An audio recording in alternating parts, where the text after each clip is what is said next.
Good morning!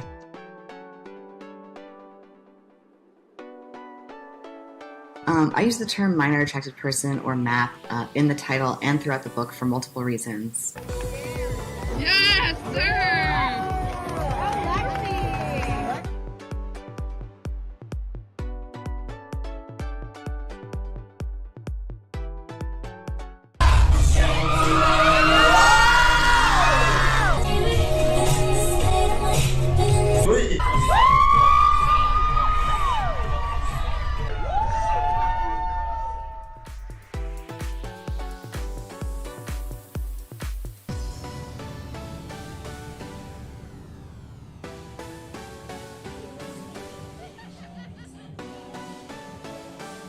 Folks, my name is Miranda. I use she, her pronouns, and I'm a licensed professional counselor and sex therapist in Erie, Pennsylvania. And today I want to talk about minor attracted persons. And I want to talk about minor attracted persons because they are probably the most vilified population of folks in our culture. Her teacher required her to memorize this and to act it out in front of her entire class. I don't love you. It's not you, it's just, I don't like your, or any in that case. I cheated, Joe. But you don't want it for school. Can you tell me why? Because last time I wore a dress to school, everybody called me a girl. Oh. Well, what did we learn from My Shadow is Pink? Even when you wear a dress, you're not a girl. Today we choose to recognize, honor, love, and celebrate anyone here who would claim their identity publicly as lesbian, gay, bisexual, transgender, queer or questioning, intersex, pansexual, asexual, or any category that I've left out. This is Phoenix.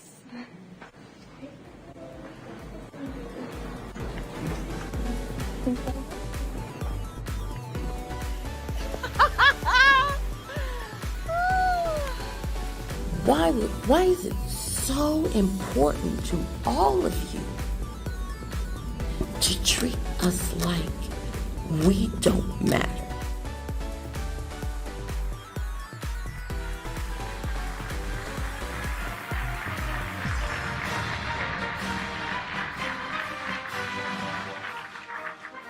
We've almost exhausted what we call the fancy phrase, the drawdown authority that Congress authorized for Ukraine in a bipartisan spending bill last month. Basically, we're out of money. Basically, we're out of money. Basically, we're out of money. We also know that as our economy has come roaring back, we've seen some price increases. Some folks have raised worries that this could be a sign of persistent inflation. But that's not our view. Our experts believe, and the data shows, that most of the price increases we've seen were expected and are expected to be temporary. The reality is you can't flip the global economic light back on and not expect this to happen. Basically, we're out of money. I'll wrap up by talking about the IRS. Now let's put the chart up. And what we have found from the Joint Tax Committee is that the vast majority of those dollars will come from the middle class. The administration claims $400 billion for this $80 billion spending, but the Congressional Budget Office says it's an $80 billion cost. Basically, we're out of money.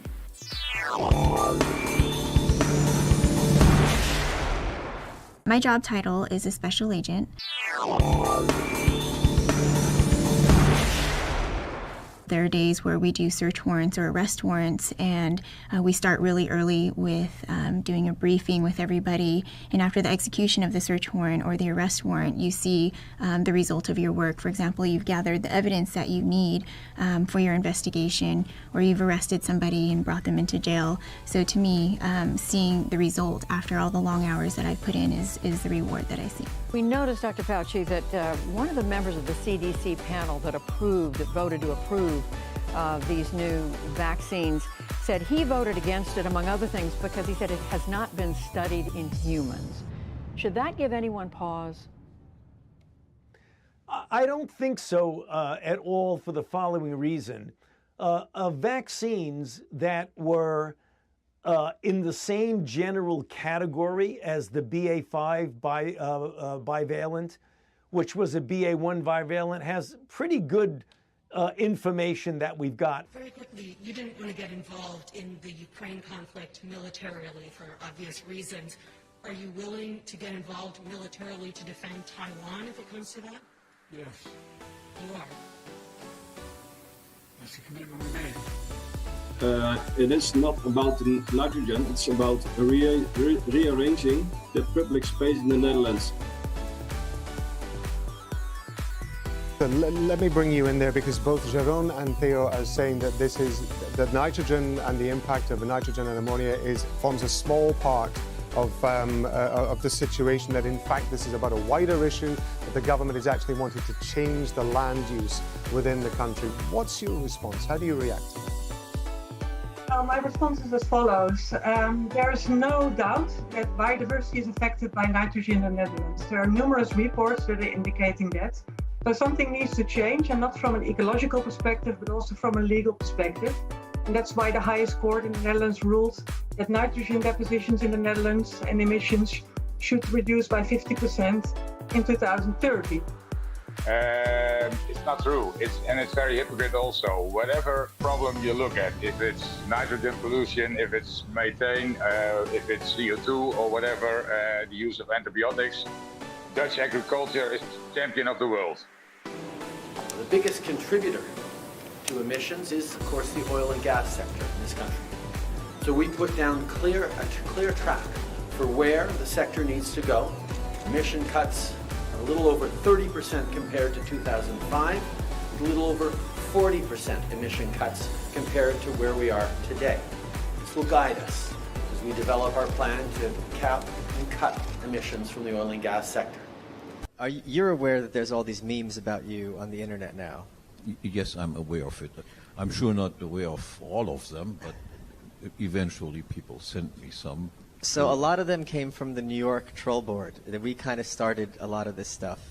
And one of the big questions people have is, in your book you discussed that in a free libertarian society, communists would have to be physically removed, right? This became a meme.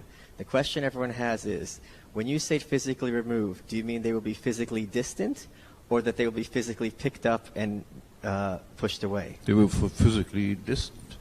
I believe what has happened in all Western societies is that people hesitated too long to host people in their midst, opposed all of the standards that apply to all other people, and there was too much tolerance towards them.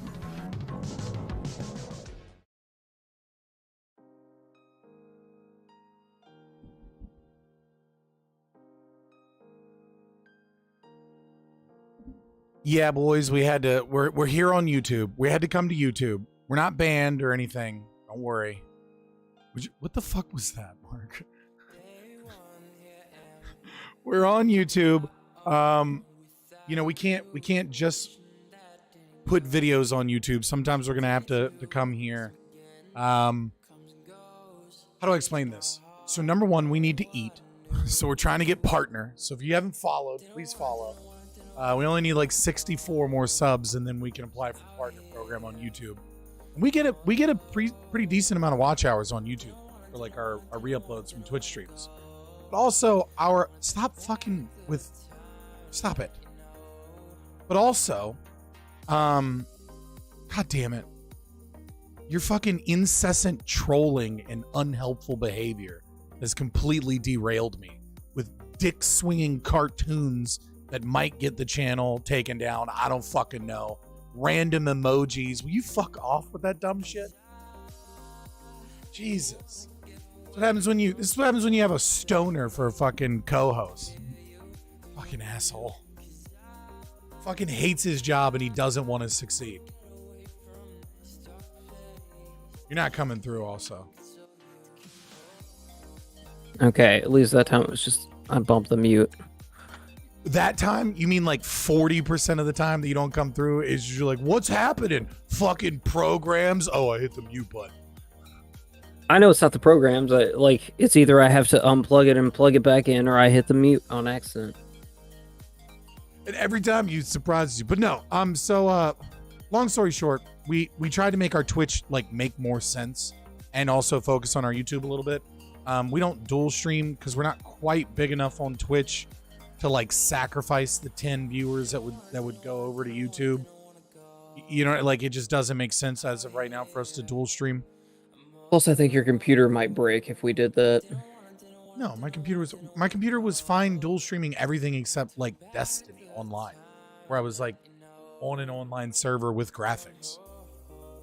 Well, you know, I didn't know that.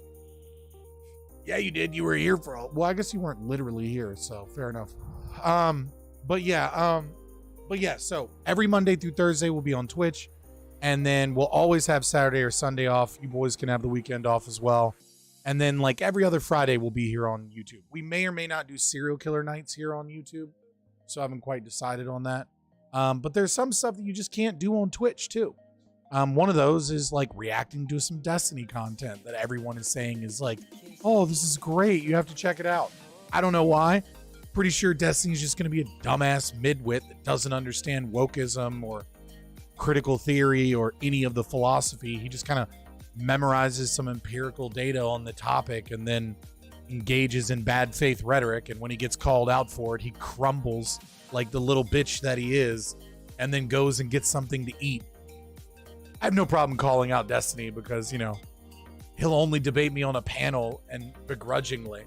And every time I've done it, I've crushed him.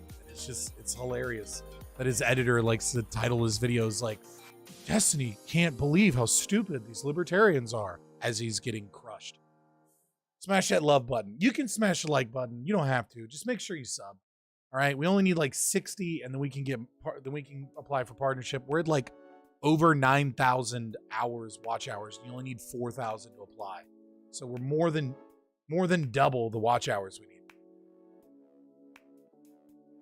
End caps are cringe, but these are the best.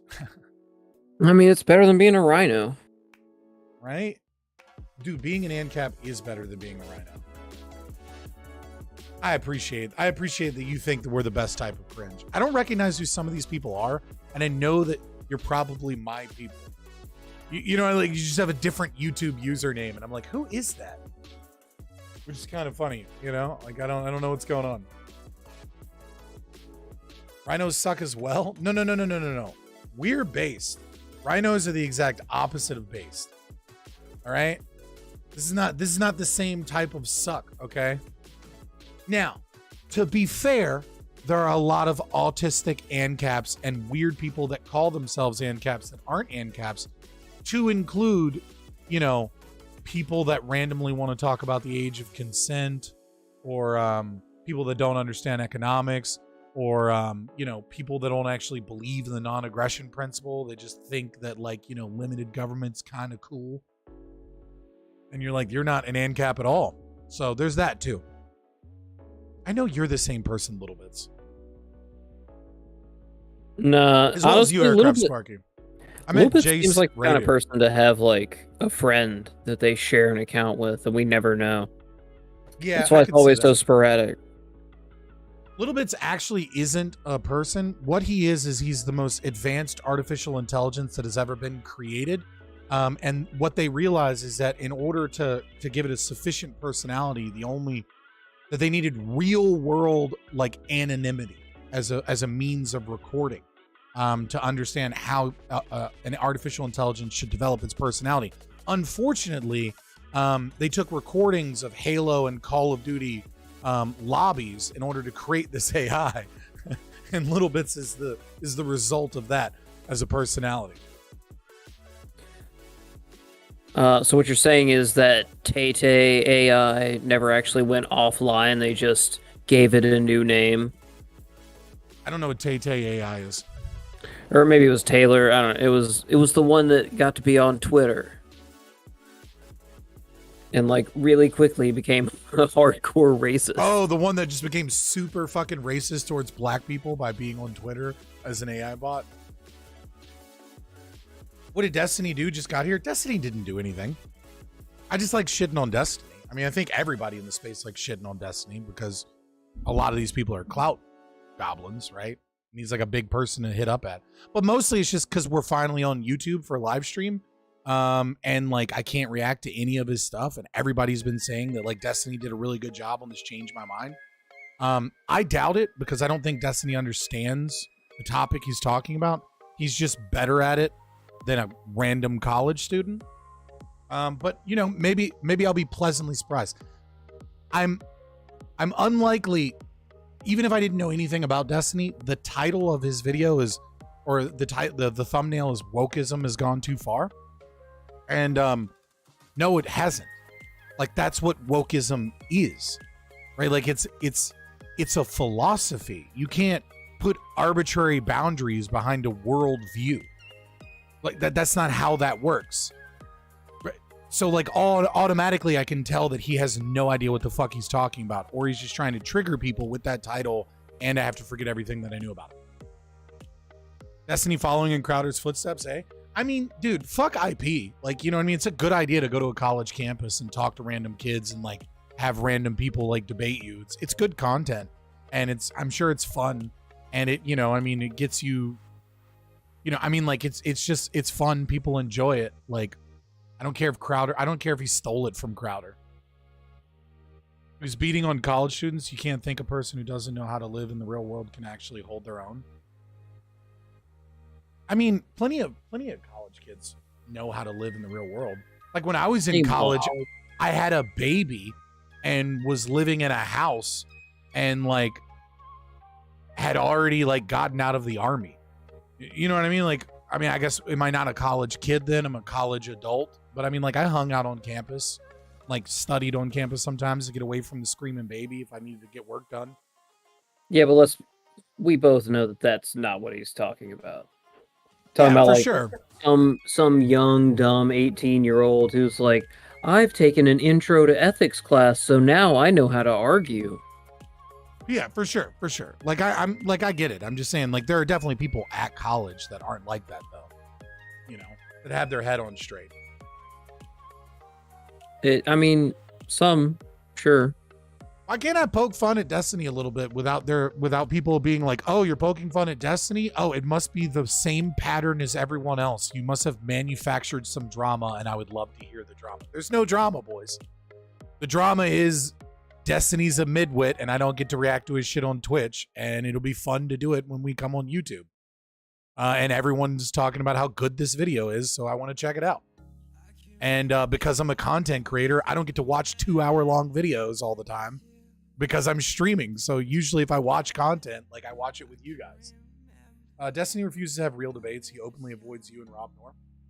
Yeah, I mean, he avoids myself and Rob Noor.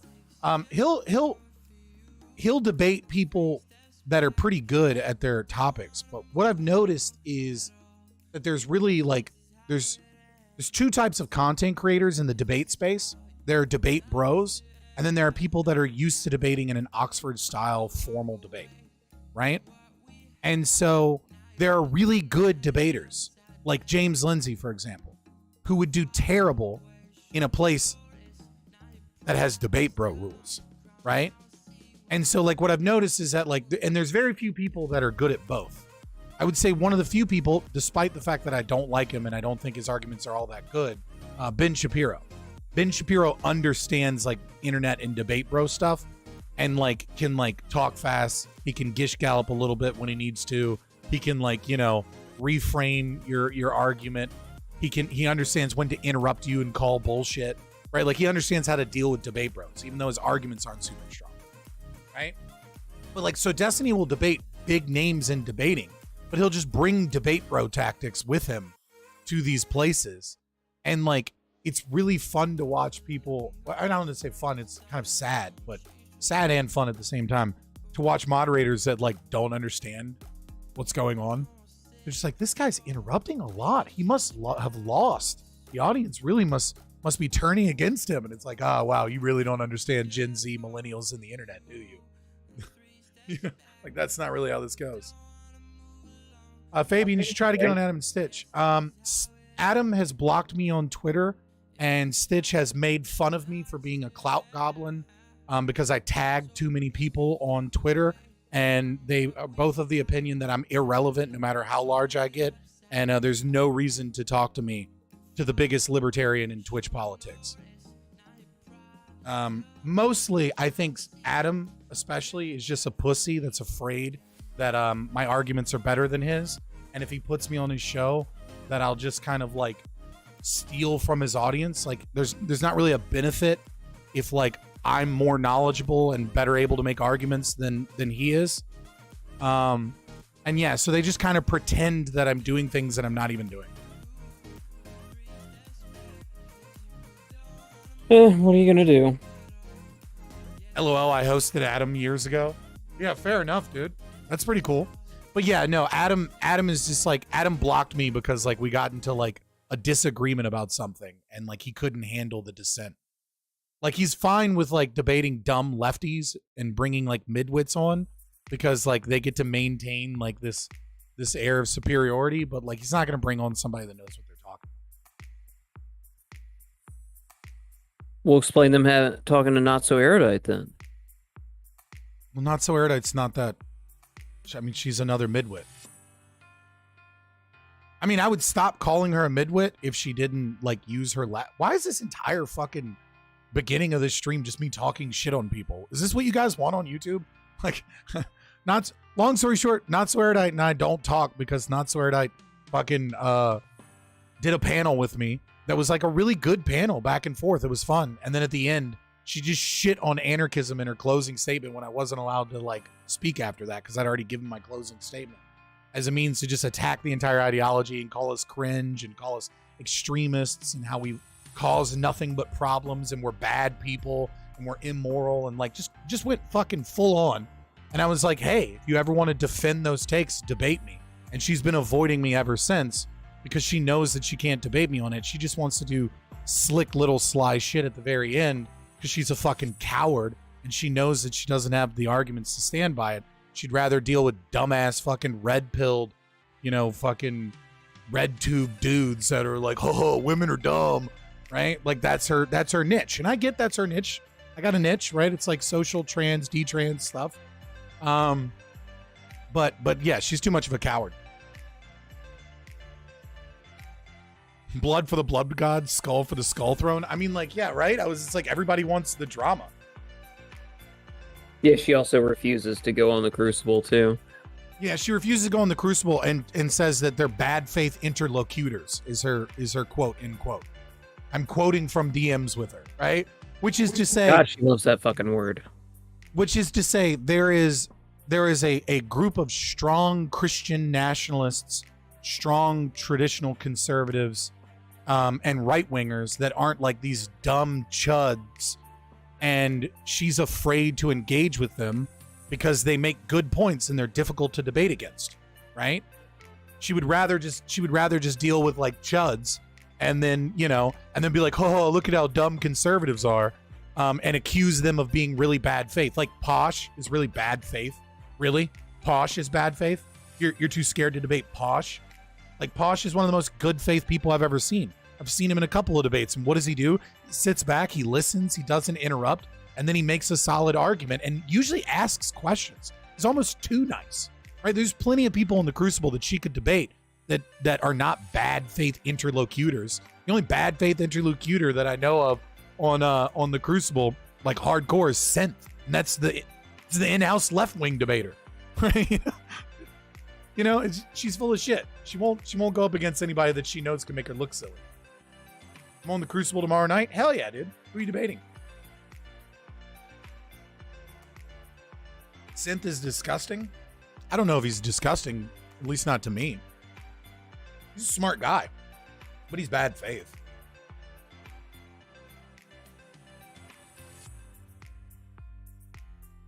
Will in his channel. Why do I know that name, but I can't think of that name? He's the guy who you finally talked to about leaving the Stardust panel with Mr. Girl on it, and he was like, "No, Mr. Girl's amazing. People just don't get it." Yeah. God, dude, I've burnt a lot of bridges. I'm starting to realize, like, you guys are like making me engage in the drama, and I don't usually like drama. And I'm like, holy shit, I have told a lot of people to essentially go fuck themselves. Like, if you're gonna be a dick to me, or you're gonna like try and trap me, or you're gonna try and like do sneaky, snaky shit, I've told them to like be like, fuck off. I was like, damn, like I did not realize how many people I've just like told to eat a dick because they're fucking bad faith clout goblins, or they do bullshit. We have 21 people here and 8 of you. Please, I don't know about the like button. You like, I don't like, share, subscribe, but mostly subscribe. All right. We can get partner. We can apply for partner the moment we get 1,000 subs, and we only need 64. Synth needs a synthesizer chord hit every time his name is said. That would be pretty fun. I do think, you know what he needs? He needs, you know, those like 80s, like little things. It's like a wand instrument, and like you wave your hand and over and around it and it creates noises. I want Synth to have one of those. Or like when someone's working out and he just starts playing it. I feel like that'd be entertaining as fuck. What's that new weird instrument that's like a horn and it's like a weird saxophone with a face on it? Do you know what I'm talking about? No. You haven't seen these? Oh shit, what are they called? I genuinely don't know what they're called.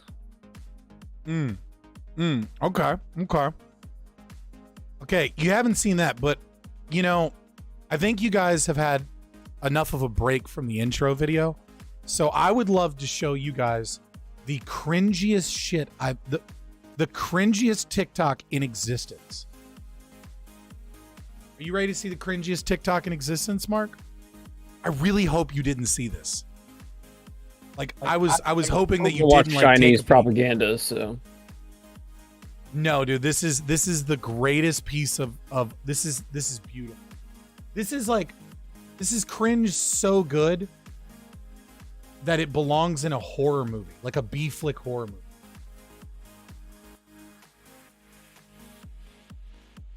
And this is all that we're going to need to have COVID misinformation little thing down at the bottom of our stream. Okay. Are you ready for this, Mark? I mean, I guess. I hope chat is ready. Can you feel the cringe already? Because it hasn't even started. All right. So I have to assume that this person was paid to do this, that they didn't do this themselves, but they may have done this themselves. I hope that they were paid for this. And the reason I hope they were paid for this is because it just makes it all the sweeter how insanely cringe this is. So check this out. So this is cute date ideas. Okay, so now lockdown's over. Should we go out and do something on the weekend? I mean... Okay, so it's difficult to hear because the audio editing is so bad, but she's saying to her, I think, trans girlfriend, like, you know, suggesting date ideas. That new Spider-Man movie's coming out. Oh, that's true. Should we go at Northland? Great idea. Hey, Judy.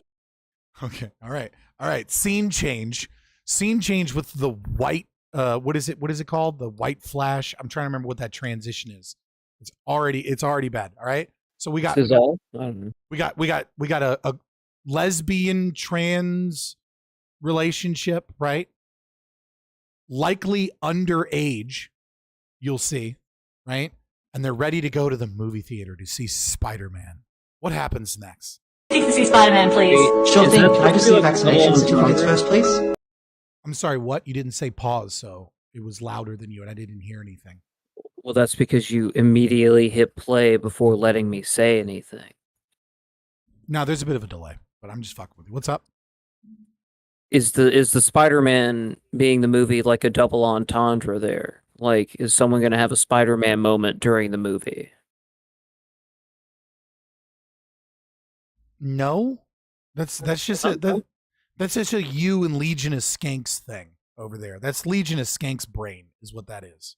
All right, you just I mean, inserting gross shit. Like there's no Spider-Man moment, right? Like it's like 4 levels of abstraction to try and make this dirty. And I still made it work, so... Sure. And please. Sure thing. Can I just see your vaccination certificates first, please? Of course. Here you go. Oh, my parents haven't let me get vaccinated yet. I mean, you're over 14. You don't actually need to get their permission. All right, so far we got vaccine mandates. A 35-year-old woman with Okay. Right, we've got a trans lesbian relationship, cute date ideas, vaccine mandates, and now we're at you don't need your parents' permission. It can be a good little secret. Grooming in here. I don't. Want to go do it now? Go on a vax date? Now we have a vax date, which if that isn't peak cringe, I don't know what is. Oh, you know what is? The next 30 seconds. Go on a vax date? That sounds fun. Cool, let's go.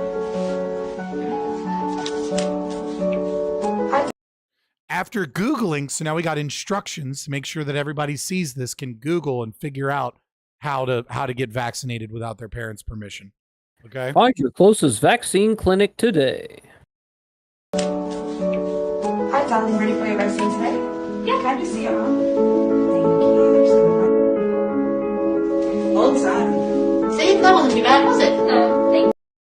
See, that wasn't too bad. There's no problems. Wait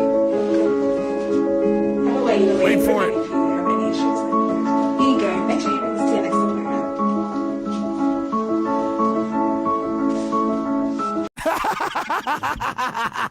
hair flip, fucking niqab flip. We got to get that. We're all in this together to make sure the parents don't find out that your children are getting vaccinated without your permission. The Muslims, their lesbian, trans girlfriend, and Google. We're all working together to jab your kids.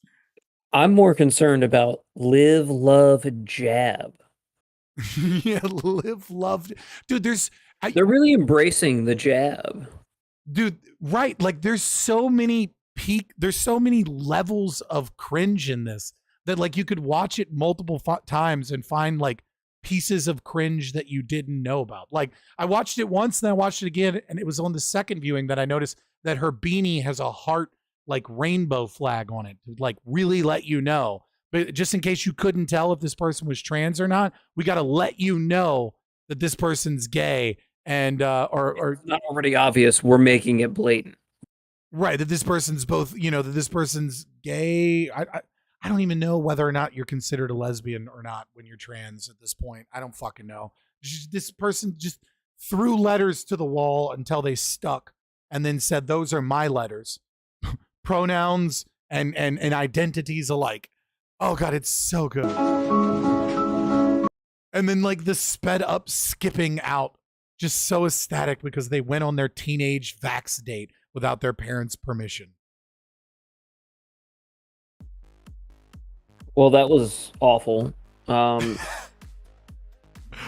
that amazing? Oh, this. Can you click on that link in chat? Oh, God damn it! I really appreciate how she. What in the fuck just happened? Hold on. Mark, I clicked on it in OBS and I didn't know that you could open up an internet window in OBS, and now I have no idea how to fucking fix it. I don't know what to do, man. This is all on your end.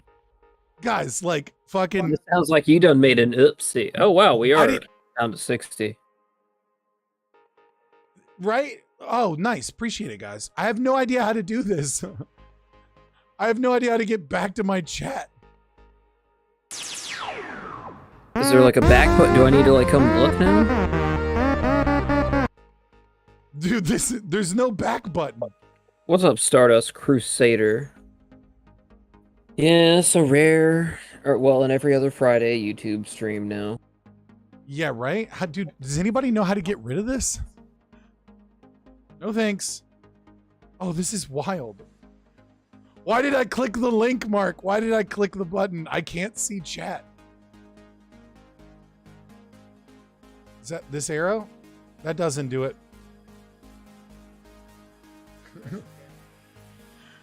Refresh chat, maybe? Yeah. Yeah, that works. All right, there we go. Oh, appreciate it. Yes, please sub. We only need 60 more. 60 more and we can get monetized. Hold on. I was trying to click it like... I don't think we can do like covers of songs on YouTube. YouTube will just DMCA literally everything. Okay, well, just look up the automaton.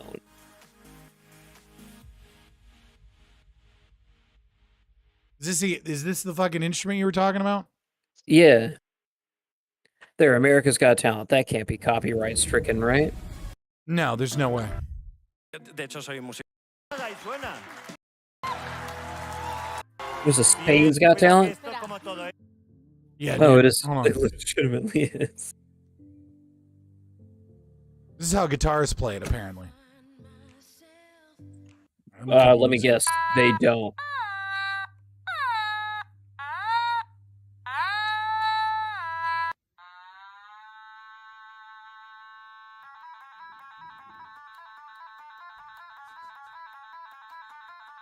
It's pretty good, actually. Thunder. Yeah, I would never think to ever want to play that kind of song on this awful fucking instrument. You know what this seems like? This seems like one of those gifts that you give like when you're an uncle and you really want to fuck with your sister and you're like, "Hey children, I got you a Christmas gift." And like your sister just looks over at you like, "I fucking hate you right now." It's the Gen Z recorder. You know what I actually did for my dad? I got my little sister a fucking, when Frozen came out, a recorder in the Frozen book. I was like, here's a gift. You saw that meme. I don't remember where I got the idea from, but I was like, this is amazing.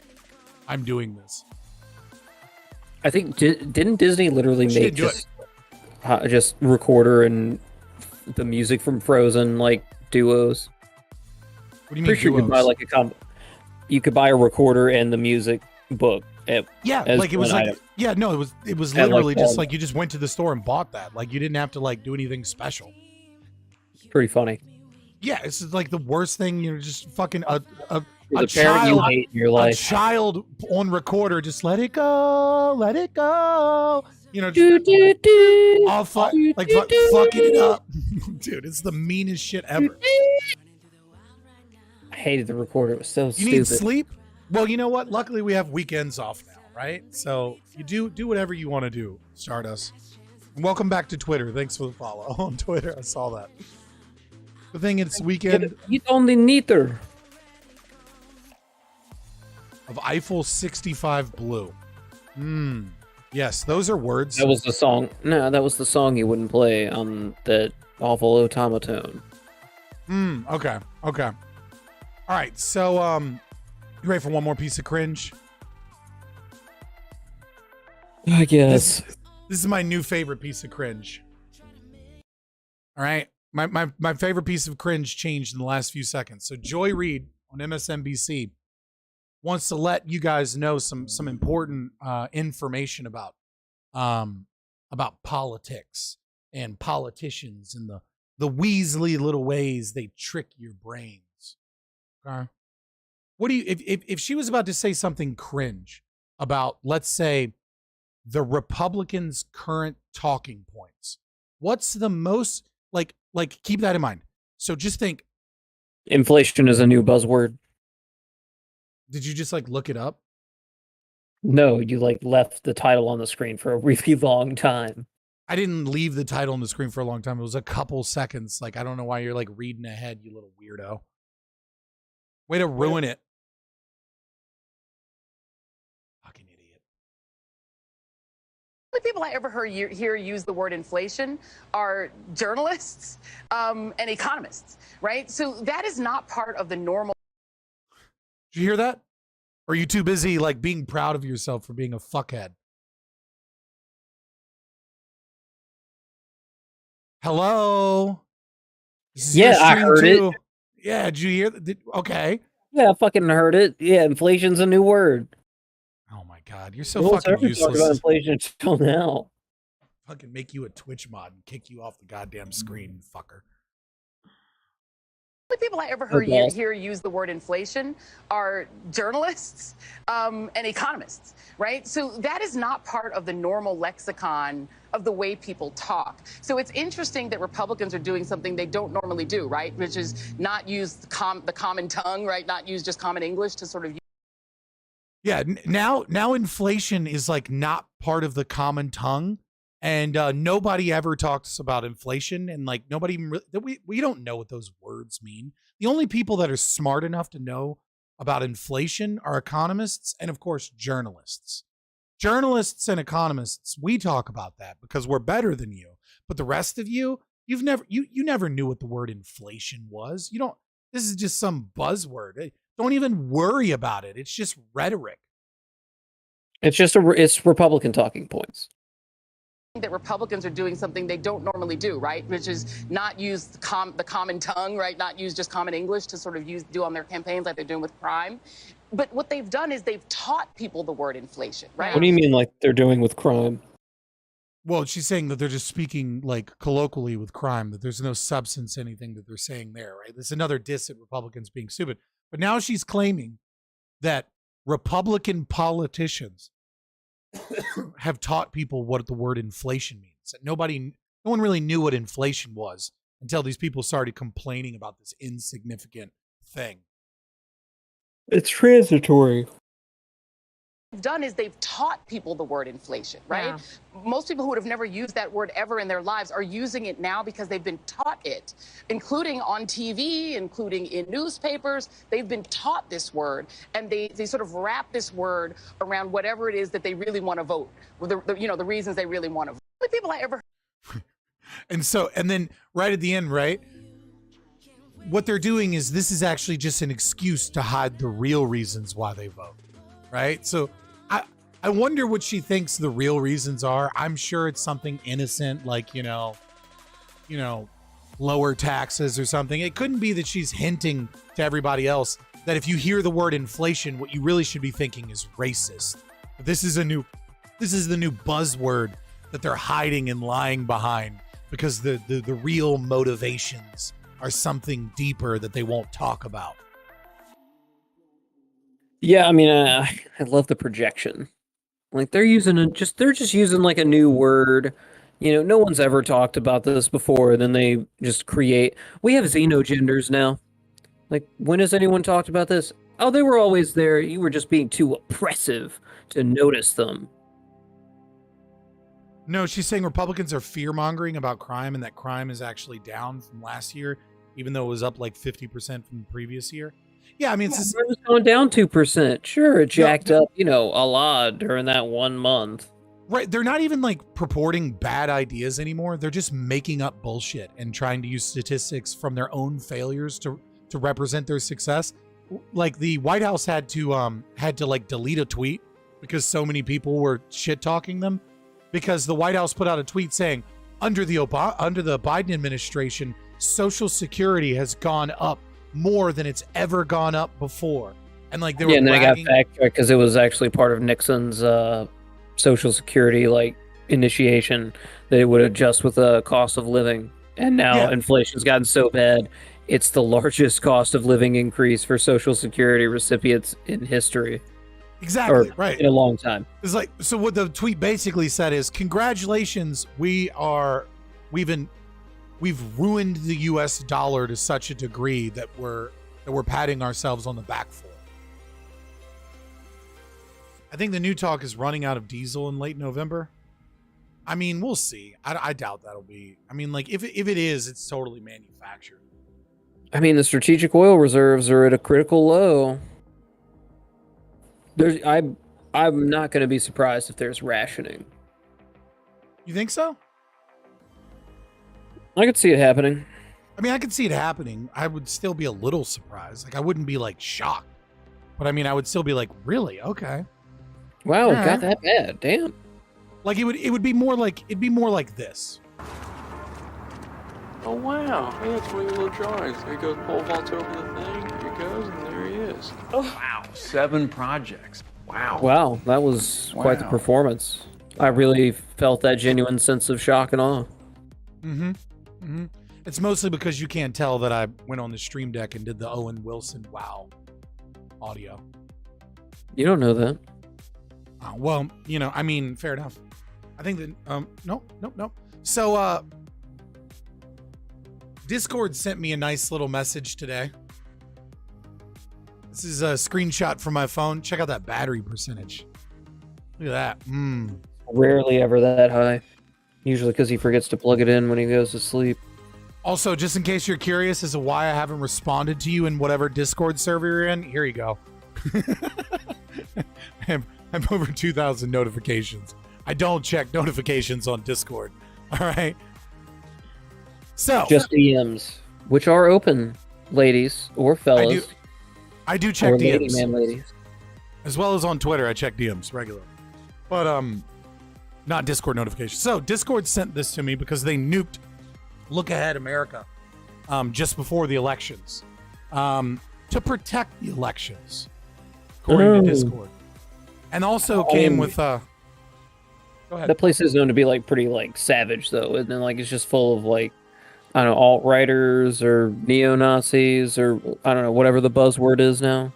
Yeah, MAGA Republicans mostly is what they are.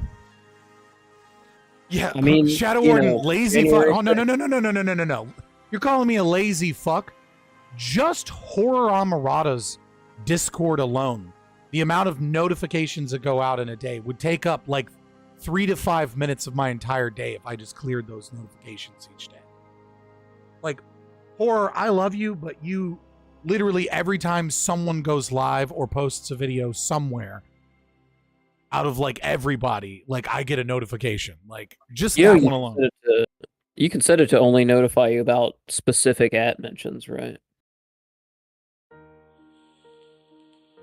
Yeah, I'm not gonna go through and do all that fucking editing. Like it's stupid. I'm just not gonna check the shit. I mean, all right. You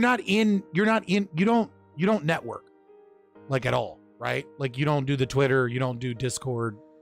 That's very true. You don't do like YouTube comments. You do like, I mean, which is fine. You know, you do a lot of video editing. I'm gonna say, please don't anybody take this to mean that I'm like shitting on Mark for like not putting in work. Like we both put in a lot of work. You don't do networking. Like I'm in like 40.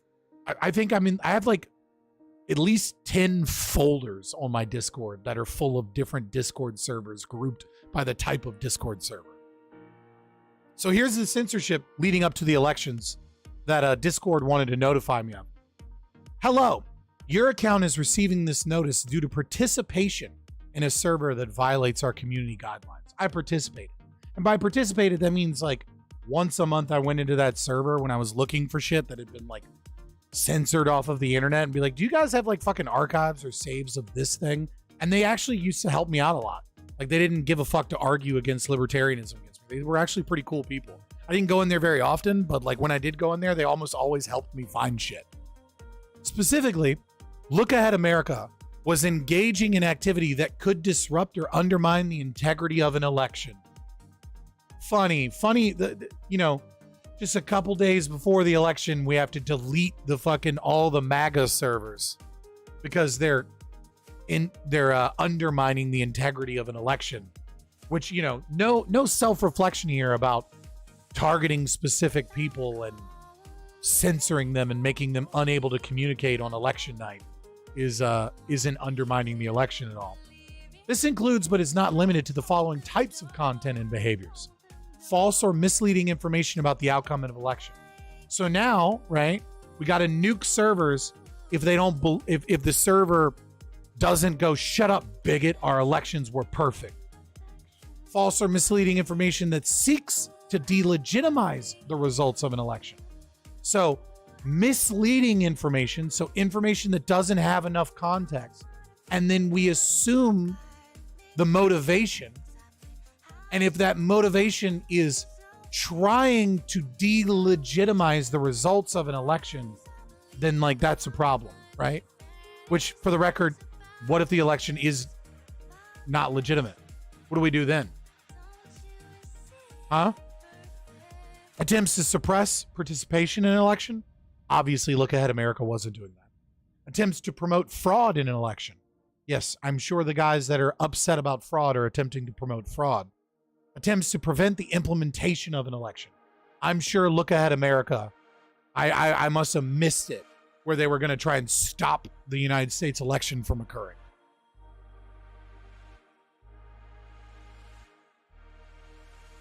Please be aware of the activity taking place in the servers that you join. So now remember, you're responsible for things you don't post for servers you're just in. If you are a member of a server that is posting content in violation of our community guidelines, we strongly recommend that you report the content and leave, or else we may take further action on your account. I love that, like, they just let you know, or else. You better fucking believe the election, and you better fucking support the Democrats, or else we will get rid of you. Yes. Yeah, I mean, interesting. I was just looking into Gilded, because I keep seeing it mentioned whenever we talk about Discord and like them nuking servers. And just looking through their community guidelines, it doesn't look any better. Revolt's like good. But the problem with Revolt, or with any of these other things, right, is like, I'll use a different payment processor because, like, why not, right? I don't want to give my money to people who hate me. You know, I'll do something like that's fine. But if I get off of Discord, then I just completely destroy my ability to reach people. It's the most popular. I mean, it is still the biggest game in town. Also, it was difficult enough to get Walter Block to not be able to figure out Discord. Imagine how many problems I'm going to have with boomers trying to set up a Revolt account to come talk to us. Yeah, unfortunately, Revolt, I mean, last time I was on there, their utility wasn't really that high. It was just a chat feature, really. It's a Discord. Well, they have VC and video. They do. They did. It didn't work well. It's still in beta, to be fair. Like, it's not like fully, like, Yeah. I mean, like, it's open beta, but I mean, they're still developing it. But Revolt is a good alternative if you want a place to hang out with a couple of your friends and, like, post wild shit and, like, not fucking have your server get nuked if it's just you and 15, 20 other people. You should definitely check out Revolt. I feel like Revolt is really good for that. Is like keeping up and hanging out with like a couple of close internet friends you have. Where like you feel comfortable posting whatever the fuck you want to post without having to deal with wild shit. I haven't looked at our Revolt in so long. Discord wants to wreck your soul through your exit hole. They're gonna hug you hardcore. I already have a Revolt due to my interactions with the redacted caucus of the LP. But no, like, Revolt is not a good place for like a streamer to like build his community. But I do think that Revolt is a good place to like hang out with a couple of your close friends, where you can do more than just like have a Telegram chat. You can like organize things a little better, have a place for like spicy memes. You know what I mean? Like, where you can do some cool shit on Revolt. Right, you could do some cool shit on Revolt. I'll ever use Telegram? Get the fuck out of here, Glowy. You got Telegram? What's your Telegram? It seems like such an FBI agent question to ask. What's your kick, bro? Right? Do you remember when I was in a welding class, some dude gave me I was like, how do you get weed, man? He's like, check this app out. And then he's like, just follow these pages. There's like tons of dealers. And then I'm like looking at it, I was like, this all is sketchy as shit. I don't trust any of these people. All right, boys. It's time to piss off the conservatives for the night. Vine was so cool back when I first got back from deployment. Like, I spent a lot of time on Vine while I was... What are you talking about? Elon says he's bringing Vine back. Yeah. Just like Alex Jones and Trump. Right. It's like Vine and TikTok are basically the same thing. Let's be honest. I like Vine, but I mean... I liked a lot of the internet was the internet and the comedy was better back then. Like, millennial comedy was like subversion of expectation, right? And like, you know, and the occasional wild shit. And like, hey you man, know, can I have a bite of ice cream? Only a spoonful. Holds up a gigantic spoon. It's like a shovel. right. It was stuff like that, right? Whereas like Gen Z TikTok humor is like fucking the world isn't real, everything is subjective, and we're all fucked. And it's like, where's the joke? And they're like, I'm in a closet saying it. The It's just joke like, is Jesus. existence. Right. It's like, Jesus Christ, you guys need help. Like, Gen Z's so fucked, man. Where's the joke? Well, at the end of the clip, I put a screaming dog. Isn't that funny? No. And Gen Z are all like huddled around laughing their ass off. And I'm like, you guys seriously need mental health. Like something is not, like, you guys are not okay. And then ISIS doing really wild shit. That was true. You would get like the occasional fucking like beheading video and be like, what the fuck? Plot twist, I'm the joke. Yeah, it was just like Gen Z's not okay. But they'll be all right. They'll get a bunch of Prozac or something, and like it'll balance out. I wanted to talk about 2 recent police shooting cases. Dun dun dun. Because I think both of these cases are like one of those situations where like my heartstrings and my empathy and my rage and my libertarian principles are kind of like all scattered in different areas. Like these are 2 cases. The one in the New York City, yeah. New York City is one of the 2 that I want to look at. You want me to look at the New York City one first? We'll look at the New York City one first. There's one in New York City and one in Maricopa County. But these two shootings, like, I just don't know what to think about these. Right? So this is in New York City.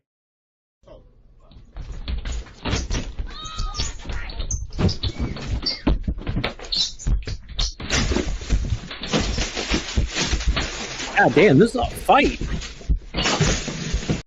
Don't you dare yell World Star. I know you're feeling early 2000s comedy. No, I'm like, God damn, like this just starts off so aggressive. I mean that's how that's how you gotta do it. I'm hearing reports, but not confirmation that the guy had a knife too.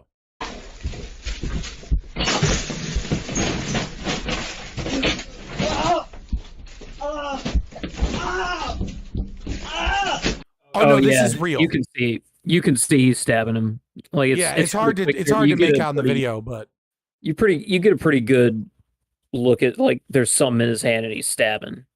Yeah, so this guy came in to stab this person to rob from the store. Since it's YouTube, you'll probably have to stop when the shooting starts. So they don't actually show the shooting of an individual in the video. They just show the shooting without him there present, and then they show the person, which I know I'm going to have to stop there.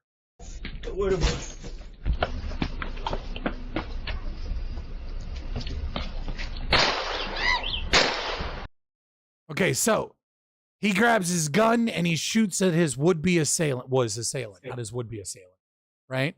So far I'm on the gunman's side. Right now he's doing community service.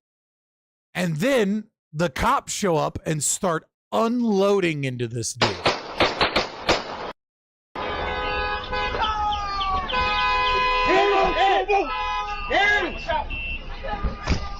All right, now you already got beat the fuck up and stabbed, and now the cops just run up on you and shoot you too.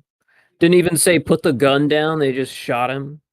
I mean, to be fair, he is in the middle of shooting into someone's car while it's stopped. Right, you know what I mean? Like, you can't be like, put the gun down. Right? So I mean, if you want to see the rest of it, there's the link, assuming that it populates here in a second. So I'm so torn about this because there's a part of me that's just like, all cops are bastards, right? Like, there's a part of me that's just like, fuck the police. And then there's another part of me that's like, this man is defending his store, and then the cops show up and murder him. And then there's another part of me that's like, you're in New York, what are you doing chasing this guy out into public? And the cops just see this guy shooting, out in public responding to a call, why wouldn't they assume that he's the assailant? Yeah, I mean, for me, it's like, well, I mean, if you can't defend yourself in public with a firearm, then if you're just gonna be shot immediately by the cops, then you don't really have the right to bear arms. But at the same time, it's not like he was just brandishing it and like trying to stand someone down. The guy was like, "Put the gun down, buddy," and like, or a little aggressive at first, like, "Oh, okay, you were on the right. Sorry about that." Like, they show up during the third or fourth round fired, and you just see someone standing in the street shooting into a car. I mean, fuck, that one's difficult. Yeah, no, I mean, like, it is a difficult one. Like I actually think, like, I've seen a lot of people being like, this is so wrong. I actually think the cops probably did the right thing on this one. Like, they responded very quickly to a robbery in progress. Showed up to the scene. They probably just happened to be nearby, but yeah, fair enough. Right. Well, there's 3 of them. Maybe they happen to be nearby. I mean, obviously they happen. New York City, there's cops like everywhere. Right. But they were, nevertheless, they responded pretty early, and then they saw someone firing a handgun at another person into a car in public, and they put that person down. Is it unfortunate that that person was the person that just got robbed and was assaulted, and he had a right? And I say this from a natural law perspective, because I don't give a fuck if you're running, right? Like, you stab me multiple times, like, I got a right to fucking fire at you, even when you're like running in the heat of the moment, right? I don't have a right to like chase you down. Tired. But like, we're in a state of war. There's no like, oh, he ran 10 feet away, and like, since he ran 10 feet away, we're good now, right? Until police or there's some safety or security, like, I got a right to like defend myself. And I think that includes stepping out of the front door to the car and stopping this, especially once he runs into the car, because I don't know if he's got a firearm in the car, right? Like, no, fuck you. You put yourself in a state of war. Turning around and taking 10 steps doesn't magically make you fucking like, make me the aggressor. For sure. We should hold cops liable, even if it's not criminal negligence. What are they liable for? They did their job. It just happens to be that, like, I mean, like, they like, what else could they have done? Right? If the roles were reversed, let's say the roles were reversed, right? Well, what we can't see is we need to see what the cops see. We need their body cam footage, because if they, even if they just see them coming out of the store, it still just looks like one guy chasing another with a gun and shooting him. Right. Yeah. No, I understand the idea of like, yell, freeze, hands up, right? But the person's actively firing his firearm at another human being. I don't know if you guys know this, but guns are really, really loud, and most people aren't wearing ear protection. And then that report's also echoing off the sides of the buildings right there. So even if they did yell freeze, hands up, he didn't hear it. That's actually true. I didn't even think about that, but it's 100% true. There's a reason you wear ear protection at the fucking range. Yeah. I really didn't even think about that. Right. I have hearing damage because I didn't wear ear pro near 50 caliber machine guns. But I mean, like, let's imagine that they did what these people say they should have done, which is, yell, freeze, hands up, don't shoot, like, try and de-escalate. Now let's just reverse the roles though, right? Guy comes in, stabs him. Guy gets the victim is able to get away and run to his car. And the robber chases him and is firing at him, and police show up. And they don't stop him from killing the person. Instead, they yell, freeze, hands up, stop shooting. And then they wait a second and let that guy get murdered and then fire their firearm. People would be like, what the fuck are you doing? Like, why didn't you stop this person that was actively murdering this innocent storekeeper? People would be like, this is why crime is so high in New York City, because the fucking police can't do their goddamn jobs because woke DAs. Like, it would, that it would be the other way around. These people would be making completely different arguments. Yeah, I gotta say, I think I'm on the cop side on this one. Hopefully the store owner survives. Hopefully the store owner survives and pulls through, and like they pay for his medical bills, and like this all gets sorted out. But I mean, if that guy survives multiple stab wounds and multiple gunshots from the police, like, I feel like he's gonna be like the world's most famous fucking rapper. You know what I mean? Like 50 Cent might have gotten shot 9 times, but he didn't get stabbed and shot. True. But yeah, I mean, as unfortunate as it is, like I think I just begrudgingly have to be on the cop side on this one. Yeah, Sammy G, I think, has it nail on the head here. He says, I think it's right to say it's not criminal, but we could have their insurance be held liable for the killing the wrong guy. Absolutely. Right, like that could, I mean, I don't know how that would work and how the contracts would be drafted up, but like, I feel like in an ANCAP situation, like that would be the case, right? Like, even if there isn't proven negligence, if you end up killing someone accidentally because of like mistaken identity or something, even though you were doing everything right in terms of your job. You all right over there, Mark? I'm reading chat. It's much smaller on YouTube, so I'm like, it's weirder to look at. Nah, dog. You just need to like I know. I need glasses. Zoom in. Yeah, that's what I need to do.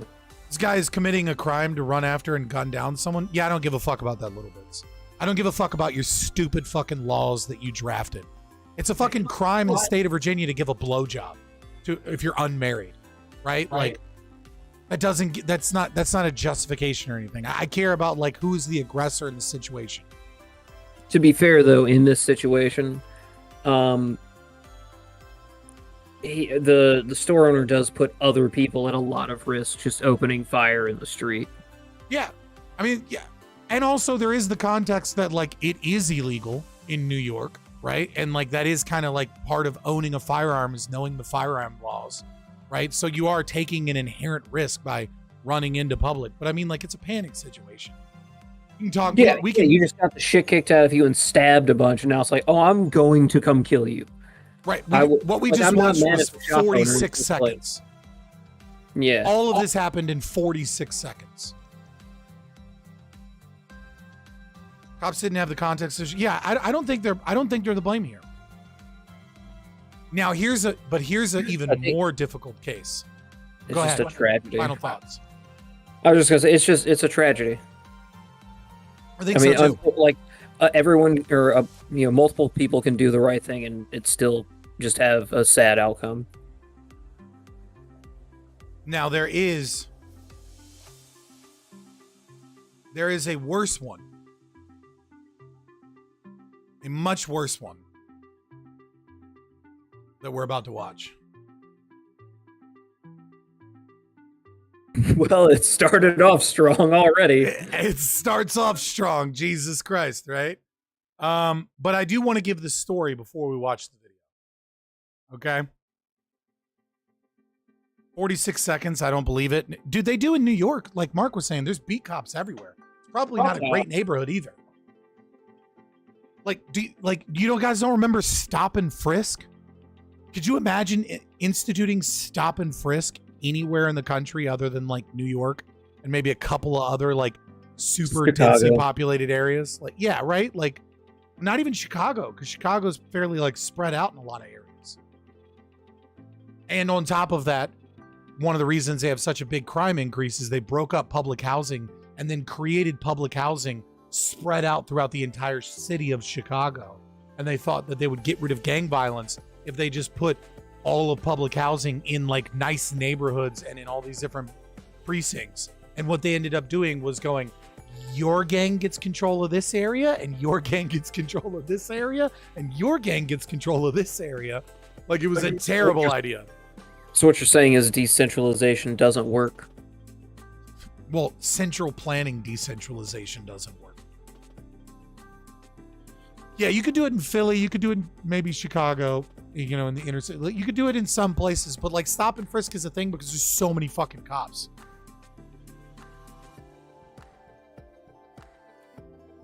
Yeah.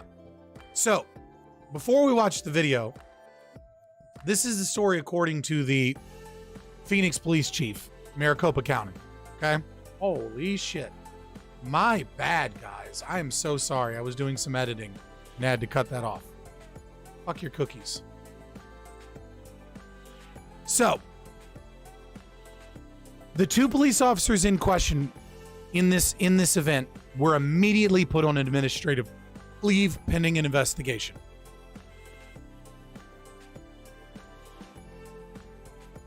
Right? Now, suspect 38-year-old Harry Denman was being detained after he allegedly shot at a patrol vehicle occupied by two officers outside of a convenience store. Again, allegedly.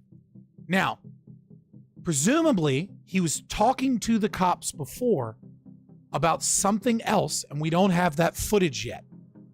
And we don't know how that interaction went, okay?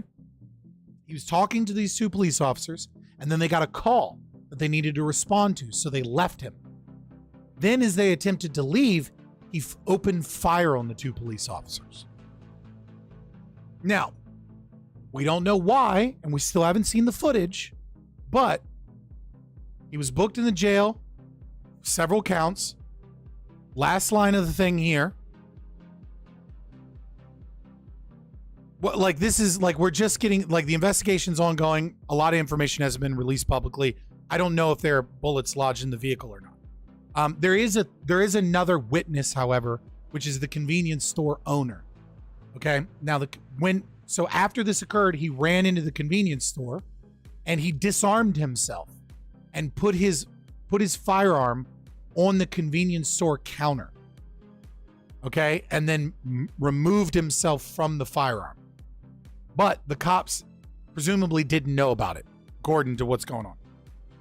Also, the box indicating that the suspect was possibly mentally disturbed was checked on the arrest form.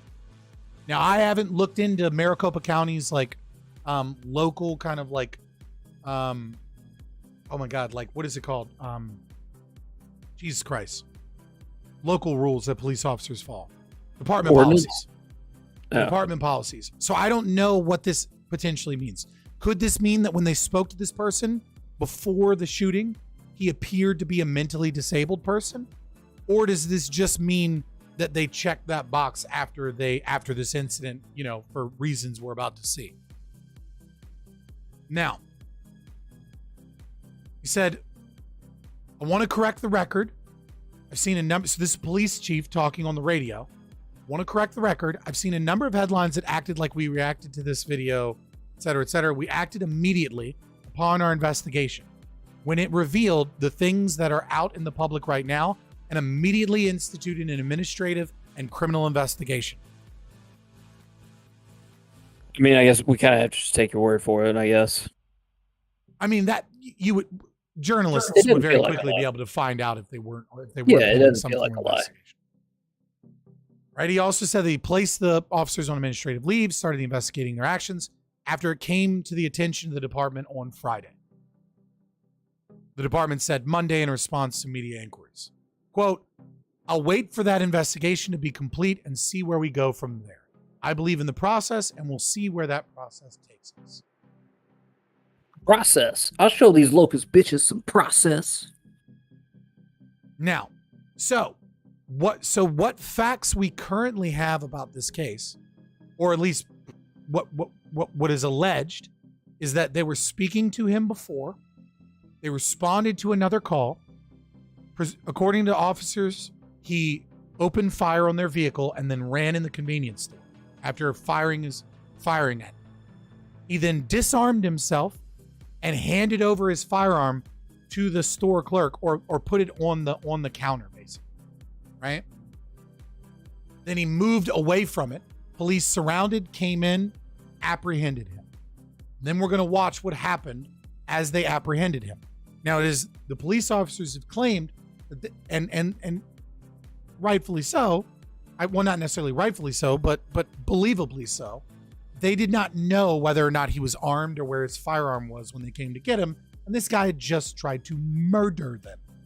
So this guy that just tried to murder them, they don't know if he has a gun or not. At least that's their mentality or their belief, presumably.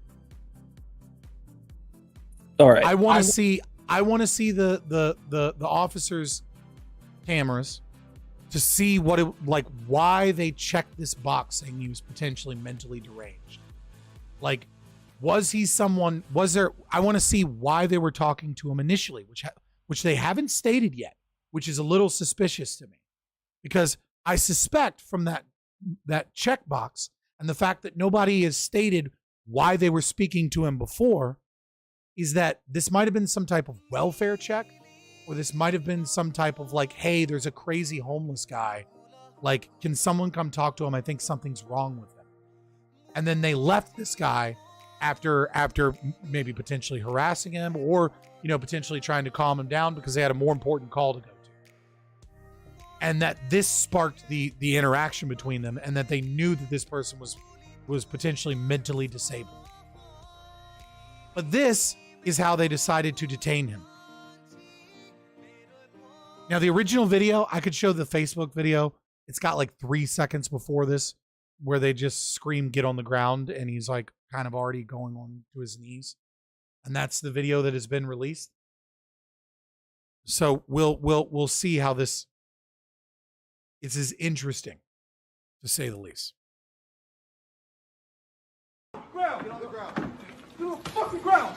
Don't fucking move. Where's the gun at? Let me see your fucking hand. Where's the fucking... Now, when you listen to him, those moans, I don't know, maybe it's because he just got kicked in the fucking face, but they don't sound like, I'm stopping. They sound like, very, yeah, they sound very specific. Yeah. Get on the fucking ground. Don't fucking move. Where's the gun at? Let me see your fucking hand. Where's the fucking gun? I don't have it. Motherfucker. What the fuck's your problem?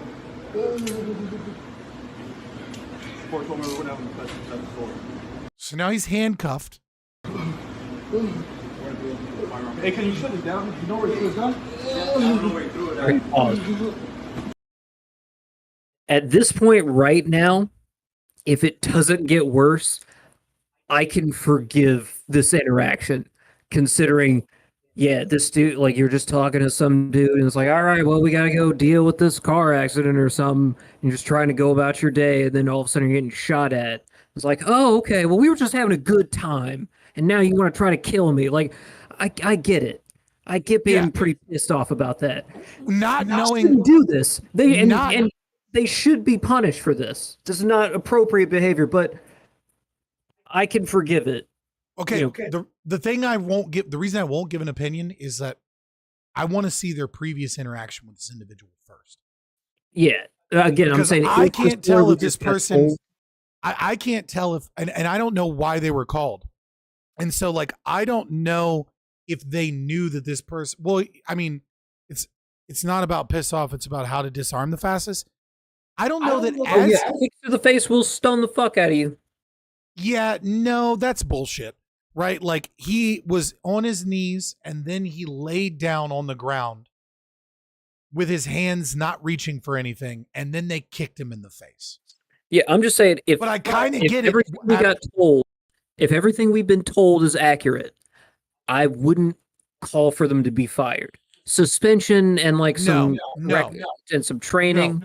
No. Yes. There's one major thing that we haven't been told and has been fucking hinted at, which is, why did they go talk to this guy first? What was that interaction like? And why did they check a box saying that he was mentally deranged? Yeah, again, if it's only what we've got, I can get over this.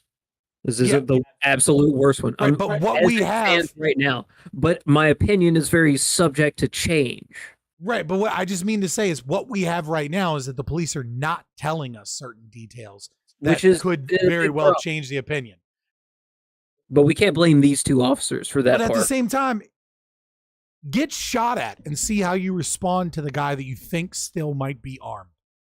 I'll just put it this way, we saw an old man walking away with what we thought looked like a trigger device, and several people said on open comms that they'd like to go out for a walk in the woods. Or not in the woods, but No, I mean, like, they wanted to go looking for him and not to just have a talk. right, like, so, like, look at the initial interaction, right? Like, this is what I'm talking about. So, like, his hands are up, he's on his knees, he's not armed, but the cops don't know that, right? To be fair. Right, so his hands are planted on the ground, and he's already getting down. But you do see him roll the shoulder. What? Not at all. Oh no, never mind. You Yeah, paused. he's just You looked like you slowly were getting down on the ground and doing what he's told. You know what? My opinion's changing. Don't fucking move.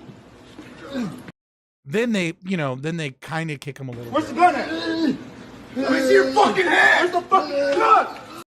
Then he takes the barrel of the gun and bashes it into the side of his face, saying, "Let me see your fucking hands," even though both of his hands are still planted on the ground and visible. Yeah. Then, And while then he this punches man him. Oh, I didn't has- notice that part. He punches him in the back of the head Right. with the pistol. He could have He's shot got him. this hand is perfectly down, right? And this hand is already detained, and he takes the barrel of the gun with his finger right next to the trigger well and smashes it into his face. Yeah, I didn't notice that the first time. Yeah. This is the great part about slowing it down and going through it again. Okay. Maybe some firings are in order. Right, and I really, but the key difference for me is like, is this like a maybe they should be fired. It's hard to tell when you just got shot at and you think someone's armed, but like clearly a lot. Like I think they should be fired just for that alone. But like I don't know that any criminal charges should be placed, right? But if it turns out that this person was a welfare check, and like they were going to like check a mentally ill person, and then they just left him, and then he shot. And they rolled up in and like they're like, you know what I mean? They surround and he's listening to all these orders and things. Like this might be potential criminal charges. What's your problem?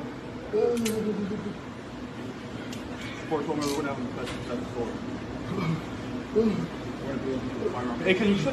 Yeah, 100%. It's not even a good way to detain a subject, right? Like that guy should have put his firearm away, the guy in the background. And the guy in the foreground with the rifle should have been fucking covering him so that he had 10 fucking fingers, motherfucker.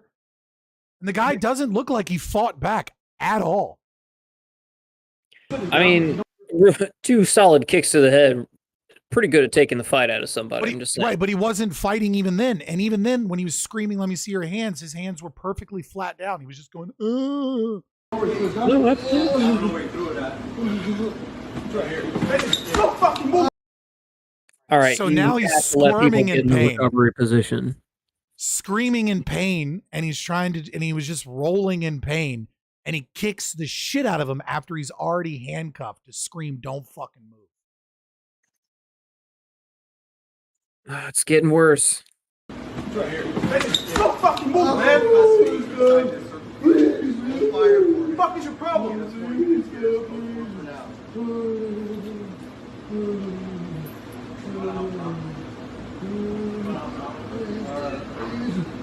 Yes, one guy on like 59th Avenue, 202, just west.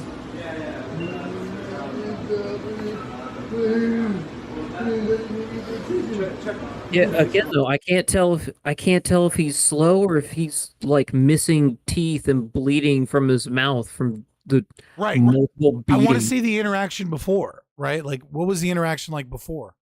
Now he's just begging, please, yeah.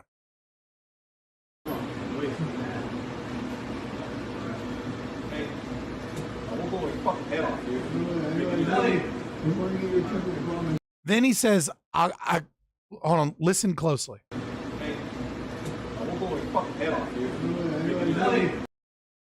I'm gonna blow your fucking head off, dude. Yeah. That's what it sounds That's what like it sounds to me. like to me. It's hard to tell. I still haven't been able to get with 100% accuracy to see, like, I could have blown your fucking head off, right? Is like maybe what he was saying, like why are you fighting me? Like what's wrong with you? Like I could have killed you. Or if he's saying I'm gonna, like he's threatening him. It's really hard for me to tell. It sounds like he's saying I'm gonna blow your fucking head off, dude. That's what it sounds like to me. So after he's detained, after he's kicking the shit out of him, he's just yelling, he's just mumbling please. He said I'm like 90% sure he then adds, I'm gonna blow your fucking head off, dude.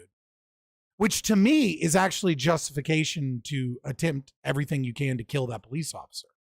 Because well, now you're bound. Right, the police officer just being threatened with execution.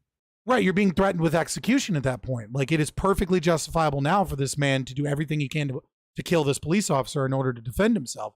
Because he just said, I'm gonna blow your fucking head off, dude, while pointing a gun at you. I'm gonna be honest, I don't think this guy's gonna be able to do a whole lot else to make that. Yeah, no.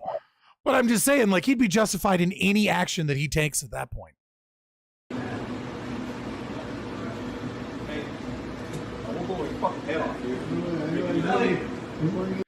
There's still a small percentage of me between the audio that's like he's saying, I would have blown your fucking head off, or I could have blown your fucking head off. It's hard to tell. Really hard to tell. Yeah. Where's the gun? Right there on the counter right there. Is that where he left it? Yeah, no, he came in. I didn't know what he was talking about. Hey, we need to... Right. So this is the store clerk. He's like, where's the gun? And he's like, I came in. I didn't know what he was talking about. Put a gun, and then they confirmed that he put the gun on the counter. Man, I didn't know what he was talking about. Hey, we need to... Fuck you, dude. Don't fucking shoot at us. No. That was fair. That was a fair comment. That's a fair comment. You know what I mean? Fuck him, dude. Don't fucking shoot at us. Like, I get that. Right, but this is another the thing most that agreeable part of this interaction, actually. That's the other part of me that like leads me to where I'm like, what does he mean? Like, I didn't know what he was talking about. Like, is the guy panicking, or was it a welfare check and he was mentally ill and he walked into the store and he's like, I didn't know what he was talking about. He just put a gun down. It was super weird. Like, is this guy slow? I still can't tell if this guy's slow or not. And him being faced away from the camera is really not helping his audio. It's super muffled. Mm-hmm. Face, and he might be missing teeth at this point. Sorry. No, what the fuck is that, dude? Let's go fire this guy.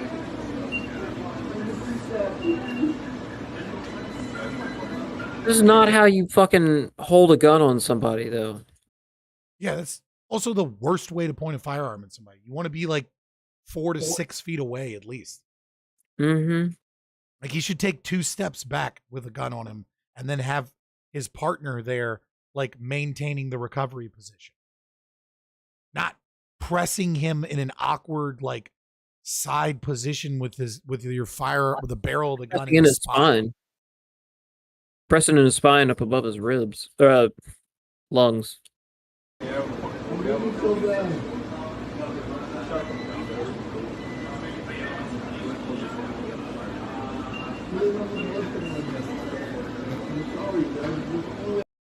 And he just says the muzzle will keep him warm like a blanket. More like a poker. No, I wasn't saying, I said maintaining the recovery position. Like this position is fine as a recovery position, right? Like he's not compressing his lungs really that much. Like he's fine in the position he's in. It's just pushing down on him with the spine is like, right. Like it would be like if this guy was maintaining control and this guy backed up, like you would be in a better position.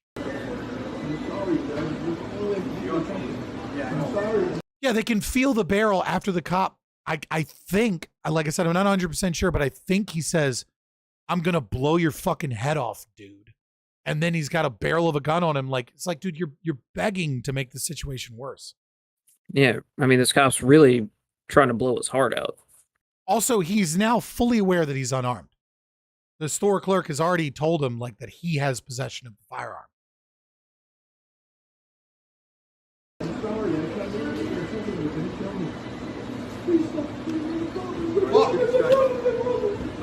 Shut the fuck up! Check this out. Check this out. Also, probably could have broken his shoulders there. Check this out. Check this out. Such a weirdly aggressive way to point at a pocket. Like, Yeah, like, just drop the rifle. Like, look at this. Check this out. Like, he just jabs him with the gun in his leg. Like, check this pocket. Like, it's so unnecessary at this point. Like these are these officers have anger problems and should not be police officers. Should criminal charges be filed? I don't know. Right? Like, I need to know more information to better be able to understand. I need to know more about their training, right? Like, what they were told. You know what I mean? Like, what whether or not they knew what this guy was going on. Did they know that the guy had the gun? Because it's weird that we go here. It's like they're asking him where the gun is, right? Where's the gun? Where's the gun?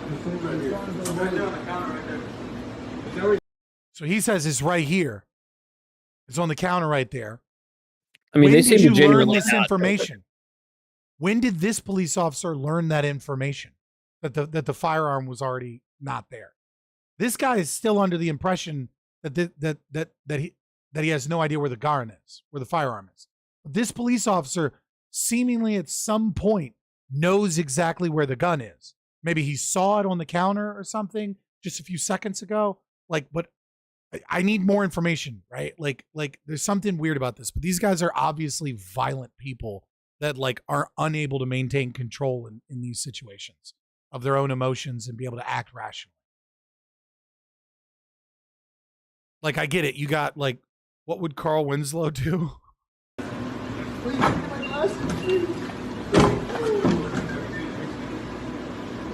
Goddamn, look at them thick-ass glasses that boy wears. And at the very end, he said, please get my glasses, please. Yeah, he definitely needs them.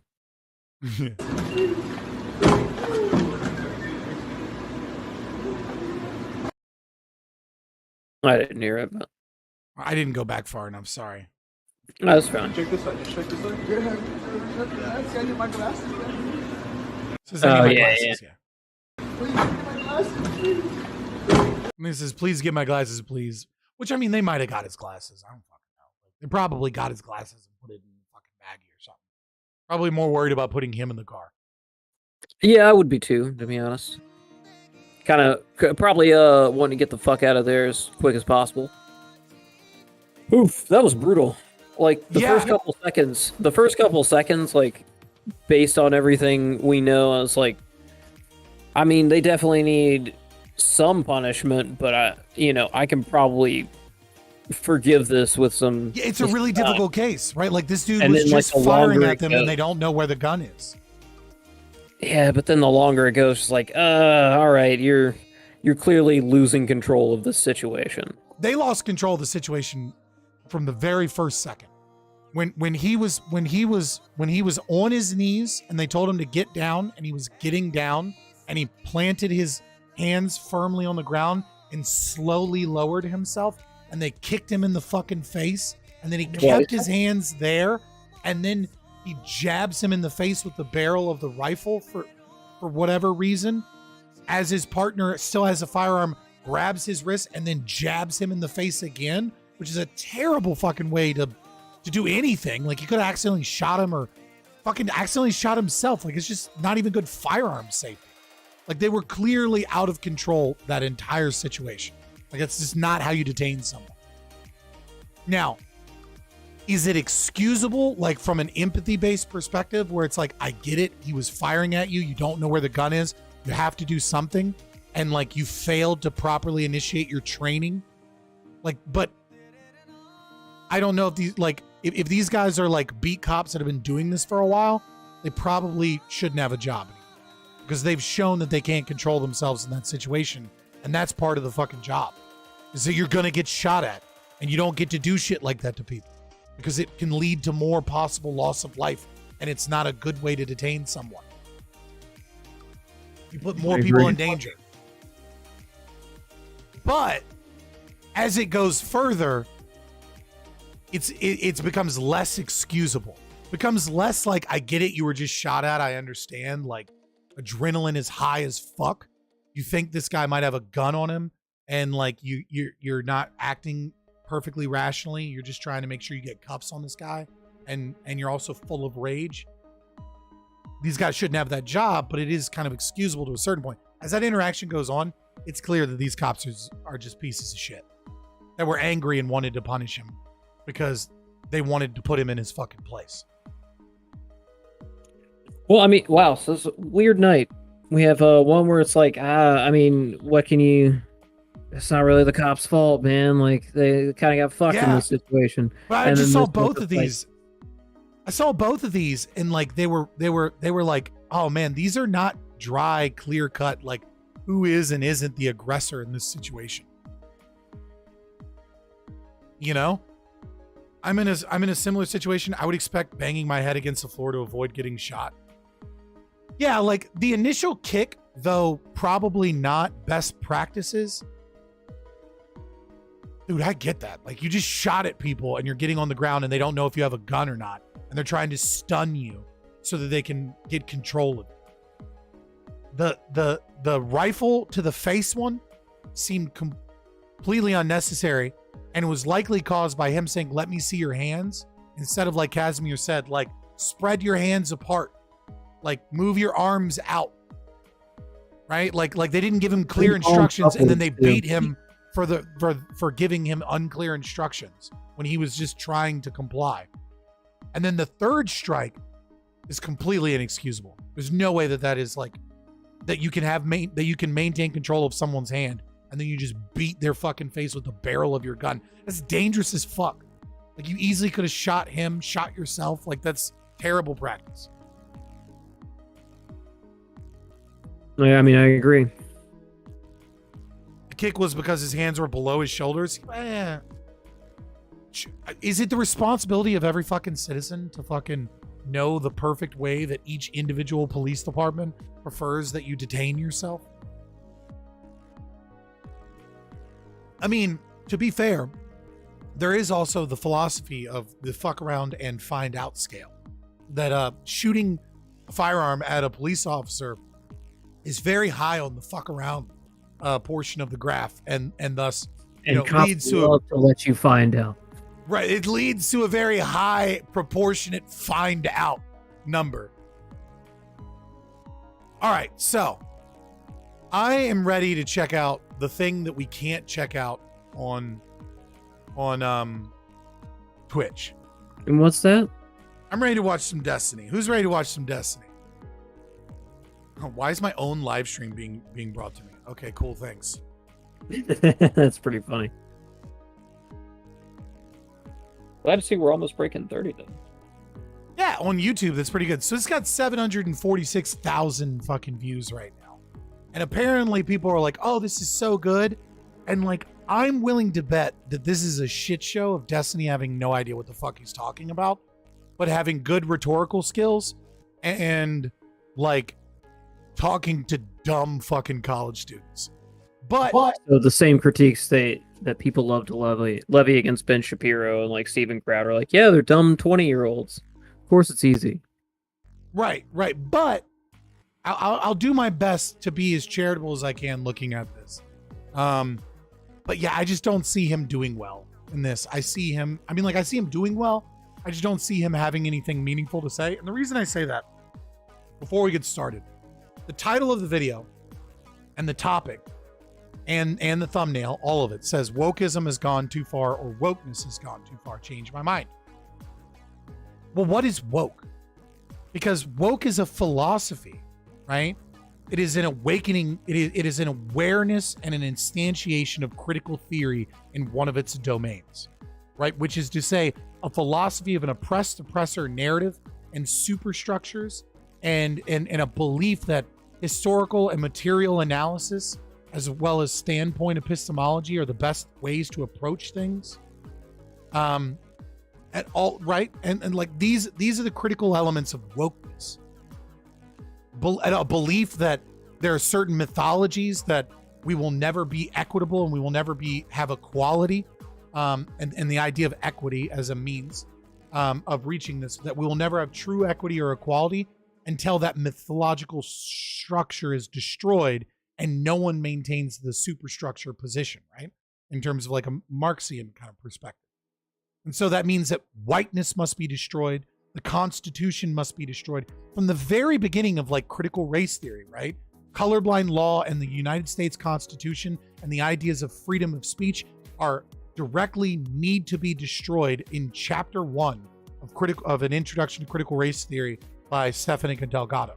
There's no way that there's a certain appropriateness of that where, you know, before it hasn't gone too far and now it has gone too far. And so the title and the debate topic, it kind of belays his lack of understanding of philosophy or the issue as a whole and shows that he's a midwit dumbass that doesn't understand the topic he's talking about. Because it can't go too far, because any level of wokeness is designed to subvert the institutions. It has praxis built into it as a means of fully promulgating the philosophy. A drop of wokeness is a poison. There's nothing good that comes from a drop of wokeness. What he's doing is he's looking at outcomes, and he's looking at certain policies, and he's looking at professed beliefs by the woke. Things like, you know, there are problems of institutional racism. There are problems where the criminal justice reform needs to take place, right? And he's saying those things are good because I agree with them. But the wild fucking Zimzir fucking, you know, all white people are a problem is going too far. And he doesn't realize that it's the same thing. You can't have one without the other. So it kind of shows that he has no idea what the fuck he's talking about. And he's super famous just for being a debate bro, StarCraft player. And because he's a leftist and people love to seal clap behind his dumb ideas. But nevertheless, maybe that's just a triggering title as a means of getting people to talk about it. Maybe he really did his research before this and he actually understands that all of those things are bad and he's going to become like based on like Enlightenment liberal principles and has drastically shifted towards being far more libertarian since the last time I saw any of his content. Highly doubting that one. Well, only one way to find out. Right? I'm pretty sure he's just going to do his regular consequential analysis and have no idea what the fuck he's talking about. Leftist Play 40K, is he from Sig Marxism? I don't. That's good. You're talking about the censorship? It says 26 here with 27 watching. Make sure you sub to the channel, please. If you are here, sub to the channel. All right, we only need, what is it, like 60 more subs? And once we get that, we can apply for monetization and the YouTube partnership. So please, sub to the channel. For an evolutionary biologist to not talk about evolutionary biology because it's like insensitive. No. He's free to talk about it, but I'm also free to scrutinize the implication by which, like, why is he demanding that this is now the time to bring it up? Well, because people want to have a conversation about like race and stuff, right? So wouldn't this be, if he was ever going to do it, like that would be? I think it's a little bit unfair to characterize it as like, oh, people just want to have a discussion about race. Like, that's true. They didn't want to have a discussion about race. They wanted to force white people off the campus using social pressure. I don't see a problem. I mean, yeah, these are problems, but this is like a really low-level analysis. But he's also talking to a college kid. It'll be interesting to see the full context. Problem with telling those people, yo, shut the fuck up, like, because you don't have any. Yeah, he's defending the position that we should have our democratic socialism and our sprinkle of wokeness, and like wokeness won't be a problem, because he doesn't understand what he's talking about, presumably. But you know, I'll let him give his arguments, but. But he is taking the based position. It's just he does. Let me not get triggered by things he hasn't yet said.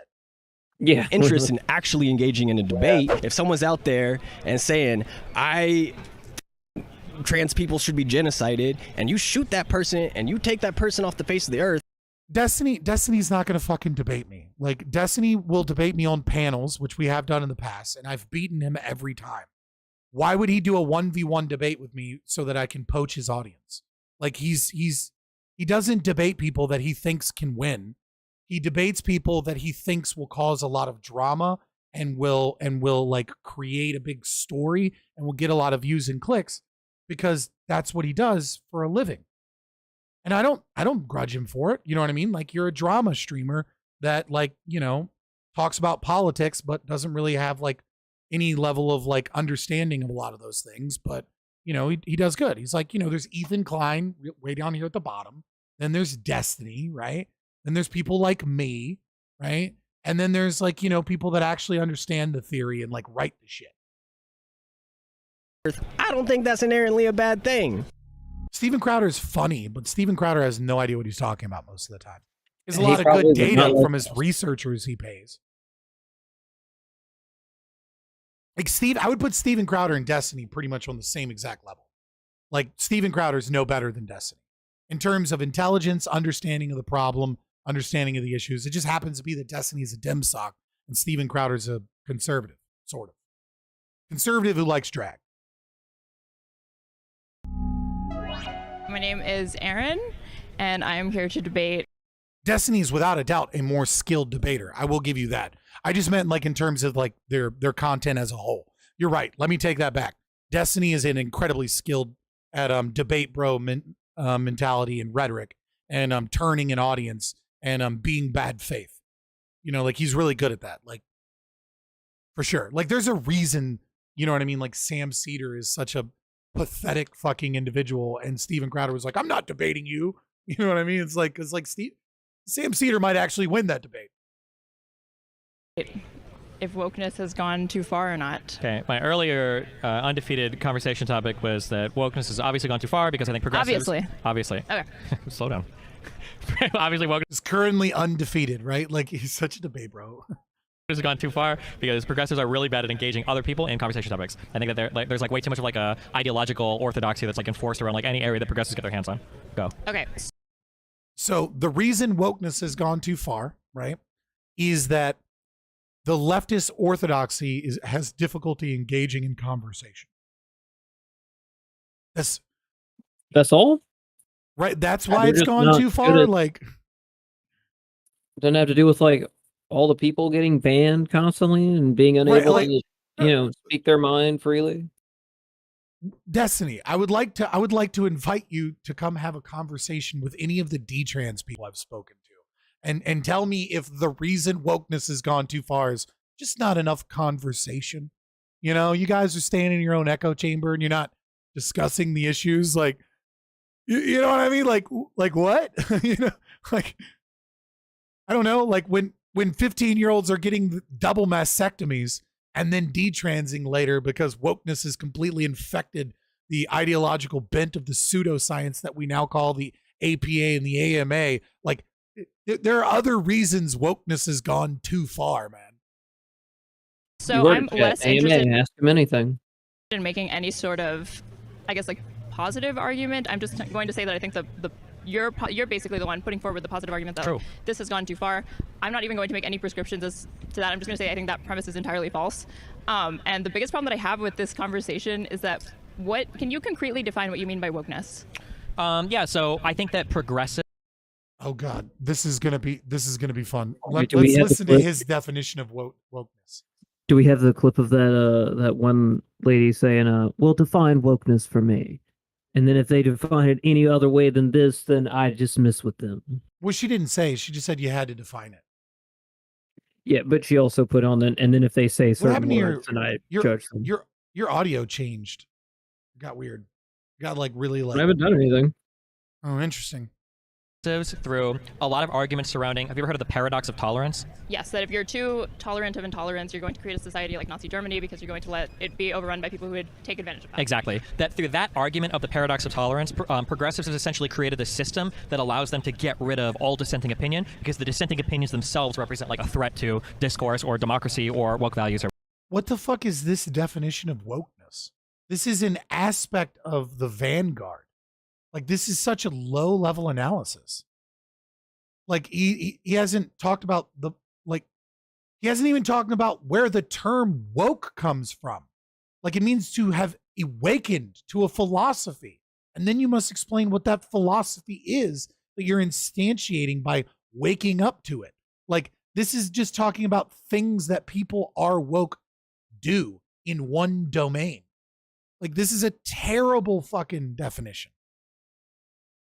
Or whatever. Okay, That's like the specific thing I'm kind of like pointing out. Okay, can you give me an example of like wokeness run amok that you think is problematic, or if it were to become like a broader social trend, would be some sort of social contagion? Yeah, so sure. So some of the things that I was kind of looking at earlier. So on the macro level, it's like the rigid enforcement of like progressive values, and if there's any Yeah, but it doesn't matter. Woke equals having critical consciousness. Yeah, I mean, pretty much. So some of the things that I was kind of looking at earlier, so on the macro level, it's like the rigid enforcement of like progressive values, and if there's any deviation, you get bucked by the system, or you get like, you know, excised or whatever. For micro examples, I would say that Brett Weinstein at Evergreen College was an example of this. Can I stop you? What do you mean by bucked by the system? So if you're in school, people will try to like cancel you or get you kicked out. If you're like a faculty or administrator, people ask for your resignation or make it hard for you to work. If you're a researcher, people won't want to work with you or publish your stuff, like stuff like that. Okay, so like threats to livelihood is yeah, what basically, you're yeah. A lot, like lots of cultural pressure, lots of social pressure, sometimes direct like pressure from staff. This isn't, I mean, freedom of association is a thing. Like, that's not a problem with wokeness. That even specifically, right? Like, that's a problem with any community that becomes too insular. And that's a problem for that community. The problem is when institutions become captured, and then those captured institutions they're afforded some protection or monopolistic tendency by the state. Like, there's nothing wrong with freedom of association saying we refuse to talk to or deal with business or anything with these specific individuals, so long as it's a totally private organization. Like, that's not even, I don't understand what the fuck what is he even, like, wokeness, like, he's not even talking about wokeness at this point, like, in any way, shape, or form. He's just talking about a behavior that the woke do that he doesn't like. But lots of social and cultural pressure. Okay, and then so like I think Brett Weinstein at like Evergreen College was like a pretty good example of that. Okay, why? Where I think like is this just him being mad that Hassan got really, really big, and then like all of his people were like, Destiny's a problem, like, you know what I mean? Like, he's just like, if we had less wokeness, I'd have more views. Like, what are you talking about? So like I think Brett Weinstein at like Evergreen College was like a pretty good example. Yeah, I mean, he's talking about like a praxis of woke, you know what I mean? Like invading HR departments to try and make sure that certain people have a livelihood and other people don't, right? You know what I mean? Like, but that's not wokeness. This is just silly. Example of that. Okay. Why? Where I think Brett's arguments were, even if you disagreed with them, I think they were entirely reasonable. What were his arguments? He felt like, are you familiar with the Evergreen College situation? Yes, I am, but I'm interested in hearing your characterization of it. So why don't you explain it since you brought it up? Okay, I learned all about it in the Red Pill community, shit test and everything. So that's okay, nice. Okay, sounds good. Tell me about it. So my understanding was that traditionally at this school, there were days, or there was like one day a year where I think it was specifically black students would take a step back and let everybody have like a day and see like, well, this is what it's like minorities are missing, and then they do like an off-campus event or something. And they wanted to switch it up where they were saying, well, we're going to ask white students to leave, or white faculty or white people to leave college to stay for, I don't even know what the justification given there was, but I think Brett sent out an email where he was disagreeing. He was saying, like, I think it's a bit different when you're asking white people to leave. I don't agree with this. I don't want to partake in this. And through that email being published and then disseminated to the student body, people got this idea that there were a lot of ideas, but basically people. I mean, like his characterization of this, I think, is fairly accurate. I just wonder if he's going to get to the part where they basically rioted on campus and we're going to beat him with a baseball bat. They were looking for him and his wife and like trying to find his car, and were like, you know, patrolling, and like they locked down the school, and like the police chief had to go in unarmed to negotiate with the people that had taken over the school. How about that? It's like a real life episode of Community. Or like Community does like a paintball tournament or something, and all of a sudden it just becomes a wasteland. I mean, like, I've only ever watched Community while I'm half awake on the couch, but like I remember something. I remember that. I also where like they like instituted like a social credit score Facebook app thing, and like it was like what is happening? Started to show up at his class outside. They were, I don't know if I say threatening him, but they were like screaming at him, shouting at him. They really wanted to fight over him being like racist and stuff like that. And eventually it blew into a thing where I don't know if he ended up settling with the college before he left or whatever, but he basically left the college because of all the pressure. Yeah, I know about this unfortunately because he has taken himself on a media parade. Yes. And will go on to any podcast that will let him. I love the fucking spite and hate, right? On a media parade. Like, how dare you profit off of this? Okay, we're woke. We're the only ones that can profit off of being victims, okay? Rehash the story, even though it literally happened forever ago. Yep. Do you know what the contents of those emails were that he said in response to his disagreement to the, like, they free of white people on campus or whatever? Yeah, I read all of them, I think a couple months ago, again, because we read it up, I don't remember, I can't recite it word for word. Okay, I can't either, but I do remember that what he did say to this organizer was that he would be happy to provide a forum for discussion or something, I think, or? Yes, do you know what the topic was going to be? What's the topic? I don't remember. Race and how it coincides with evolutionary. Like, oh, okay, gotcha. Okay, so he was basically based. Was it race and IQ? Yeah, well, evolutionary. I don't know that it was necessarily like IQ. He was interested in exploring like race realism. Okay, he's an evolutionary biologist. It's an appropriate topic to explore, right? Right, but given the context of why he's bringing up that he was interested in exploring that subject, when the controversy has to do with. Bitch, why would you talk about pancakes in chat right now? Like, why would you say that? People in chat have been talking about it. I guess disagreement about social justice strategies or whatever. Like, what do you think the implication is when he's like, I would be happy to educate people on race realism? I think it's literally perfect. It's within his wheelhouse of what he's educated to do. If you like, one of my biggest frustrations as like an online debater content creator is people like me end up getting tasked with debating these like esoteric or very difficult to navigate scientific fields, and nobody from those scientific disciplines will ever enter into any of these discussions to give their opinion. So if somebody that actually has a background in the field wants to like enter into that field and give a discussion on race realism, me personally, I'd rather somebody like, well, I don't know now, but back then, Brett Weinstein talking about race realism and evolutionary psychology, I'd prefer that to like, you know, Nick Fuentes or somebody talking about it. It's a pretty. I mean, that's a fair point. I don't know. I still don't know what this has to do with like why wokeness has gone too far, because it kind of, again, portrays that he doesn't understand what wokeness is. But yes, this is a problem, a specific problem. Low bar to clear. I'd hope that it was maybe a little bit higher, but okay. That's well, I mean, Jordan, I'd prefer him to like Ben Shapiro talking about it, I guess, yeah. Another low standard. All right. So well, it's conservatives. The standard's not very high, okay? I'm trying my best here. All right, so. But I mean, like. I would love to know who her fucking standard bearers are. Right? Like, you know what I mean? Like, oh, conservatives are just so dumb. Ben Shapiro is such a low bar. Yeah, he is. I mean, like, yes, we're talking about content creators. Like, who's this superior intellectual leftist content creator that you, who's the standard bearer for the left? Who's the most popular person to talk about politics right now? Fucking Hassan? I would be surprised if Hassan is able to successfully microwave burritos. It would legitimately shock me if like he can figure out the amount of seconds that it takes, read the package, and like can't fuck up wrapping it in a wet paper towel. Like, I'm pretty sure he's not smart enough to get that task done successfully. Oof, that's brutal. Also, real quick, just to address chat, I don't care which pastry you think is superior. I'll try it. I love pastries. My favorite thing, though, was baklava pancakes at Apollo's. That does sound pretty good. Since it was coming up in chat, I just thought I'm a big fan of crepes. Honestly, I really am. I actually do like crepes. I'm a crepe. But only if like weird dough. But only if they have like a lot of good shit in them. You know what I mean? Like people that just like eat crepes like by themselves and call that breakfast, like you're a fucking monster. I mean, ooh, a good savory like right bacon, egg, and cheese and potato and like some fried potatoes. And drizzle just a little bit of crepe. Something, you know, sweet on it. Yeah, absolutely. Do you think that like Hassan no offense to would Brett. burn his tongue and blame the water patriarchy. Okay, I'm trying my best here. All right, so. But I mean, like, do you think that, like, no offense to Brett, or take offense, I don't want Brett to do like a workshop on like, let's talk about like the systemic injustice that appears in society and how we can like alleviate some of the pressures that minorities feel in like America. Like, he's an evolutionary biologist. What is he going to say to that? Like, that's just like a virtue signal. Like, oh, let's like, I brought a slideshow from YouTube. I know, but like, I think that there's something in between this huge virtue signal and then ramping it all the way up to like, I'd be interested in discussing race realism with you and the idea that there may or may not be superior racial genes, even though that's junk science. To me, it's no different than if he had brought up.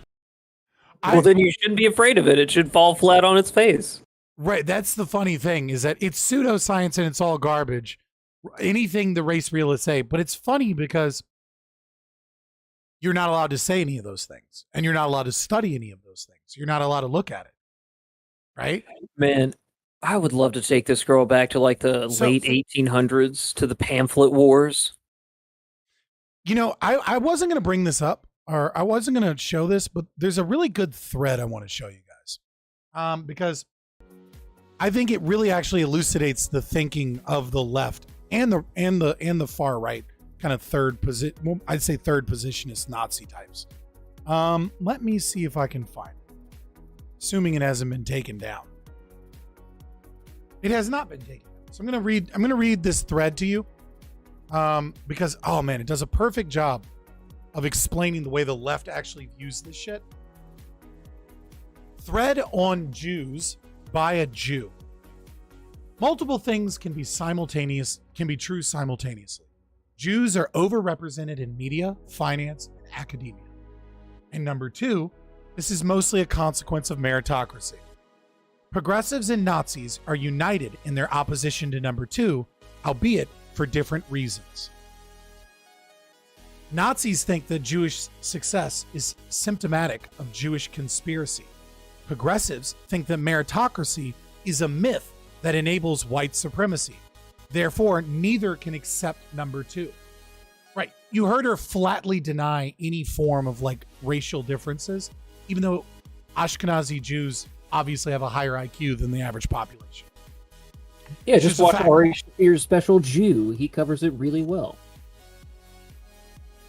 The Nazi position, though bullshit, at least has the benefit of being internally consistent. But the progressive position doesn't even have that. Let's take a moment to explore why. The progressive point of view is that to the extent that Jews, blacks, etc. exceed in a white supremacist society, they do so at the cost of their racial/ethnic authenticity. Which is to say, the way you get ahead as a minority in a white supremacist society is by acting white. But in doing so, you cease to be authentic. Consequently, the progressive explanation for widespread Jewish success, even if they refuse to articulate what follows logically from the premises, must be that Jews are largely inauthentic. That is to say, most Jews are the Jewish equivalents of Uncle Toms. Under this view, Jews are essentially opportunists who trade away their identity in exchange for success. This is how it's possible for Jews to be complicit in white supremacy. They're just a bunch of sellouts.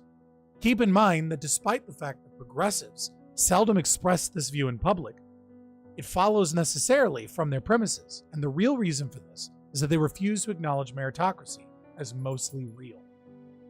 Now, point here, mostly real, right? Two greatest indicators of success are IQ and then personality trait conscientiousness. The idea that like networking and nepotism and like, government handouts and fraud that are, made legal in some way don't exist within the system, is obviously not true.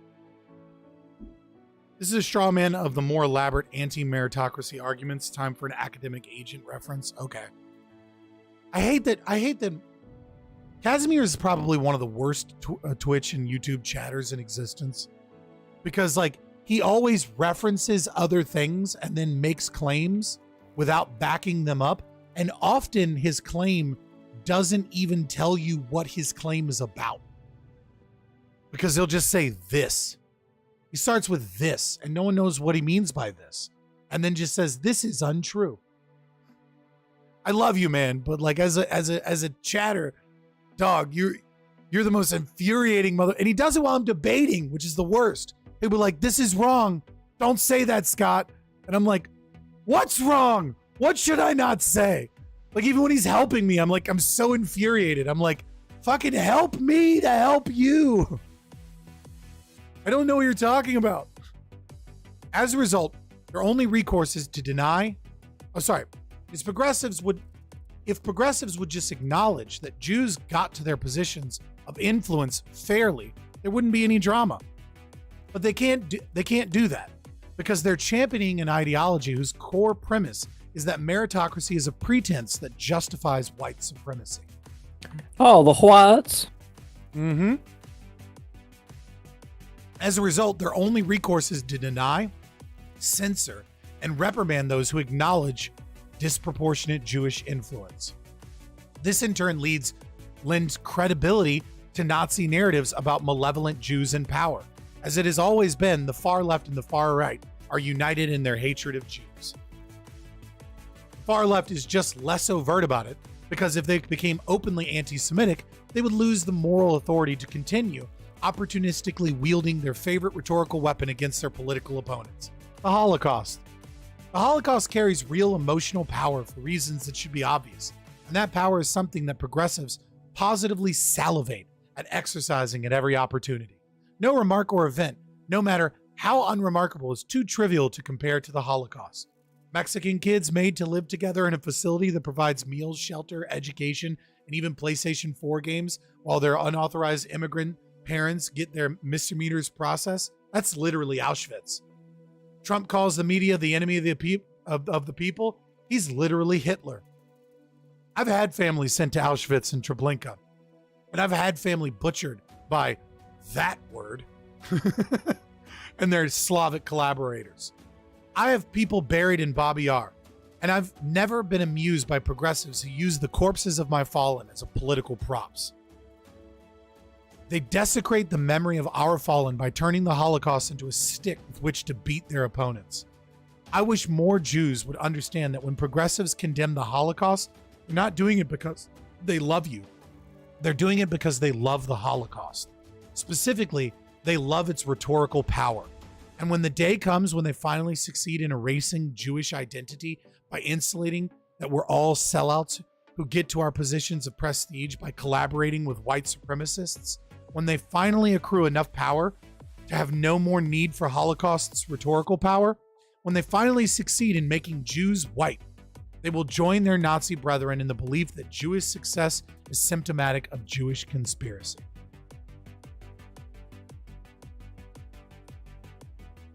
This is obviously only part of the conversation, right? There is nepotism, there is influence, there, corruptions tend towards hierarchy. And when you have state power, right, that has a monopoly in regulatory capture, this can cause additional problems. And this can cause that and maintain corruption where the market would be able to get rid of that corruption. And there are other things that we could talk about in regards to this. But this is why you can't have a conversation that gets anywhere close to race realism. Because you can't admit that Jewish people are more successful because their culture is better and they have a higher IQ. That's supreme racist. Just like you can't admit that black people have the exact opposite problem in America because their IQ is lower and they have a shitty culture. That's just a fact. You can call me a racist or try and ban me for that fact, but if you can't admit that fact, then we can't actually talk about why that is. We can't talk about the way that the government has destroyed those communities and destroyed that culture in many ways. We can't talk about the fact that if you want to look at who has the most lead poisoning that leads to a lowering of IQ in America, it just happens to be low socioeconomic status in low-income neighborhoods in America, in metropolitan areas. Oh, what is that predominantly filled with? With black people. There are reasons that are environmental that can be attributed to this. And we could fix those problems if you would admit the existence of reality. But because you refuse to admit reality, and because it's racist to discuss reality, then we can't have those conversations. Race is just a social construct. That's cool. Clines fucking exist, and genetic grouping and families exist. Okay, when we talk about black people, obviously there's more genetic diversity in Africa than there is in all of Europe. I'm sorry, than there is between white people and black people. Sorry, obviously there's more than all of Europe. But, right, there's a lot of diversity. There's a lot of different clines. There's a lot of different families and groupings. And there are environmental factors that play a role as well. There's also ACEs, adverse childhood events. But because we can't admit that there's trauma being done, and we can't be real about it unless we want to get super woke and do the historical analysis and talk about how white people are fucking evil and whiteness is the problem, because we can't dismiss with your dumb fucking ideology of wokeness that is rotten to the very core and a drop of it ruins any conversation, then we can't talk about adverse childhood events and actually focus on what it means when you come from a community of violence. what it means when you don't have a father present in the household, such as 77% of the black community in America born out of wedlock. It doesn't necessarily mean you don't have a dad at home, though, to be fair. Right? And those numbers get worse 3 years later. Right? Because a lot of times families are together and then they split up after a couple years. We can't have those conversations. Instead, it's white supremacy, and so we need to fix white supremacy.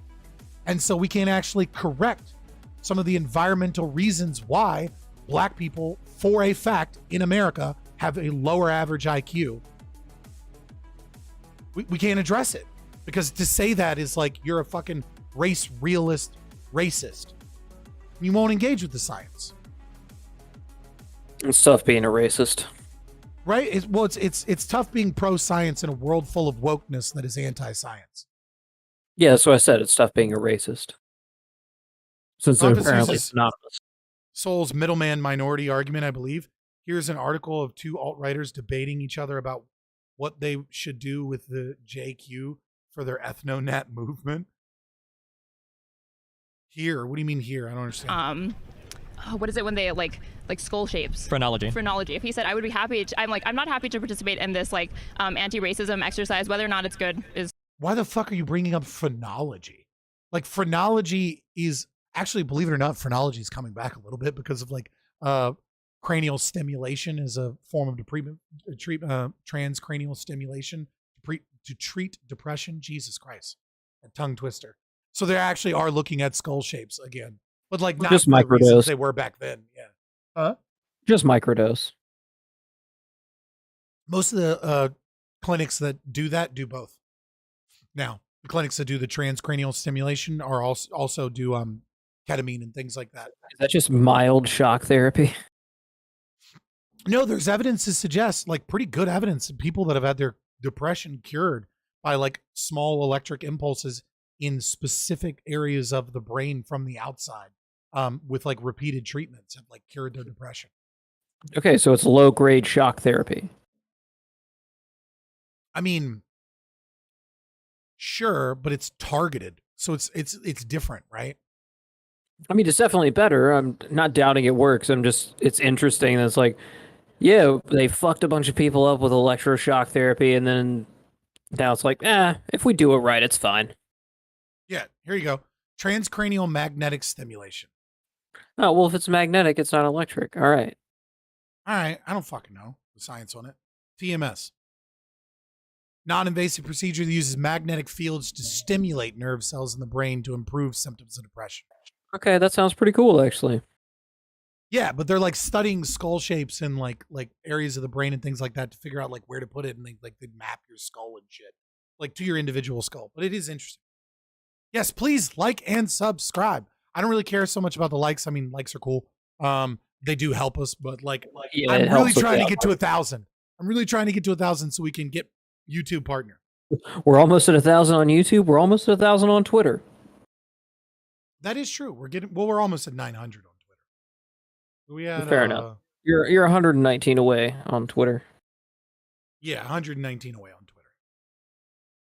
Is subjective, obviously. And you can have his disagreements with that. I'm sub already. Look, I don't care about your sexual, BDSM preferences. I just want you to subscribe to the channel. But then to follow that up with some exercise, whether or not it's good is subjective, obviously. And you can have his disagreements with that. But then to follow that up with, but I would be happy to discuss, what did you just say it was? Phrenology? Phrenology. Well, but the phrenology is by definition. Right, but you didn't discuss it. Like, also, that doesn't mean that he supports it. Students of this. Yeah, okay. sure. Phrenology is a bunk science, but look at where we're at now. Okay, I'm glad you picked this topic. It illustrates my point perfectly. All right, perfect. We've made a justification for an evolutionary biologist. Yeah, I wouldn't say race realist, shit on fucking Twitch. I wouldn't say that shit on Twitch. Fucking fanatic would be like, what? What happened? Report. It'd be in the chat in a second. Right. Someone would DM him like, yo, Scott is talking race realism. He'd be in the chat like, we can't talk about that. Race realism is evil. Now, and this is your white rage that is implicit due to the fact that you have, a calcified pineal gland because white people are the devil. It's like, wait, how do you say it? Calm right now.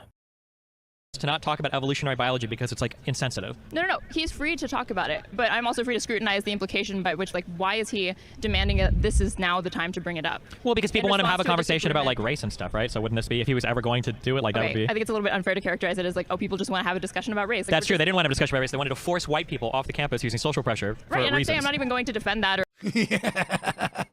Well, you're the one saying wokeness hasn't gone too far in the context, right? Like, so what do you mean? Oh, I'm not even going to defend that. Okay, I win.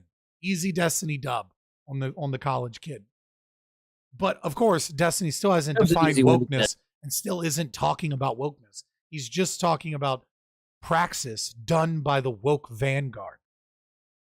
Or discussed it or whatever, but I think like the situation is a little bit more nuanced than, oh, he wasn't allowed to, he got fired or like whatever. I don't think he actually got fired. I think he ended up settling with the school and leaving with some payoff package. But it was obviously everybody wanted to leave, the students, and I think the faculty as well. People think that it starts and ends with like, oh, they, and he talked about this. Like I listened to his interview on Joe Rogan where he said that, he is a Jewish man and he's uncomfortable being told that within a country that he wants to live in, there are spaces that he is not welcome in because it's happened historically to Jewish people, which is a completely defensible point. What is indefensible to me and what he conveniently leaves. You know what? That is, oh, thanks for the follow, for the sub. That is a very interesting, kind of like personal feeling, like as a Jew being like, you're not allowed in this space, Jew. You know what I mean? Like fucking only goyim allowed. Like, what? I mean, aren't there places where like goyim aren't allowed though? The synagogue, actually, most synagogues let anybody there, just like not during certain stuff. There's not any like ceremonies or anything where it's like, nah, this is like a family thing. Oh no, actually, they love having like a. What is it? A Shabbos goy? Is that the Shabbos goys? Are those the people that like use electricity on the Sabbath for them? Yeah. That's happened historically to Jewish people, which is a completely defensible point. What is indefensible to me and what he conveniently leaves out is not only did he voice his disagreement, which is completely fine. Yeah, Casimir. Yeah, you can't mix men and women together. We can argue and disagree about like which strategies about and yeah, this is sped up to 1.25. I'm not listening to this shit at normal speed. I can't even get through fucking 10 minutes without fucking an hour of conversation. Racism, social justice are best and appropriate. The umbrage I thought people were taking up with him was that he was saying, "Oh, but I would be happy to give a lecture on race realism, which is essentially the new version of." But hold on, what did you think he was going to say? But he never said what? Was he going to say like, "Welcome, today we're going to study the warrior gene and why black people are predisposed"? Like, did you really think that was going to be like his presentation? Like, we don't even know what the presentation would have been. What? I know. I was about to say, like, what was he going to say? You know what I mean? Oh, it would have been very interesting to hear all about. But we never got to hear it. Race realism. Well, there are things you can talk about for, like, I'm sure as an evolutionary biologist, he'd have something to say. But do you maybe his whole think that he was sad that he didn't get to give that presentation? Do you think that he was really making that offer to give that lecture? Because it sounded like the offer would have been that, like, if you want to have a day where we discuss issues that are relevant to minorities, here's an issue that I can discuss that's relevant to my particular scientific discipline, which I think is what would make the most sense. The study of how they're inferior to white genes. How do you know that's what he was going to say? Maybe he's going to say black people were superior. Yeah, maybe he was. Maybe we were deprived of an excellent lecture where he made that exact. Yeah, I've been in a fucking a synagogue that was wasn't Hasidic. It was oh god, just like the regular Orthodox one. I went for like a college thing, like just like an ethnographic thing. This is years ago. I just went to one just to experience it and like write about it along with like other stuff. I barely remember that. Exact point. Yeah, I don't think I've ever been to a synagogue. Yeah. College campus, isn't this like where those types of conversations should be happening with an actual evolutionary biologist rather than like whatever your local conservative group is or your local YouTuber? I agree with that entirely, but well, then what do you disagree with? My disagreement is that doesn't meet the threshold to say that it's gone out of control. What you just went on to describe, in excessive detail because he will not ever stop like telling the story. Well, I described it because you asked me for one example. That's one example. We go through plenty others if you want. I know. That was the only. I mean, yeah, what a weird dub for her to try and grab. Like, I mean, this doesn't prove it's gone too far. It's like, yeah, we just got through one. Right. It's like, this doesn't prove he's gone too far. I mean, when the police chief had to surrender herself and surrender her firearms to have a discussion with people that were screaming about whiteness so that they could get control of the campus again, because like fucking, LGBTQAI plus WTF MAPs were walking around campus with fucking baseball bats ready to defend their territory. Like that wasn't too people far. did a thing. Some people did some things. only thing, but I think you and your audience know all too well that anecdotes, you know, like data is not just the plural. Like, sure. Yes, you know what I'm saying. Yeah, data's not the plural of anecdote. I understand, but when you Right. start to get like story after story after story after story, It's not story some after of which story, though. it is story after story. Oh. Yeah, right. Like, I don't know. So, like, one of the most recent, really troubling ones. I'll do this last one, and then we'll let the other guy jump on, and I'll let you respond to this. One of the most recent troubling ones to me, very troubling, very upsetting, was there was a study that was promoted. I think it was conducted at and then promoted by the University of Washington. It's not that fucking surprising, right? Destiny has always been a dim sock that likes to use whatever talking point will trigger people, bring drama, or make him look good in an argument, right? Like, I don't think that Destiny's tied to any ideology. I mean, like, sure, he's a dim sock in his disposition, but I think he just does what he thinks will be entertaining content.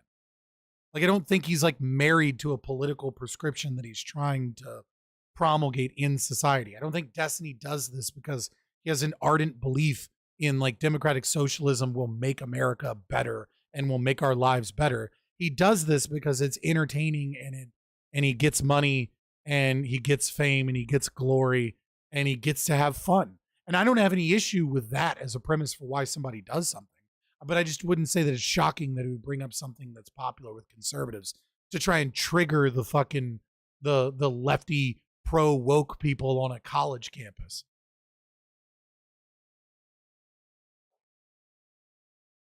Washington. And this was a study showing that puberty blockers were incredibly beneficial to minors when they were prescribed, and they checked for suicidality after the fact. Okay. And when they did this study, the university was shouting from the rooftops, this is so great, we're helping trans kids, puberty blockers are amazing. People went back and they dug through the study and like, okay, but when you actually look at it, it's actually a wash. It doesn't really help suicidality much at all. Like, it's Like a hormone. Yeah, like all of the studies. Like all of these studies are fucking trash. Taftash did something today that was so fucking base. Let me see if I can find it. And she fucking DM'd it one part of the thread to me. The fuck is it? So this is part of the thread that she DM'd, and I was just like, well, she didn't DM this part. I like grabbed it from the thread. I was like, this is so, I'm going to use this. I was like, dude, there's no way I'm not using this.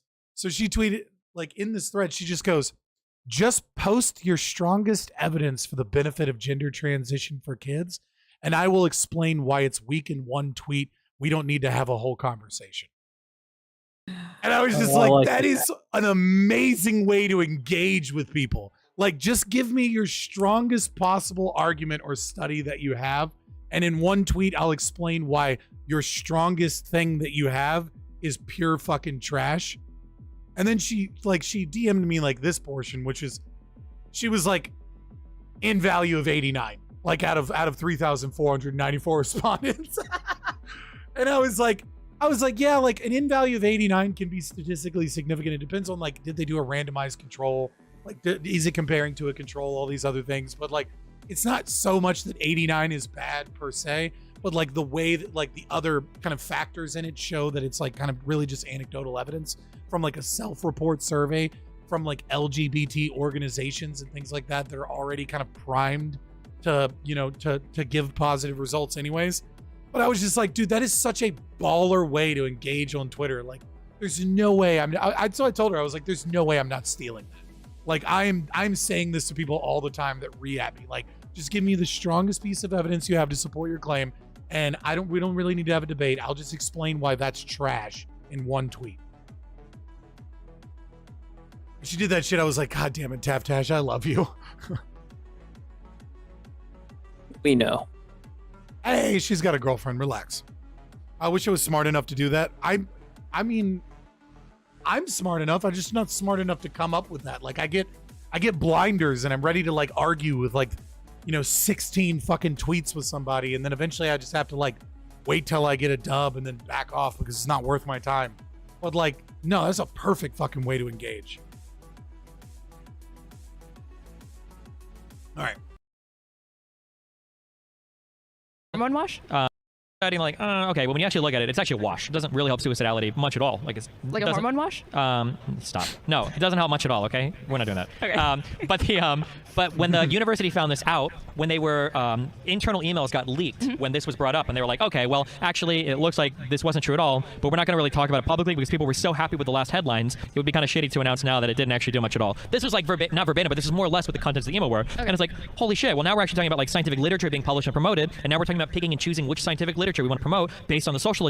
Dog, it literally said like the Nature magazine, right? Or sorry, Nature journal, scientific journal, one of the most prestigious journals in America in terms of publishing research in science, has stated that anything that leads to like not positive outcomes or seems to be targeted at a specific race or group or sexual orientation that doesn't lead to like a positive like result, they're just going to refuse to publish. So they've openly admitted that they will no longer publish science that goes against the ideology of critical theory. No, that's what I call reliable data. Right, like that's not just like one college campus, one place. Like that is at the highest levels of our institutions. Like we are no longer able to have science because science gets in the way of their Marxian ideology. Just wait till Destiny finds out about nature. Fuck, you beat me to it. Right. Agenda that it promotes, that's really scary to me. And there are more anecdotes, but go for it. I'll let you respond to that one. Okay, like I'm not even going to disagree that like you can throw these anecdotes at me all day, but they will always just be that. They will just be anecdotes. Like, are we actually seeing a meaningful trend? And I mean beyond the scope of individual people having their livelihoods disrupted. Right. This is where you should bring up the Nature magazine thing, right? Because that's not individual level of corruption. That is our institutions infected by wokeness, peddling pseudoscience. And if you really got into it, you'd realize all of this science is fucking junk.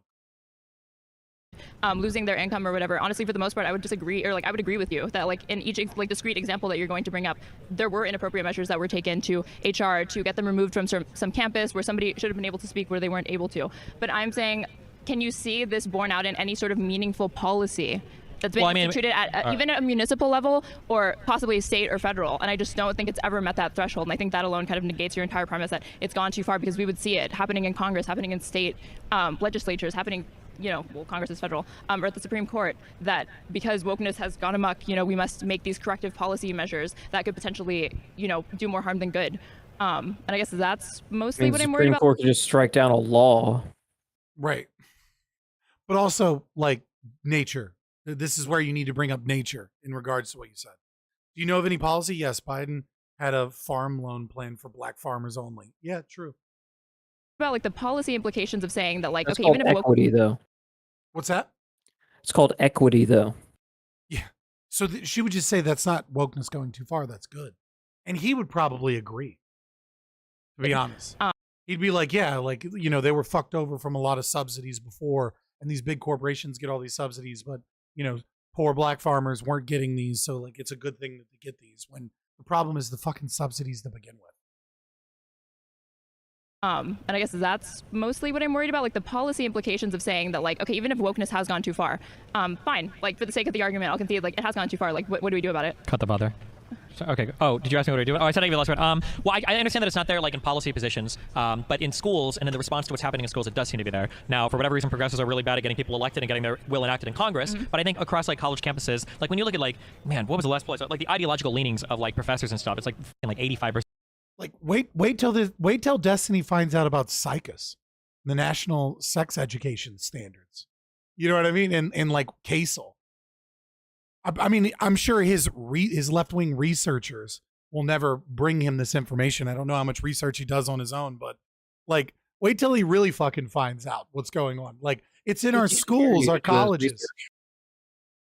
We're just gonna say I should have a talk with Destiny. You don't have enough clout to talk with Destiny. I don't have enough clout. Well, apparently he has a call-in show. How's he now? I keep seeing something about it. I doubt I would be able to even get through the screeners, to be honest. % left, and like even some of the econ departments. I don't know if it's true here for University of Texas. But is that a problem? Should we be hiring professors based off of their partisan affiliation? Shouldn't it be based off their expertise in the subject, how well they are at lecturing? Yeah, it should be, but you just told me that somebody with the expertise in evolutionary biology couldn't talk about it because it was racially insensitive. No, I did say that he was fine to talk. See, this is where Destiny's really good with his rhetoric, right? Is he's very quick to like take something that someone else said and then twist it and like use it against him. He's a smart debater for sure. I'll give him that. Talk about it, but I was saying it's interesting also to explore the implication of why he decided that that was the appropriate moment to give that particular No, lecture. I understand, but I'm saying like when I'm not saying we should hire people based on their ideological proclivities. It sounded like it. No, it didn't. You just heard that because you wanted to hear that. Oh, but okay. if you're getting this huge slant in a certain direction, the question is like, well, are all how do you know that partisan slant? The question is, are all of these people, do they just happen to be left-leaning, or is there like a culture that's kind of developing that encourages only left-leaning people to participate, or people that aren't left-leaning to kind of like hush their opinion a bit? You say, oh, is there a culture? No. I think you firmly decided that Well, like because no, there obviously is, of definitely course. is a There culture. obviously is a Okay, culture. there is this liberal orthodoxy that's being enforced within academia or whatever. Progressive orthodoxy. Oh, okay. Yeah, it's a progressive orthodoxy. Obviously, I mean, like, I've had professors pull me out, tell me to come to their student hours, and please stop, like, participating in saying anything about socialism or Marxism, multiple times, because that's not like helping our ability to have conversations about W.B. Du Bois, for example. Like, I never had these conversations. yeah, well, it's because you probably were quiet. What's up, Con? Are That you helps. progressive yourself? Yes. Oh shit! So you're already But I don't enforce swinging. progressive by. orthodox. That's why I'm here. Hey, she's been doing a lot. She's been commenting on the YouTube and stuff too. I know. She's just able to catch a live stream for once. Maybe not working till like midnight tonight. The University of Texas is talking to kids. But are you sure that that's really the progressive orthodoxy? What for? What? What that like? If you went up to My grandmother is a fucking is someone who had the word feminist as a license plate, who established or was a co-founder of like half the battered women's shelters in the state of Virginia, who is a tenured professor of sociology and an avowed critical theorist in terms of what lens that she preferred to use in sociology, in her analysis of sociology, that talked about the patriarchy all the time. This woman was brought before a hearing at our local college because she accidentally misgendered a gender fluid person that changed their fucking gender pronouns that day. The fuck are you talking about? Like, this idea is like, well, is there an orthodoxy? I don't understand why conservatives can't be here. You can't be a hardcore rad fem non-turf because you're not woke enough. Like, the fuck out of here. Such a dumb fucking thing to say. I gotta get more water. Go get that water, you thirsty, thirsty little boy.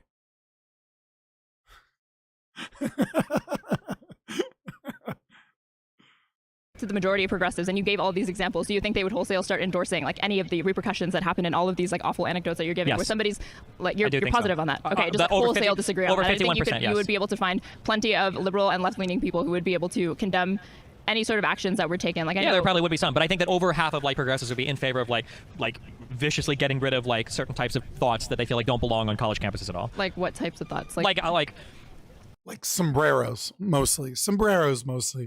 I don't know if you guys are old enough to remember the old days of the SJW cringe compilations, but they get real mad at sombreros. Man, I didn't know Mother Nature is British. Animal teeth make sense now. What? And how would you even like eliminate these thoughts? How would these progressives you do it through on social campus, culture pressure, right? And are they not allowed to do that? I don't think they should on college campuses. No. Enforce because I think that a college campus should represent.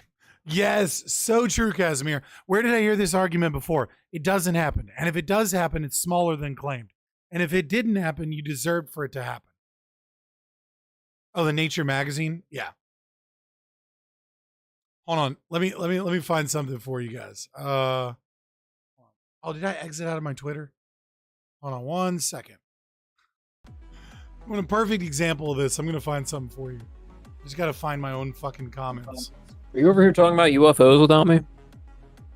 That's exactly what I was doing. I was talking about UFOs without you. Sorry, I heard you say sombreros. I thought you might have been referencing the sombrero UFOs. Here's a perfect example. So I commented What I said basically was this. This is the narcissism of wokeness. He lives in a fantasy world, and when presented with evidence, you can see him get anxious, see him scrape for a new argument, do anything to cling to the fantasy to maintain his worldview. He's avoiding narcissistic collapse. Obviously, there are a lot of fucking claims here, but there's certainly a level of narcissism that is bred into woke ideology and critical theory in the fantasy world that they construct for themselves. But again, Casimir is dead on. It doesn't happen, and if it happens, it is smaller than claimed. And if it didn't happen, you deserved for it to happen. Here you go. Studies we have into this. You can't. Yes, No, they they're are. not. Yes, they are. No, they're not. There is no What's your doctor basis in for saying the law. There's no doctor in the United States who will give you who will do a irreversible surgery under the age of 18. That's just not true. Chloe Cole is across the street. She had her breast cut off at 15. Do you want to come talk to her? Yes, dude, it's not true. Chloe Cole's right there. You want to go talk to her? Yeah, I can hook you up with the Chloe Cole interview if you need one, boys. Chloe Cole is across the street. She had her breast cut off at 15. Do you want to come talk to her? Mastectomy is. She's so fucking nice, by the way. Just throwing that out there. Chloe Cole's such a sweet person. Like, she gets so much hate. And it's like, with Tulip, with Richie, like, I kind of get it. Like, Richie will be like, fuck Keffels. You groomer. You know what I mean? Like she'll just, like, he'll just go in. Like Richie doesn't give a fuck. But, like, Chloe Cole is always so fucking nice. And people go getting so mad at her. Cut off at 15. You want to come talk to her? Mastectomy is. That's You want to come talk to Was it her? for? What's that? I said it was pretty funny. I was like, ironic, I should say. Yeah. Cancer? Or was No, it for gender. That's not true. Come talk to her. No. I've got video from Kaiser Permanente in Oakland, California, where the doctor is admitting that the youngest patient they cut the breasts off of is 12 years old. It's on video, my friend. I'm willing to bet you right now that that's an edited video where the doctor was talking about how the person had cancer, breast cancer, and had to cut it off. All right. So this is a video by. Yeah. Now, so this is the deny portion, right? Boston Children's Hospital. In the United States. For top surgery, you are requested but not required to have been on gender-affirming hormones for at least a year. Many surgical centers require you to be 18 for top surgeries. We'll see people as young as age 15 if they've been affirmed in their gender for a long period of time and don't really. So what are your thoughts about that? That's fine to me. Well, you said. What are your thoughts on that? Sounds fine to me. It's not happening, so it is though, right? Okay, so we're gonna acknowledge that? Yeah, I was incorrect about that for sure. What else do you think you might be incorrect about? Well, I'm sure plenty of things. You were very confident about that 2 minutes ago. Yeah, and like any reasonable person, I can say So when I now was do you wrong. believe that they cut off the breast of a 12-year-old at Kaiser Permanente? Or do I need to show you that video too? Were they affirming to their chosen gender for a long time, the way they said they have to be in that video? Well, they don't have to be. They request it. That's it, as long as they have been. No, in fact, you can get. Right. So now his whole argument is completely shifted to, well, no. Now it's okay. Like, it's not happening. It's not happening. Here's proof that it's happening. Well, it's okay. Like, because they're affirming for a year. Right. And so, like, that's perfectly fine. Like, my entire argument has changed and I'm okay with that. Get these letters of approval for surgery over the phone. There was a Pride Festival in Madison, Wisconsin a few weeks ago. Someone set up a tent with a sandwich board saying trans or non-binary, free letters of recommendation for surgery. You could just walk up to the tent, get your letter for surgery that you need. Do you think that's the level of safeguarding we need for a lot of these kids who are struggling with other mental health comorbidities? If they want to transition, then yeah. Okay, so a second ago it wasn't happening. Now you acknowledge that it is happening and it's totally fine if there's no safeguards. Yeah, I mean, exactly. I went 180 so fast. Yeah, like he learned that, like, he was proven wrong with video evidence that when did over the phone make it okay? Yeah, well, it's getting crazy. You can do it over the phone since the pandemic because, like, some people can't come into the office. This was Vosh level of 180 from, like, Curb Your Vosh. Yeah, that was pretty, like, that video with him where he's just like, oh my God, like, this poor person was sexually assaulted. It was by an Asian? Oh, well, then this fucking lying piece of shit, blah, blah, blah. Hashtag believe all women. Hashtag we hate all women. What I mean is, like, wokeness just ends up turning Wait, into. I'm answering specifically. You're not letting me respond to your questions. Hold on. Wokeness is anything I don't like. No, that's not true. Okay. What I'm saying is that. Well, that's what happens when you don't actually adequately define wokeness, Destiny, and you don't understand what wokeness is. You just see the effects of wokeness, and the praxis of the vanguard of wokeness, and then you recognize that those things will lead, like in your utilitarian calculus, will lead to negative outcomes for society that you don't want. And so you go, this has gone too far, we need to taper it down. But you don't understand that that is the ideology in practice. That is what wokeness is. There is no appropriate level of wokeness. There is no appropriate level of a critical democracy. There's no appropriate level of critical legal studies. There's no appropriate level of critical race theory. Just like there's no appropriate level of communism. Just like, and I know you're going to hate this the most, Destiny, there's no appropriate level of socialism. None. Even if you're a Republican and you think that food stamps are good, there's no appropriate level. That is what the system does. You don't get to constantly check the system. It tends towards corruption. That's what happens. Like, I think that on college campuses, there should be like a diversity of thought, right? I should be able to find on a college campus, like the local fascist squad, like talking about fascism. And if I don't like what they have to say, I should be able to ask like my political science teacher, like, hey, that's what those progressives are doing. No, they're not. What they're saying is we need to protest, boycott them, and get them kicked off campus so that in our own poli-sci classes we can circle jerk about how ideologically pure and cool we are without ever having to address an uncomfortable thought or deal with strands at of what thought that point are do your criticisms of the, like, you know, your local white pride group, fascist group start, in your opinion, going too far? Like, you can only criticize them up to a certain point before you're like, hey, you're heading into territory where you're like, your wokeness greed. Yeah, I think the issue is like when you're at not odds with other people's rights. Yeah, when you refuse to platform it at all. I think that's an issue because then people don't even know how to engage with those different streams of thought.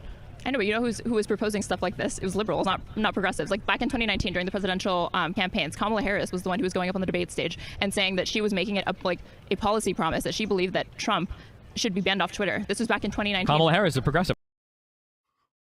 It was liberals. What? No. What? This poor kid. This is what's so fun about like this is like it's God, it must be so easy to do this. Like, could you imagine? Like, oh God, these poor children, man. Except not a liberal though. What? She was like Medicare for all. She was way to the left of Biden. She absolutely was. She was. She was. But is she now? No, you know, she fell in line because Biden is a boss. You know who's disagreeing with her? What? The other progressive on the stage, Elizabeth Warren. Good. And now look where she is. And where's that? Not the vice president of the United States, like pretending to be stupid because their policies are so horrifically bad and so horrifically destructive that like they feign ignorance and stupidity so that they don't actually have to talk about these issues. That's like, yay. All right. Where Biden is. Or Kamala Harris. Okay, final word, go. Final word. I told you I'm not here to make any sort of like. Well, just give us a final thought. I gotta hope you want. Damn. You give your final thoughts first, okay? My final thought is it's hard to quantify, like, because people ask, maybe like, well, because it doesn't exist. No, it's hard to quantify, like, because people say, like, show me like a poll or show me a thing of like why. Yes, people ask for evidence. They ask me for these inconvenient things like citations. Did she provide any? I mean, she is. Well, he's putting forward the positive position. At least that's how he did it. Like, I don't think that's really how Change My Mind works. But I mean, you know, whatever. It is kind of funny. Like, she's right in that regard. But Destiny doesn't really understand what he's talking about. He's just kind of seeing examples and then talking about how these examples are bad. Like, he doesn't actually understand what he's talking about. She's kind of right here. The problem is that she's right for the very wrong reasons. For the assertions that I'm making, where you have to actually prove that the empirical claims that you're making. You're doing it right now. You're not giving me a chance to speak. I'm not. Sorry. I'm so sorry. Go for it. I think that you can see a huge trend both in the ideas and stuff that get passed around and enforced socially and college campuses among faculty and staff, where you're getting more and more people that are complaining about, hey, I didn't fit the progressive orthodoxy here, so I quit. There was an anthropology department where people are complaining about this. I wish I could remember this question. Remember, there was that University of Washington thing. There was stuff that happened in the Oberlin stuff where they were like racist against the bakery for arresting a black person. You have the Brett Weinstein stuff. There's like story after story after story, and I acknowledge they are just stories, but like at some point when not only are these stories becoming more frequent, when it gets support en masse by progressives, because you do see them. Right. See, this is the problem, is that Destiny doesn't actually understand how the institutions have been captured, because he doesn't know what he's talking about. Like if he wanted to say like, oh, I need actual evidence. Well, how about the institutions? Nature Magazine's a good example. Psychus is a good example. The pseudoscience at WPATH is a good example, right? Like you could talk about, if you wanted to talk about like the ways in which, crime has skyrocketed in areas where like woke DAs have instituted specific policies that have led to increases in crime. because they haven't actually fixed things appropriately. They've just been engaged in, you know, race-based understanding of criminal justice reform. Like, these are the ways in which you could actually talk about institutions that have been captured by this ideology. For Destiny to understand, he might need to evaluate an actual fascist, Carl Schmitt, on the friend-enemy distinction and moral particularism. Okay. That's interesting. I don't really know enough about that myself to comment beyond. I need to look into that. DM me a fucking link to watch on that, and I'll educate myself better on that. Because like, all of those things sound familiar, and I'm kind of tacitly aware of them. But if you asked me to explain it, I wouldn't be completely unable to. Generally across social media where we can quantify it, supporting these stories en masse. Like, I don't know what piece of evidence you would need to see, like, oh, okay, maybe this is like a problem that we should start to worry about. No, I do think that those individual instances are problems that have to be dealt with, but we already have the tools to deal with them. We have, like, you can appeal. You can appeal to your department chair if you're within academia. You can go to HR. You can file wrongful termination lawsuits. Like, we have the courts. Like, there are avenues for dealing with these things, and all of them are available to these people. Don't worry, the courts are racist. Once they're captured enough, you won't have that appeal process available to you anymore based off the color of your skin. Like, you know, I would honestly say that, like, Weinstein's life has only been made better by that, because he's now like a millionaire. Like, he just grifts off this entire thing. He'll never stop. It was excellent for him. You know, like, on principle, like, I would disagree with him, but it was only to his benefit. Like, you think he's like, has he truly been silenced? Like, I heard more about this man after that happened than before he was a nobody. Yeah, for certain people, they can benefit from it, but for the overwhelming amount of people, it's a negative thing. There are certain huge people that can benefit from, like, being canceled because they've got, like, the platform, they get, like, all the media. No, but he was that person because he was a nobody before that, right? Or was he? Yeah, but he managed to spin it off into, like, a media career. But most people that get canceled, like, don't benefit from it. You agree with that, right? Yeah, but like, how many? That's like the problem. Like is, 90. But my anecdotal evidence trumps your anecdotal evidence. 99% of people that get hardcore canceled don't benefit from it. There are a few that manage to spin it off into something successful, but when you say like most people who get canceled, though, like, are you making the assumption that like most people are like working class people, and this is happening within like people workplaces? on social media that are getting like canceled, people in college teachers that are tenured that are getting canceled, any like. Yeah. Do you think social media is indicative of like the views of your average American? Don't you think it's? I think it's becoming skewed? more and more in line with the views of the average American. Yes. Okay, like all empirical research like runs contrary to the assertion that you just made. Like, even if okay, you hold on. No, that is not true. One second. The empirical research says that Twitter tends to be more white, more affluent, and more young than the American demographic. But research will not tell you that opinions on Twitter don't represent the opinions of any Americans at all. There is a divergence, of course, but the opinions of online people. They don't represent the opinions of online people 15 opinions years ago on the internet were crazy, not resembling real life people. Nobody went to the internet in 2002 to find out like what do Americans think about XYZ. But nowadays with social media, who's explicit. It's true. It was mostly cat videos and ISIS beheadings. I mean, it's a fair point. I forget what's the name of the effect where the more you cover up, the more people look into it. Oh, I don't know that one. Streisand effect. Well, that's not cover up though. The Streisand effect is the positive effect you get from censorship. I think that's what he's trying to. He is referencing. Okay. All right, fair enough. Yeah. If that's what you're talking about. Explicit goal is to connect as many people as possible across like political paradigms. Of course, you're going to see like Twitter today in 2022 is going to represent more American opinion than a GeoCities website in 1998. Why is that? Because more and more people are connected to the internet today. I think only 35% of Americans are on Twitter, and then of that 35, I think it's something that like 25% of users, or like a vast minority of users actually account for the vast, like 97% of tweets. Probably, so yeah. we're truly definitely talking about, yeah, we know that, like a vocal not anymore. minority here. Sure, it is still a vocal minority, but it's becoming more and more of a majority, right? Like 15 years ago, my mom would have never said that she gets like news on Facebook. Today she gets her news exclusively on Facebook. And I think it's something like 65 or 70% of Americans say they get the majority of their news from social media. Aren't so they might not be telling on yourself a little bit by saying like my mom, or like citing like a personal example, kind of like okay, well I like to do the 1, 2. So the first was my mom, okay? So the second would be, I'm pretty sure that like the most recent poll that I've heard is like it's between 65 and 70% of Americans' primary news source is social media. Like, it's such a huge deal. You've got Facebook talking about like Cambridge Analytica and stuff in front of Congress. You've got Congress constantly asking questions of like, how do we deal with Yeah, I think Destiny's just right here. I mean, like, I think her concerns do show the lack of social media actually representing it, right? I think there's kind of a, how would I put it? There's a sense that like when you go onto social media, this is what people think, and it's not. It's the overwhelmingly extroverted, passionate, angry young white people. That's what social media represents for the most part. And there is a sense that, like, in a lot of corporations and stuff, they believe like, oh, you know, they get this idea that's like, oh, you know, if we appeal to the Twitter audience, like that's good. And it's like, dude, that's a niche part of your actual target audience. Like, what are you doing? Whereas at the same time, I think Destiny's also right here in making the claim, but it's kind of like a technically true thing. Where like, sorry, I had to scratch my foot.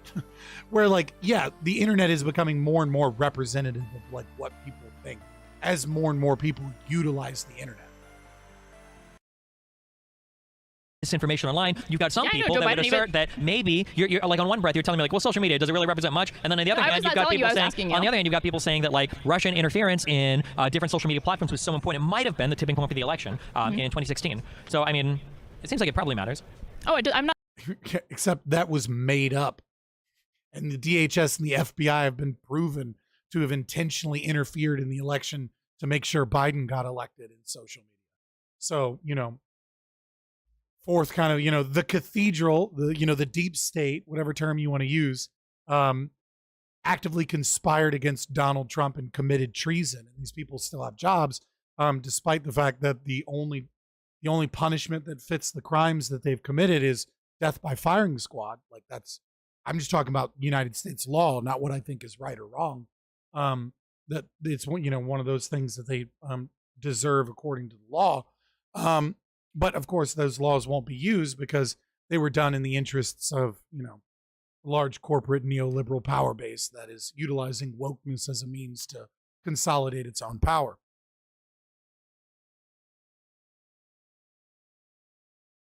I'm not saying that it doesn't matter, but I'm saying like to what degree is it indicative and like reflective of, you know, your average American voter? Because like you're saying, your average American, like most people who vote, right, are they wealthy or like what your voting population probably skews older, wealthier, whiter. Would be my guess. Right. Okay. Who makes up like? Whoa. Are we good? Yeah, go for it. Okay, like rich people, almost by definition, we're talking about like a minority of people, right? So like the vast majority of this country is like working class, right? Okay. And you're already saying like, you already can see like Twitter skews affluent, skews white, skews rich, skews educated. Yep. Okay, like that's like not the voting population. That's not the, I know, but that's who's voting. I'm talking about all Americans. That's kind of funny. Americans, not just voting Americans. Okay, well, what I mean, all Americans, like Americans that are 9 years old, or what? Huh? Like 9-year-old Americans, or what? What? I don't know. It's your topic, but like, I would say like for the sake of this, like Americans over the age of like 16, maybe 18, you know. I think social media is giving us more indicative views of like what they think as time goes on, I would say. You're just wrong. Okay. I'm not wrong. So you're just wrong, and then she has no arguments as to why he's wrong. Like, this is silly. Okay, here, final thing. Then, it must be so fucking easy to debate these kids. Like, what an easy way to get dubs. Like, Destiny has shown that he has do that one of these weekends. I mean, like, right? Like, set up an IRL and just like get permission from VCU and just drive to VCU and do it. Like, Destiny has shown throughout this so far that he has a dismal lack of understanding of what wokeness is, what the philosophy is, and how it has captured the institutions. That he has no idea what he is talking about. But he's able to see just basic shit and like able to just dunk on college kids just oppressively. Like, he is just dominating this girl. And she's not even like probably one of the worst ones. How far am I from UVA? I don't know if UVA is a private college, number one. So I don't know that they would allow me just because of that. UVA is also like historical. So like they have different rules because like Thomas Jefferson built large portions of UVA. UVA is a little bit more conservative though, because it's pretty fucking, pretty wealthy. You gotta be really wealthy to go to UVA. But American University, I don't even fucking know where American. Georgetown's up in DC. Georgetown's a far drive from Richmond.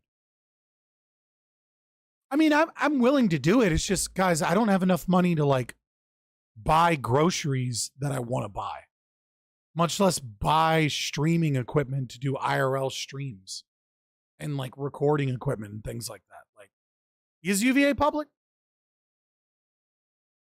No idea. Never looked into it.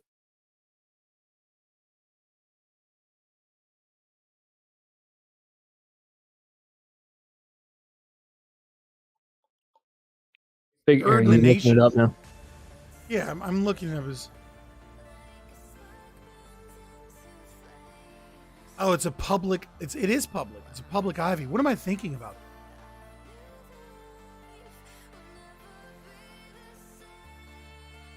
What is the one in? It's in Charlottesville, right?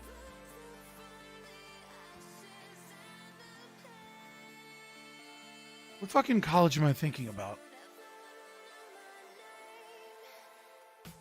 I don't know. There's a lot of colleges in Virginia. All universities are public, even the private ones. Oh yeah, U of R. U of R is private. U of R is U of R is super fucking swanky. So my final thing is that you say you're like a pretty big like free market guy, right? Yeah. Okay, so maybe we can find some common ground here. All right. I don't think you have any sort of meaning. I wanted to go to UVA really bad when I was like starting my college, and then fucking Jonathan Haidt left UVA. And that was like the main reason I wanted to go to UVA. I was like, I want to go to UVA, study PhD candidacy in psych there. And then, I didn't do a PhD candidacy because, I had kids. And then the pandemic and then divorce and, life happens. But I really wanted to go to UVA. Their PhD in psychology and clinical psychology accepts like 4 people a year. It was insanely difficult to get into. Okay, here, final thing, and then because my final thing is that you say you're like a pretty big like free market guy, right? Yeah. Okay, so maybe we can find some common ground here. All right. I don't think you have any sort of meaningful policy prescription that you could put forward to deal with, the supposed overabundance of wokeness that's occurring on. She's right. Because he doesn't even understand the problem, much less could he offer a prescription that would solve it. College campuses and, in your house, just your workplace, like anywhere.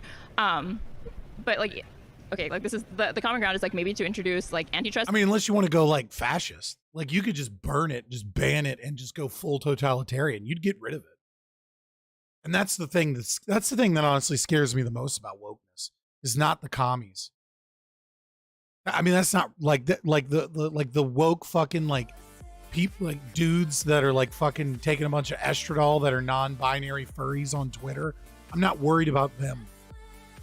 I'm worried about like regular dudes that are like, this shit's gone too far. How do we fix it? I go, well, all of our institutions are full of it, and you're gonna really need to educate yourself over the next like year or two to understand what it is. And then they're gonna go, nah, I'm gonna ban it, and we're gonna beat the shit out of people if they profess it in these institutions. We're just gonna put people in jail. We'll get rid of it. And then people will be like, yeah, we got to get rid of it. Like, that's the shit that scares me more than anything, is the right-wing reaction when this shit gets so fucking overblown. LOL, no, he's not. He's not a free market guy. Who's not a free market guy? Destiny. Yeah, but I don't understand what he's saying. LOL, no, he's not. I'm like, I don't know if he was responding. The student asked him if she's like, you're a free market guy, right? And Futurist Anarchy is saying no, he's not a free market guy. Well, I mean, compared to her, he is. But like, okay, like this is the common ground is like maybe to introduce like antitrust, because what you're complaining about is like capitalism to me. You're complaining about Called it, boys. Fucking saw that a mile away. Just actors within a free market who are navigating that to their benefit. This bitch is really talking about how like what you're really complaining about is capitalism while wearing a fucking smartwatch. Oh, it's so good. It's so good. It's a knockoff. It's not a real Apple Watch, though. Like capitalism to me. You're complaining about just actors within a free market who are navigating that to their benefit and for profit.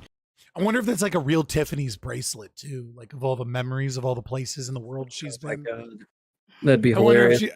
I'm willing to bet that she's wearing a smartwatch and a fucking and like a Tiffany's bracelet that like you get one of those beads every time you go to a new place in the world or make a new memory, and is just fucking live a life of luxury. And her Asian parents are like just sitting there like, why did you not become an engineer? Fuck. You could have been an engineer or a doctor, but instead you're studying this stupid shit. to me. You're complaining about just actors within a free market who are navigating that to their benefit and for profit. So, like, for example, Joe Biden, I think within the last year, made the statement and then walked it back that, like, quote, practically, Facebook is killing people because of... Quote, practically? made the statement and then walked it back that Facebook, like, quote, practically, Facebook is killing people because of COVID misinformation, because of vaccine disinformation that was being disseminated among social media. And he backed off that pretty quickly, even though the first take was the base take. Facebook absolutely is killing people because they were promoting misinformation. They were promoting conspiracy theorists, people like Alex Jones, you know, and... Oh, but we got to Alex Jones. All right. All right. So this poor child.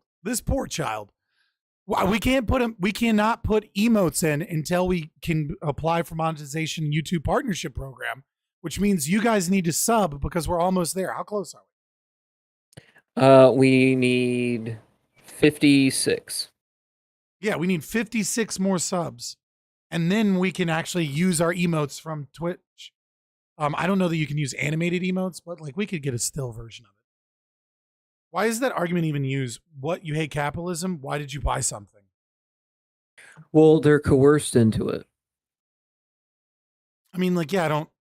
It's a funny thing when people are anti-capitalist and then they support corporations that use slave labor to mine and rape women and mine fucking resources out of the fucking ground with slavery to build these things and have them shipped over and live an affluent lifestyle and have cheap and good products. And they benefit from all of these systems and they utilize all of these systems.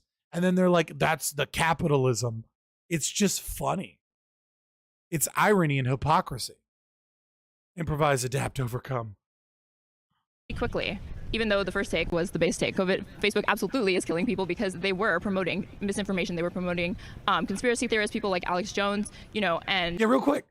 How are they promoting Alex Jones when Alex Jones is not only banned, but he's on a list of people that you're allowed to make death threats against on Facebook? Like, there's a specific group of people that they allow violent rhetoric and death threats towards, and they won't punish it because they're on a list of unpersoned people. Tommy Robinson is one of them. Alex Jones is one of them. What's another one on that list? I can't remember the British guy. It's like, yeah. Tommy Robinson.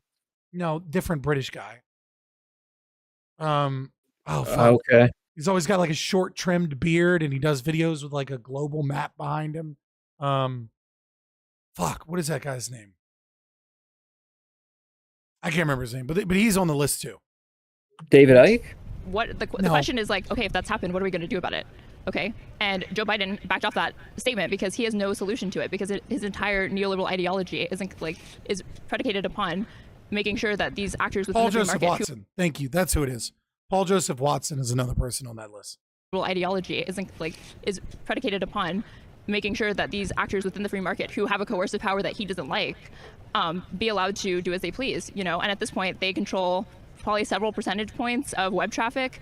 And what are we going to do about that? He backed off of it because he's the government. Yeah, but he backed off of it because the government has been censoring those things themselves. Because we live in under fascism that you want and you prefer. Because you're a goddamn fascist. not about to say, oh, well, we're going to break up Facebook into a million pieces until it's no longer profitable for these individual bad actors to spread disinformation, because he's not going to regulate them like that. Yeah, I agree. And my goal isn't generally to function like from the government. Why would you just say you agree to all of that shit? Fucking fuck out of here, Destiny. I think socially we should pressure people to not be as big on the cancel stuff. That's kind of what I push on. But what's the point of having this I guess this principle if you're not going to actually try to institute it into policy? And it doesn't have to be, we can have some. I agree. He's trying to be amicable at the end so he can get some. I mean, he is single. I mean, he's married, but he's also single. So it's an open relationship. Right. Also known as single. Or whatever. A relation or a marriage for tax purposes. He's obviously not married to this person because he gives a fuck about the institution of marriage, because he's not married. He's not living a married lifestyle. So the only reason he could do it is to grift on to the thing, I guess. Maybe she cares. I don't know. social pressure that isn't like dating norms aren't So like. you're talking about just culture war. Yep. You're not interested. I'm a YouTuber. That's what I talk about. Yeah, we know. But then what's the point? All you're doing is complaining that people don't agree with you. Yeah, getting people to change their minds. That's why I do events like this. Yes. Was your mind changed? Nope, but I hope yours was. Okay. What's your name? You call me.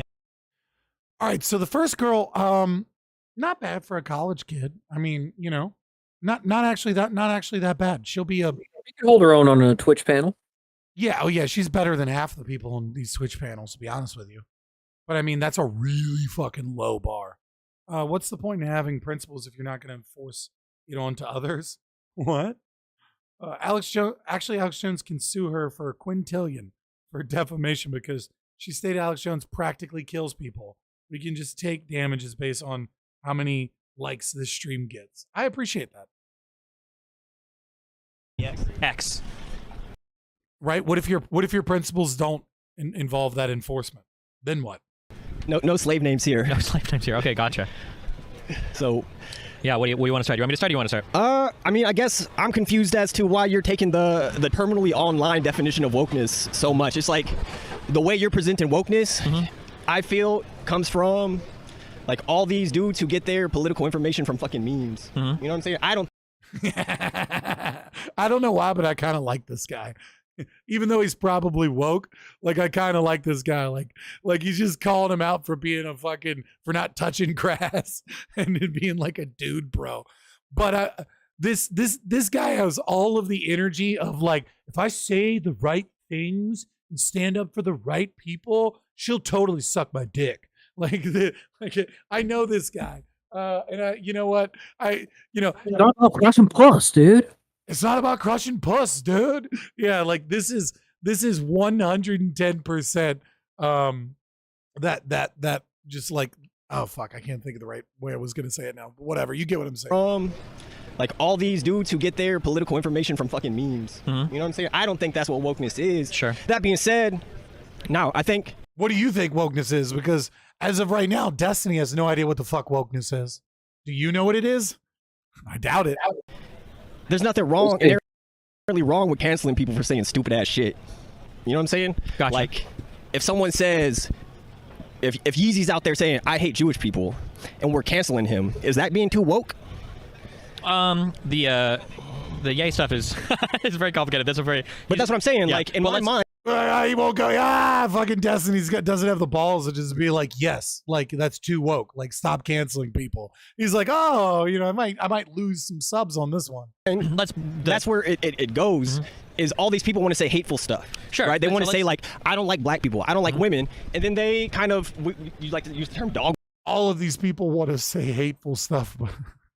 Yes. Everyone that's been canceled wants to say, I hate black people and I hate women. Whistling, right? But they say a little more.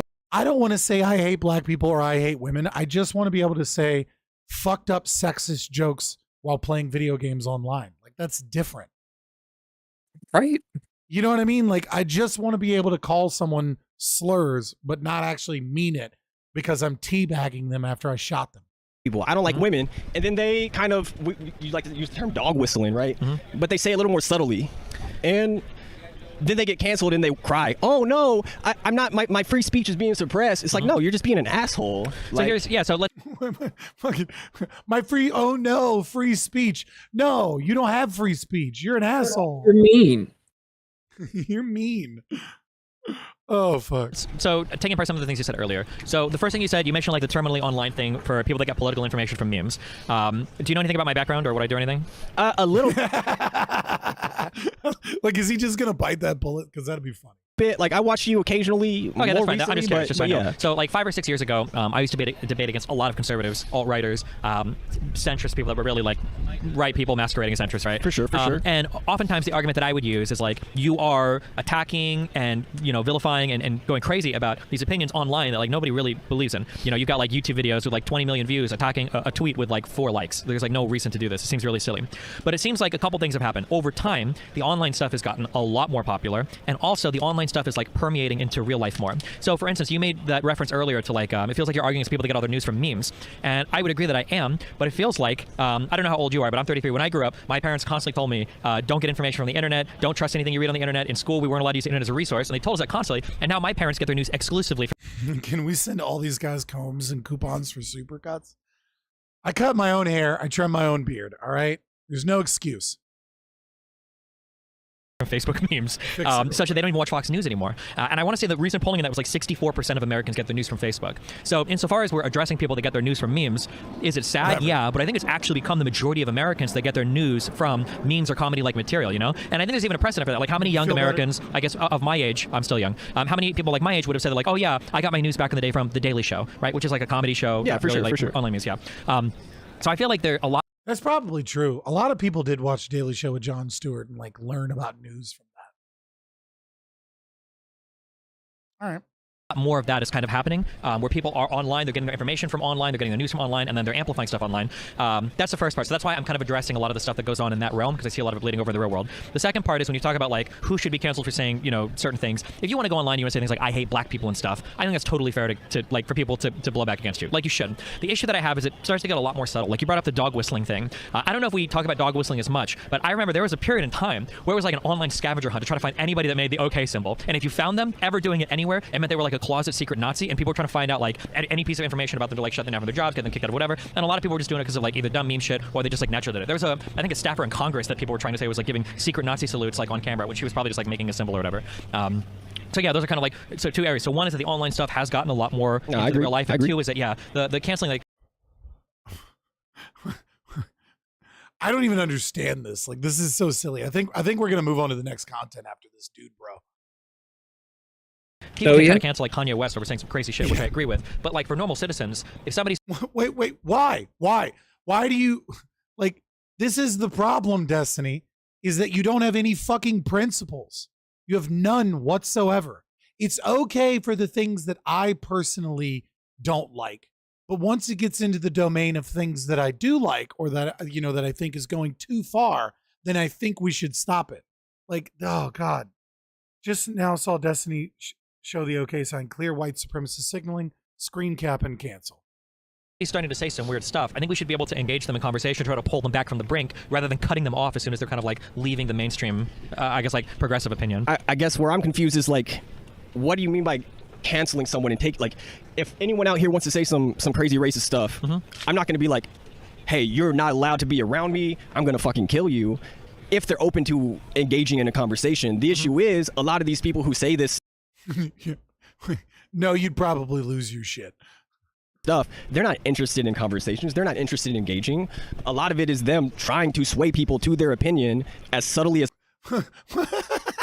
This kid is so stupid. They're not interested in conversation. A lot of it is them trying to swing people over to their opinion. You mean like conversation? like what are you talking about? It's possible that I don't like minorities. I don't like women. I don't like, the LGBTQ plus community. And like, I love when people say that people believe this shit, and it's like they can never find examples of it, right? Like, I mean, like, sure, Gideon found examples of it when he went to the most racist neighborhood in the most racist town in America to try and find it. But like, there was always like all these people getting canceled. What they really are about is they hate women, they hate blacks, they hate the LGBT community. But like, they think everything is a fucking dog whistle. And it's hilarious because their professors have told them things are dog whistles that aren't dog whistles to reinforce their own fucking narcissistic fantasy. I don't see a problem with telling those people, yo, shut the fuck up. Like, because you don't have any interest in actually engaging in a debate. What you're interested in is getting those like moderate people that claim they're moderate, who have their minds easily manipulated by contrarian opinions, things like that. And they just want to bring those people further and further to their side. And I don't see a problem with telling those people, yo, get the fuck out of my space. Like, there's no reason to let you say this vitriolic bullshit, because you don't actually, some of them don't even believe that shit. Like, they're just saying it because they want more power or means or access. Like, they see it as these I'm kind of wavering a bit, but they see it as like a cultural lightning rod, right? That is just going to Yeah, and I agree with you. There embolden are the base. some of the people that are having the conversations are so ridiculous, and they seem like impervious to like fact or argument. I do agree with that to some extent, that these people do exist. The people that are willing to do the debates and the people that are kind of at the top of these are definitely like that. But I think a lot of their followers like genuinely do believe this stuff. Like they're not just grifting, they're not just saying whatever. They genuinely do get like taken in by it, and they start to believe it. And then moderates or people in the center will start to get taken in by it. What stuff? What, like, you know what I mean? Like, what are you talking about? Are you talking about like fucking Daily Stormer? This is not what we're talking about when we're talking about canceling. Oh, we're talking about Russia Today. Right. You know what I mean? Like, what are you talking about? You're talking about anyone who doesn't agree with you. Like, okay, well, so where's the line, Destiny? Wokeness has gone too far. You like wokeness, but you just want a sprinkling of wokeness because you don't know what the fuck you're talking about. But where's the line? Where is it? Like, what are you talking? Like, it's just nebulous utilitarian calculus. It's all the same bullshit. By it. And the thing that is scary to me is, as somebody that I try to engage anybody that I can with differing political opinions, is when somebody, No, you don't. You try and engage the most drama-filled, crazy people you can find so that you can get clicks and views. You don't try and engage anybody you can find that disagrees with you that might present like a good argument. That's such a fucking lie from Destiny.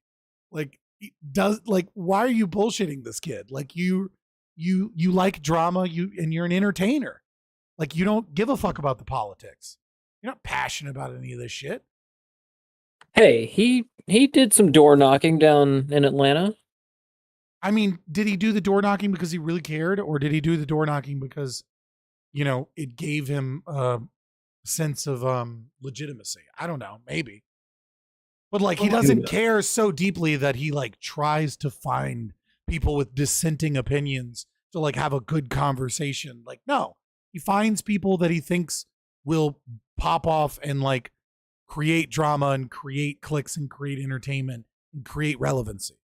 Like, you know what I mean? Like Destiny would never watch an academic agent video that debunks liberal assumptions. Probably. But you know what he will do? He'll go fucking talk to Anna Voir.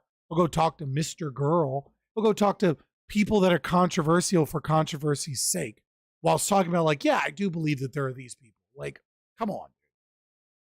Moderate goes into a space, and they see it's like you're literally kingmaker for some of the people that you're talking about. Like you made their career. engage anybody that I can with differing political opinions. And just to be clear, I don't care. Like, you know what I mean? Like, I don't, like, if that's what you want to do because that's what makes you money, do you, dude? But like, don't lie about it. In by it. And the thing that is scary to me is, as somebody that I try to engage anybody that I can with differing political opinions, is when somebody, a moderate, goes into a space and they see that on one side, somebody's saying like, you, we don't talk about these opinions, we don't do that, they're hateful, and the other side is saying, well, we'll talk about anything you want to talk about. I think that the moderate looks at the person over there and like, well, this guy seems way more reasonable. These people are denying the ability to even have the conversation. These people are willing to talk about anything, and it creates this kind of like weird pipeline to where people are being funneled over into these like kind of conservative spaces because the conservatives seem more willing to have the conversations than the progressives are. I think that largely explains the success of people like Jordan Peterson or Andrew Tate, because you've got people that are willing to address like a group of like young white men that the left-leaning media has kind of like demonized over and over again and has made it socially acceptable to attack. So are you saying it's not socially acceptable to attack people who say things like, I hate women, or I hate, like... Doug, name one. Name a big figure that got canceled for saying, I hate minorities. Just name one. Like, that's the appropriate response. I think people usually say like, I Milo? No. hate women. They'll say things like, I think women are different than men and shouldn't have the same jobs. They'll say stuff like that. I agree with that, but they say those things with the purpose of kind of subliminally painting those messages up. Yeah, like, so now they're saying things you agree with, but they're dog whistling with it. So it's unacceptable. Well, their professors are teaching them that, you know, any form of conservative thought or philosophy is a dog whistle for these things, and they're just gobbling up the ideology. So anytime when they hear a conservative point, then they go, you hate women. That's what that means. And then they just constantly reinforce that. Thinking real quick. Right. So, and this is the narcissism of wokeness. Like, I'm coining that shit, the narcissism of wokeness. That's what it is, right? Is that it builds this fantasy narrative of this slave morality where you're the moral agent in this. You're the special hero. You're on the right side of history. All these other people are evil. And then when evidence is given to you, you have to deny the evidence, or you have to tie the evidence as some dog whistle or something. You have to find a way to reinforce the belief that you already have deeply. And when you do that, then you don't have to face the narcissistic supply. Maybe I don't know what I'm talking about. Maybe these people aren't evil. Maybe the world is more complicated than it seems. Or maybe like the things that I've been professing don't actually make me this special fucking hero on the right side of history. But really, I'm just an asshole. But no, this guy doesn't like those assholes, though. I got one, Joe Biden. Either you vote for me or you ain't black. Of, hey, yeah, men and women are different because men are better than women. Or blacks and whites are different because white people are better than black people. But do you think there could be some people that say that, where it doesn't come from a place of hatred, it just comes from a place of observation? Like somebody might say, well, men and women I think it comes from a place of ignorance, not hatred or observation. I think it comes from ignorance. And you argue like men and women are different, right? Or do yeah, for sure, for so, like, sure. Somebody could make that observation. And then they might see a conservative that says men and women are different, therefore men are better than women. But they'll see a progressive say, well, men and women aren't different at all. Well, aren't they more likely to listen to the conservative? This guy really pause. Man, Silver Ogre did hit the nail on the head. This guy really does look like he's about to just start fucking crying. I don't know. That might just be his look. Yeah, it's just like the way he looks on screen though. Like he looks like he's about to just break down in tears. Feels strange these days to look at Democracy Now! Or Democracy at Work and instantly get communists. I remember when that signaling confused me decades ago. Yeah, true.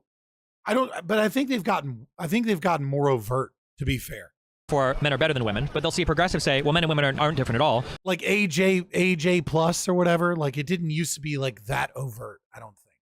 Now it's just full-blown communist rhetoric. I'd see a conservative that says men and women are different, therefore men are better than women. But they'll see a progressive say, well, men and women aren't different at all. Well, aren't they more likely to listen to the conservatives? How many progressives do you see saying men and women aren't different at all? Like, yeah, they're talking about tactics and not about topics because Destiny doesn't have any principles. Destiny is an unprincipled piece of shit, and he knows it. Like, and he's okay with it. He thinks that is what is morally good, is to lack those principles for utilitarian calculus. And he'll bite that bullet. I mean, he probably won't bite the bullet of calling him a piece of shit, but he'd probably laugh it off. But that's what it is. He doesn't have principles. He doesn't believe in freedom of speech. He doesn't believe in private property or self-ownership or lack of aggression. He doesn't believe in any of that. And so when woke people are espousing or engaging in tactics that he believes lead towards his own subjective analysis of positive outcomes in utilitarian calculus, that's good. And then when it goes further, because that's what the philosophy does, that's bad. And so it's all about tactics, and it's all about like, what's the appropriate level of canceling that leads to the best society that I want. Because he's not against canceling. He's not against the idea that you can silence dissenting opinion. He just thinks there's an appropriate amount of silencing dissenting opinion where the crazies can go off, but the crazies won't get too much power. And then we can have a discussion amongst the people that are within the Overton window. And he doesn't want the Overton window to shift too far. Well, I mean, I think arguably over like, it gets a little bit more into the weeds, but like on the trans stuff, for instance, there's a lot of arguments that like, well, if you're on HRT for I like that this is proven that college kids stand on their principles better than Destiny can. It's kind of true. Like they're principled in their communism, and Destiny's just like this nebulous, like, I don't know what I believe. Let's do an analysis to see what I think will happen. And then based off of what I think will happen, whatever leads to the most happiness or the most good or the most stability must be the right answer. Like, it gets a little bit more into the weeds, but like on the trans stuff, for instance, there's a lot of arguments that like, well, if you're on HRT for 1 year, you're essentially the same as whatever gender you've, started to take HRT or TRT. I mean, but if we're talking about the trans population, that's like less than 1% of the population, right? Yeah, but for a while it dominated like 85% of the meteor cycle, right? And why do you think that is? I think there's two reasons. I think one is because conservatives are looking for lightning rod issues that they can do over. But two, it's because no, it's because you're coming after conservatives' kids, and conservatives are generally quiet. And then when you start coming for their children, they freak the fuck out because conservatives usually are okay with letting what is it? Living and let live, live and let live, right? That's usually tends to be how they feel about things. And then you start coming after their family and they get real mad real quick. Progressives get baited into defending really stupid positions and won't just like give ground in areas where they probably should. I think there is a lot of anger within the progressive movement, and I think the issue is it's justifiable anger. Like, for decades, we've had so many conservative voices saying these hateful things, and the second that progressives start pushing back, it's like, oh my God, you're unreasonable. How dare you say these things? Look, you're trying to... You might have liked this guy. He's got painted nails too. Yeah, maybe he was standing up for the Iranian protesters. Is that your sad attempt of a joke to make fun of me? It wasn't a sad attempt. It's pretty rough. As a matter of fact, it's not as good. I since like this guy. You don't have your fingernails painted anymore, but I like this guy because he would have come to my defense in that moment and said that was a dog whistle for your homophobia, sir. To cancel me, and you just sit there and take it when people are saying, hey, every single brown person is illegal. Hey, every single black person's a criminal. Hey, every single trans person is a groomer. Like, you mean like the president who doesn't want his children growing up in a quote racial jungle? Those conservatives spewing hate speech. What about what was that term they used? Oh, I remember, super predators. Remember Hillary Rodham Clinton coining that fun little phrase? I think it was her, or was it Bill? Bill Biden and her all used that phrase. So okay, it's kind of. I think it was her. I think it was Hillary though that coined it. Black person's a criminal. Hey, every single trans person is a groomer. Like, nah. It might be like this. Who the fuck has said that? Like the people that say that are like weirdos on Twitter with 22 followers. Like, those are the only people I've ever heard say, like, all these trans people are groomers. Like, nobody says that. This kid lives in a fantasy world. It's the narcissism of wokeness. That's what the ideology does. And Destiny just wants to curtail it a little bit. This might be like an ideology. Drive the speed limit, is what you're saying. Single trans person is a groomer. Like, nah. It might be like... This might be like an idealist position I have, but like I guess the hope would be that we can be better than the opposition. That like if you have people that are incredibly hateful in the rhetoric, the counter to that isn't to be like incredibly hateful back, but the idea is that like, okay, well, we're going to engage with the ideas, we're going to do our thing, instead of like pushing like so hardcore on the other side that you have things like people justifying like the BLM riots, where they'll say stuff like, well, people are rioting and it's understandable because of all the anger that they suffered. And it's like, okay, well, now you got all these communities that now are even more incensed against BLM. Like we saw support for BLM massively drop off once the rioting started, and it's like, well, fuck, well, what do we actually accomplish? I mean, like support for like the support really stopped, not just from the violence of the riots, but well, no, I guess it was probably Ferguson. Ferguson is when that movement was like never going to get any like right-wing normie support.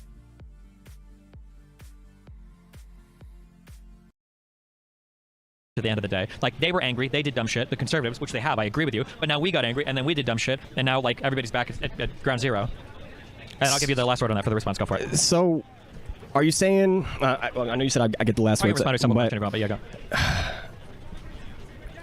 I do think there is a time and a place to respond with anger towards hate. I do think there is a time and a place to look at people who say terrible stuff and tell them, "Hey, shut up." And I don't think there's anything wrong with that.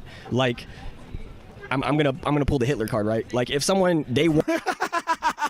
I'm gonna pull the Hitler card. Why? You were doing so well before this in being completely inarticulate and not understanding the topic. To be fair, neither does Destiny. I think it's cool that he color coordinated with that person behind him. One from day one, Hitler's out there saying, I hate Jews, and someone shoots Hitler the second he says that shit. I don't think that's a bad thing. Like, if... Say I hate someone? Oh, man, he's like... yellow cars. Should a yellow car run over me now?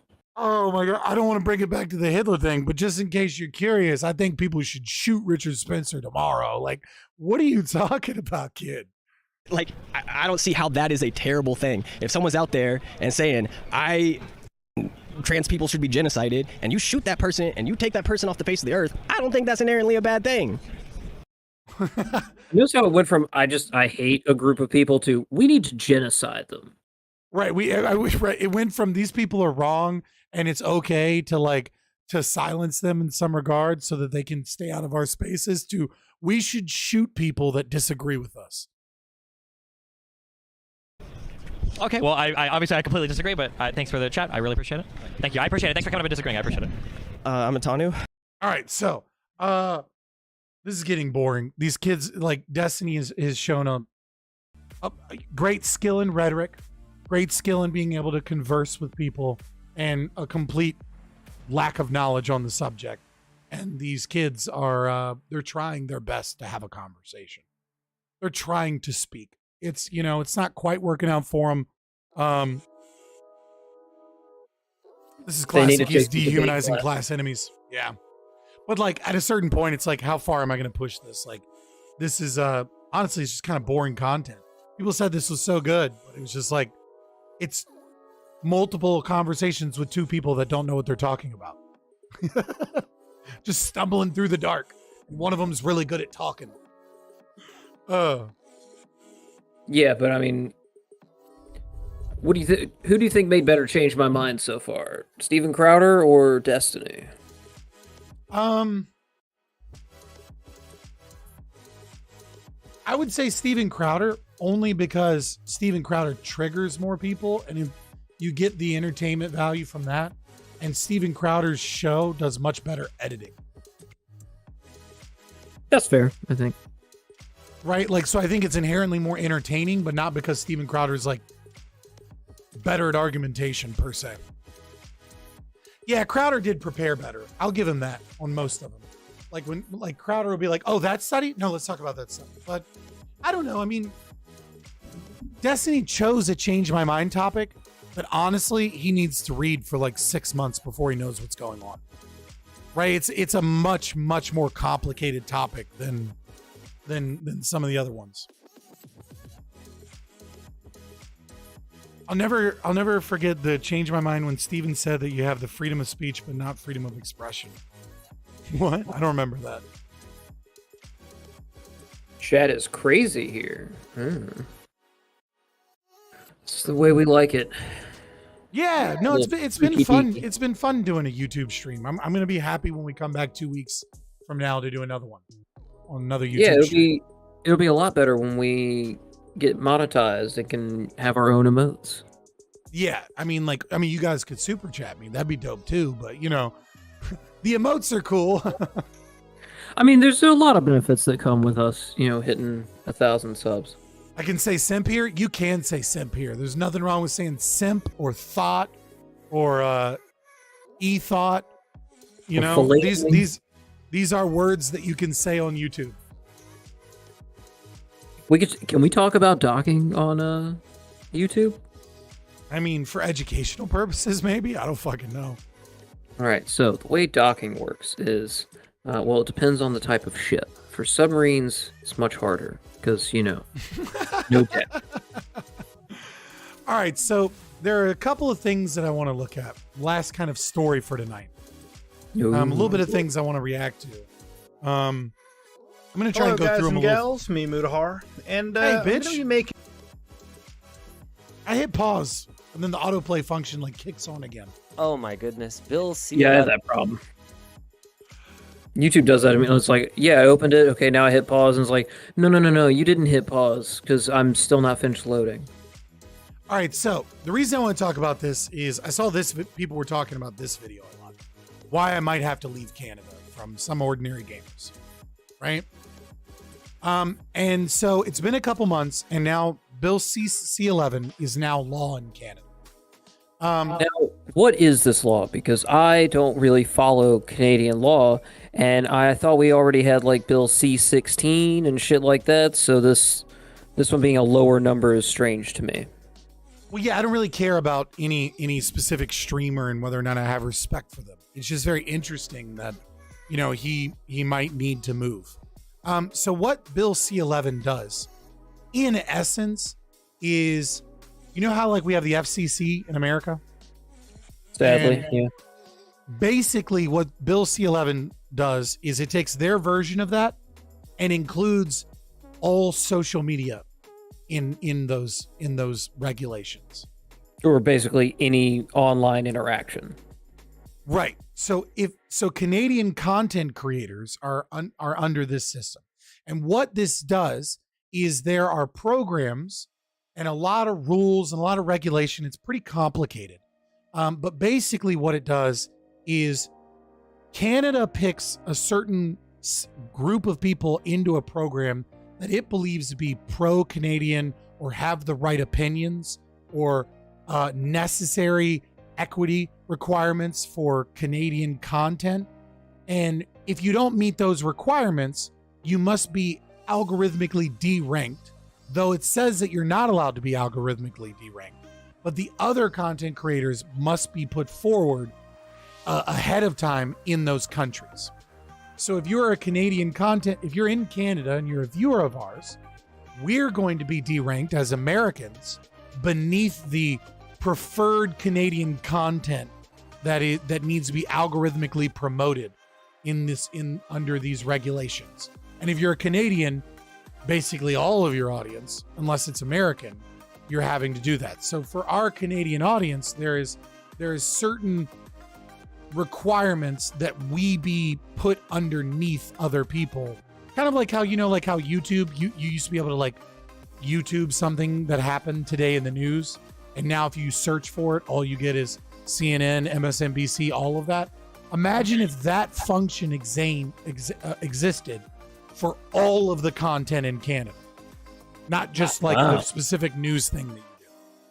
That sounds really fun, actually. I think that could be a big success. Yeah. So, I mean, like, there's a nice openmedia.org does like kind of a breakdown. So the online streaming updated version of Bill C-10. All platforms hosting audiovisual content that are not specifically excluded must make financial contributions to producing officially recognized CanCon, currently defined by a 1980s era point system built around legacy media broadcast media.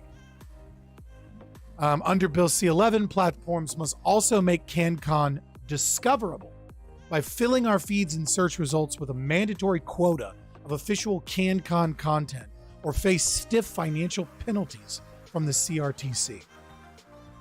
CanCon support currently largely excludes small and digital-first Canadian content creators, while Bill C-11 instructs the CRTC to review CanCon definitions. There's little guidance on how to do so, and no certainty for when it will complete its review or whether digital creators will be appropriately included in future support.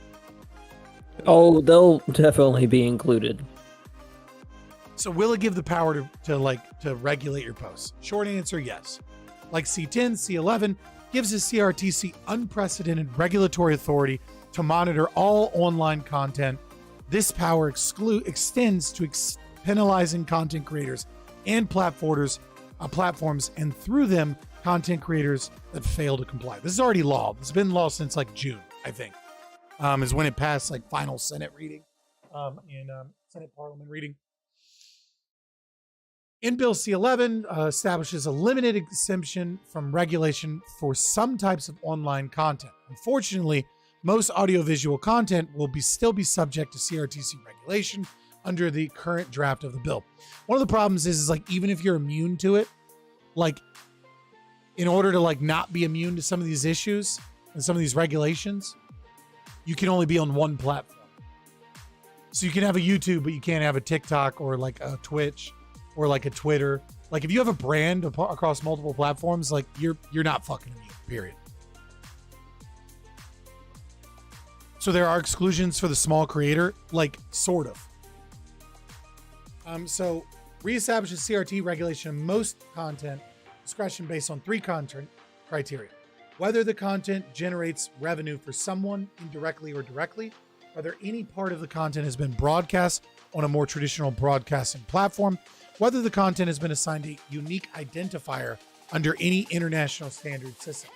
So the problem is while it does make people immune to it that are smaller, it privileges large companies. So like people like Linus Tech Tips, for example, are privileged as CanCon individuals, which means if you're attempting to compete with him you have another government enforced and regulated barrier to entry. And you're algorithmically forced down because he must be put forward. They call those himbos, Casimir. So how is it going to affect the content? Well, you'll see less of the content you want most, because Bill C-11 will, quote, increase visibility for some officially recognized Canadian content creators. But their tool for doing this is manipulating our playlist feeds and algorithmic recommendations. They'll be picking winners and losers, obviously. Global content and content that best fits your search criteria as the platform's algorithm understands it will become harder to find. So as an American, I don't apply to this, but that means anything that I cover versus a Canadian, the Canadian content must be put forward before me on YouTube and on Twitch, etc. So they're under government regulation to ensure that if someone, let's say, types in Libertarian, right? And there's a People's Party channel with 14 viewers, and I'm sitting at 45 viewers. Like, they're legally required to make sure that the People's Party gets recommended to them before I'm allowed to get recommended to them. Because I'm an American Libertarian, and I'm not a CanCon creator. So I must be deranked from the Canadians. So glad I'm not Canadian. Yeah, but if you're a content creator in America, you're affected by this too. Or anywhere in the world. This reduces my visibility. I don't know. I think it'd be funny if everyone basically just went like, yeah, we're just not gonna use Canada anymore and just stop. Like, Twitter no longer works in Canada. You have to get a VPN and route through America or somewhere else. So many small digital content creators may still be regulated as producing, quote, broadcast content.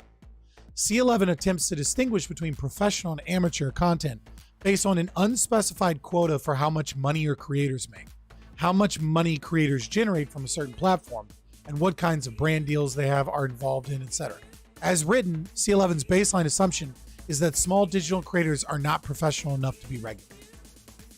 So you can't actually get into the regulation that benefits in some ways until you get bigger, which means small people will be pushed off. This is an attempt to make it more like TV and have the government control all of your online content, because it'll be really difficult to be a small YouTuber. This is because you can't be a small YouTuber in Canada. Or you can, as of right now, even with this, but now you have an even bigger barrier to entry.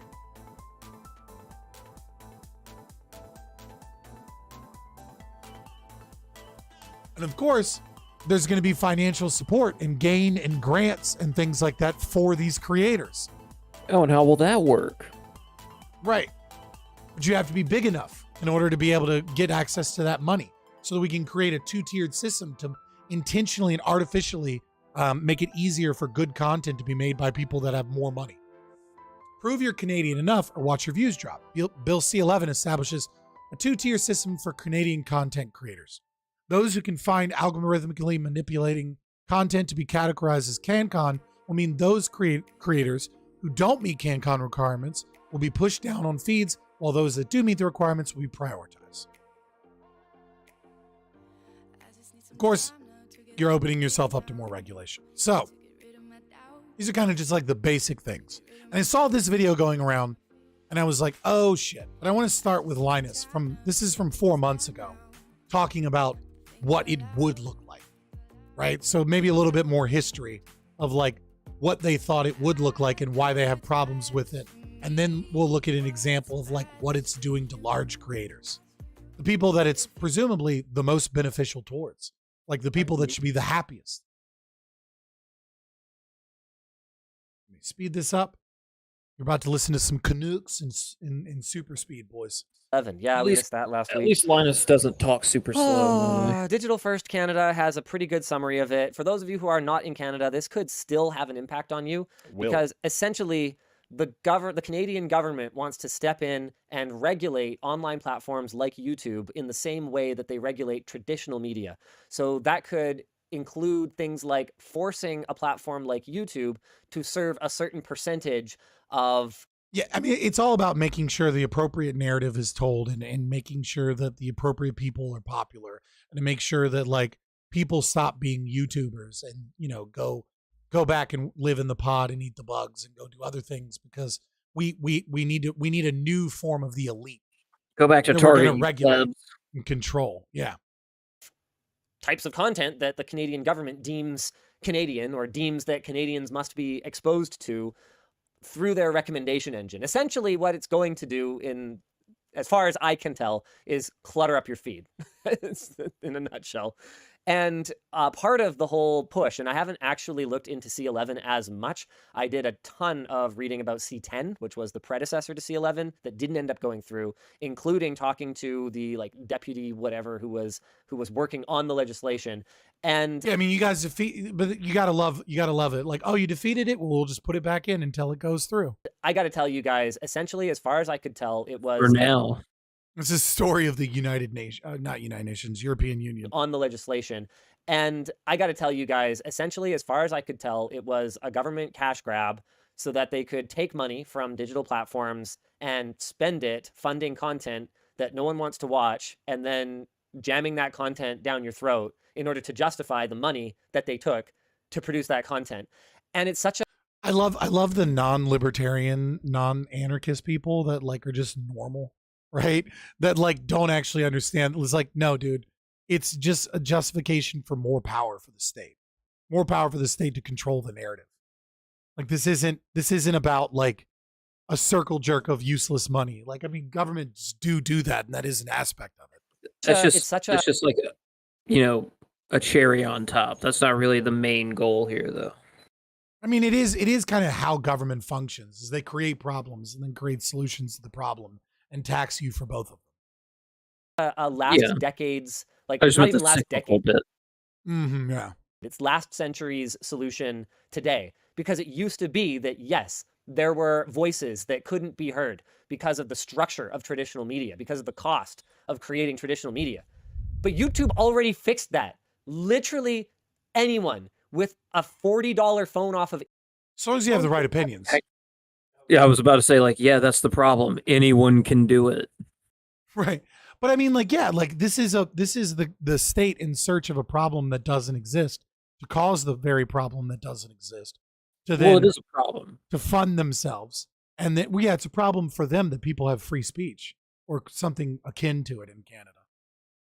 Yeah, it's also a problem because they're obviously in bed with all these major media corporations, and now nobody gives a shit about CNN or Fox News or MSNBC. Like, people care more about Fox News than, any of the lefty ones combined, but it's still like they still have terrible numbers compared to someone like fucking Joe Rogan, or even like Timcast competes, I would say, pretty well with Fox News.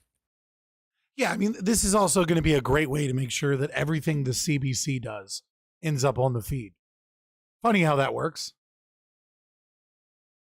eBay can be a content creator now. That's it. The barrier to entry is basically zero. And so there are massive creators that consistently get huge views and have like massive audiences that exclusively film on iPhones. Well, yeah, 100%. I mean, but have you seen the new iPhone? It's got 3 cameras. Right? It's got 3 cameras. I mean, these guys have definitely seen the new iPhone. I don't know why I said that. It's Linus Tech Tips. That exclusively film on iPhones. Well, yeah, 100%. Like there's one of them that they're this is not great, but their archive system is literally just when the iPhone fills, they just get another iPhone. What? I should get back to why this matters to you if you don't happen to be. There was an edit and like, let me get back to the topic. Yeah. It is my personal belief that if the Canadian government manages to extract this funding from, platforms like YouTube or Netflix. Actually, I think Netflix does have Canadian content obligations already, but platforms like YouTube or Twitch, for example, if the Canadian government manages to extract this money, if they manage to push their agenda forward, whatever it happens to be, whether it's French language agenda or some other kind of agenda, I think it will embolden other world governments to pull similar moves. That's what. Yeah, it's a you test. Just need one to do it. Right. It's just a test. That's all it is. This is a new test. see how well the people accept it. And then it's just a frog boiling type situation. There you go. He's starting to get to the real crux of the problem here. That's why I think this matters to everyone. Man, and boy, and there's just all kinds of, there's so many problems with this. This is, in order to qualify as a Canadian content creator, this is a really funny one. Creators have to submit a huge pile of forms to prove the nationalities of everyone involved in a project. They have to provide a detailed budget and an explanation of the project's theme and subject matter. Is your content... We need to know exactly who you're working with to produce your content now. Right, I mean, like, you can't just be a YouTuber with your buddies helping you do all the editing and shit. You and got it. So what it's going to do is it's going to mean people like Sam Cedar, right, are going to be put together. They're going to be able to fill out all these things. And then what you're going to get is you're going to get a bunch of Sam Cedar thrown at you. You're going to get like a studio production company that puts on a show.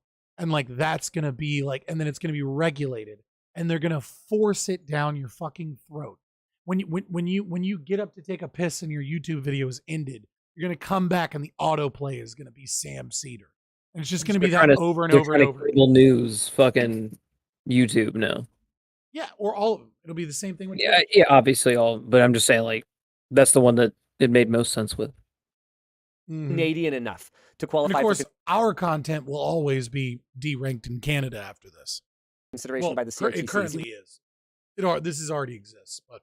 We've already dealt with the Canadian government because we've had to dig through all of this paperwork in order to qualify for production services tax credits.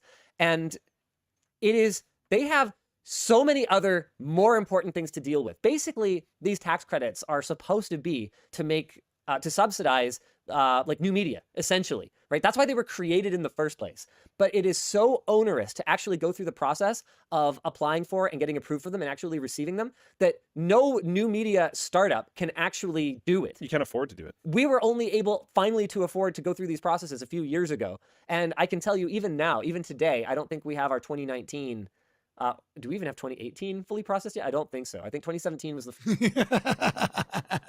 They're that far behind processing that shit? Yeah, I mean, that's welcome to the... Wait, how long ago was this video, you said? 4 months. Okay.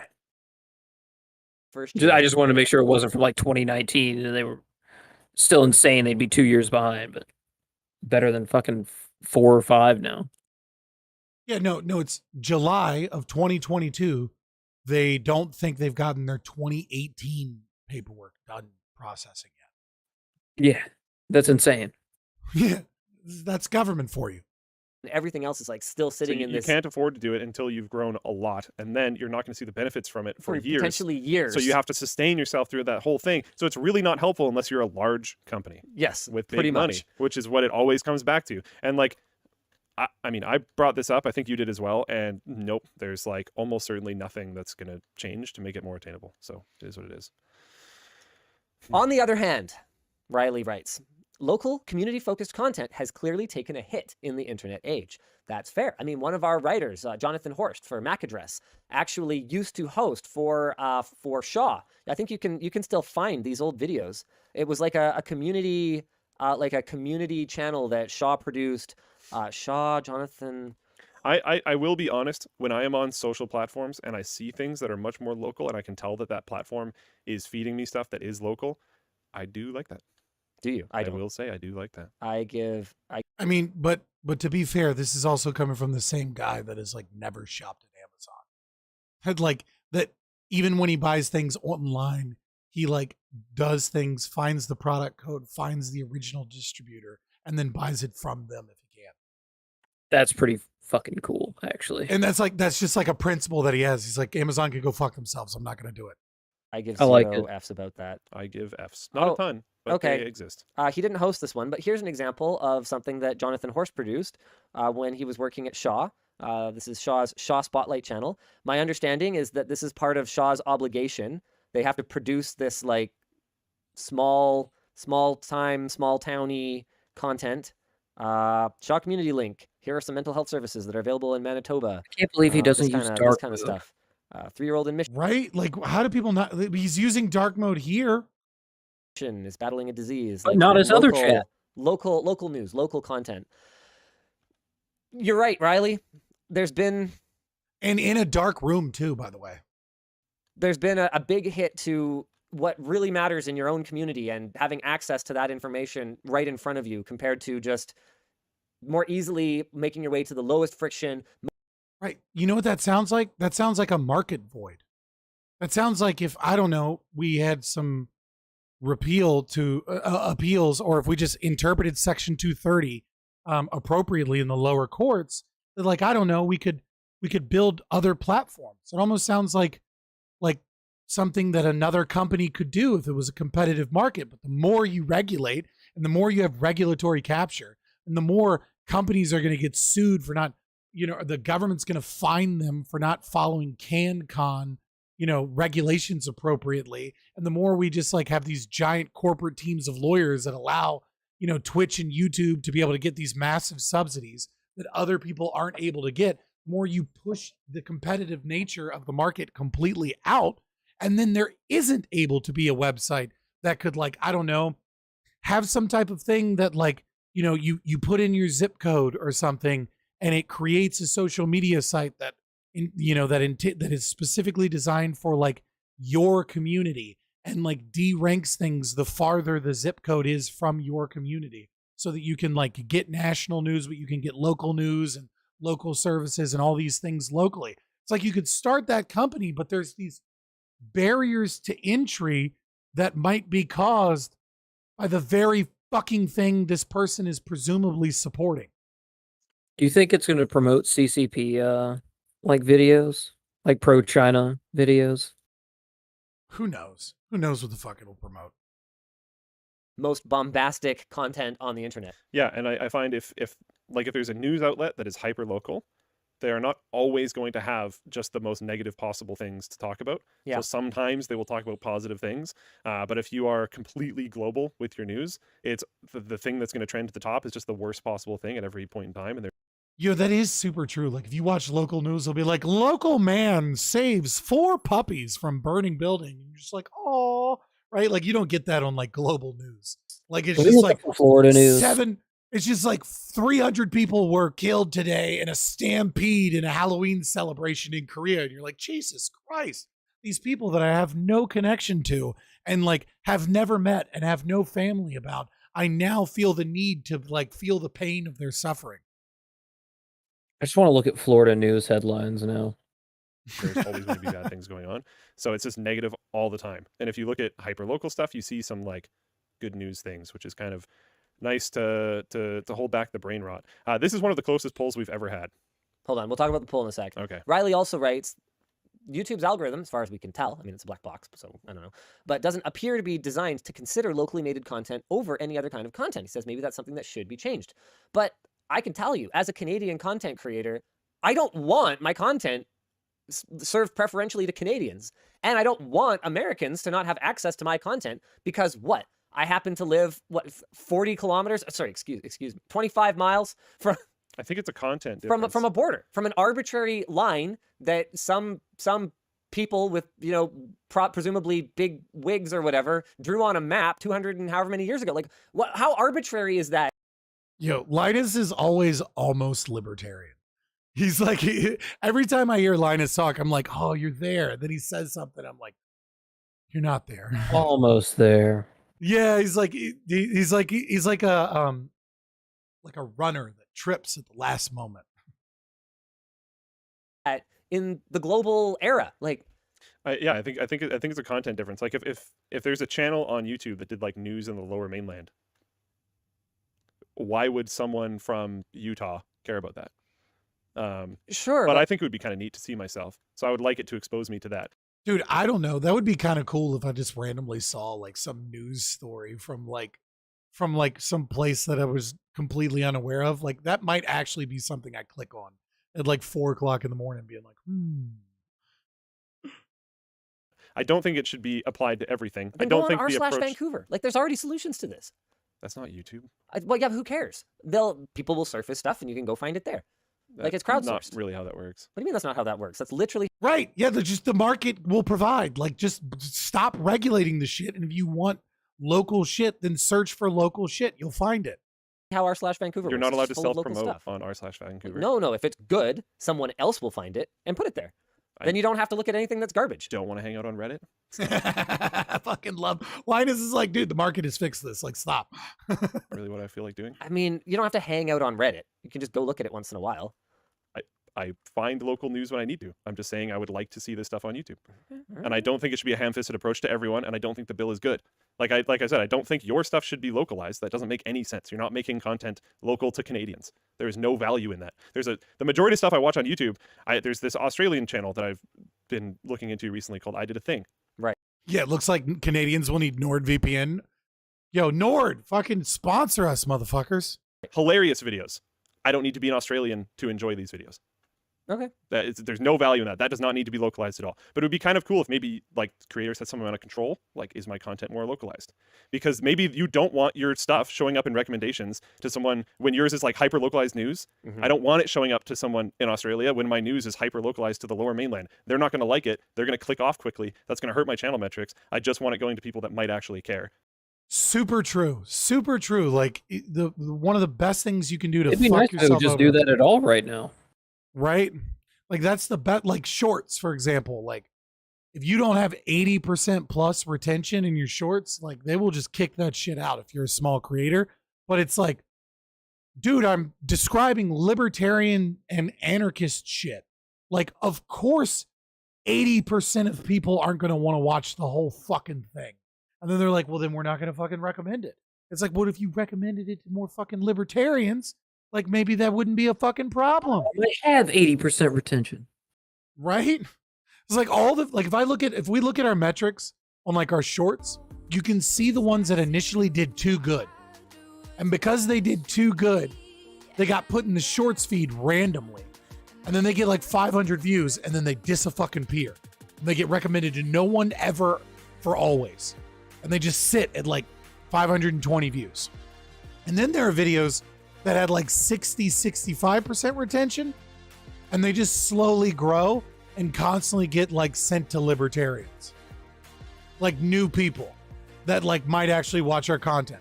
So it's almost better for us and our channel growth over time to have a video that you guys, only 60% of you guys actually want to watch.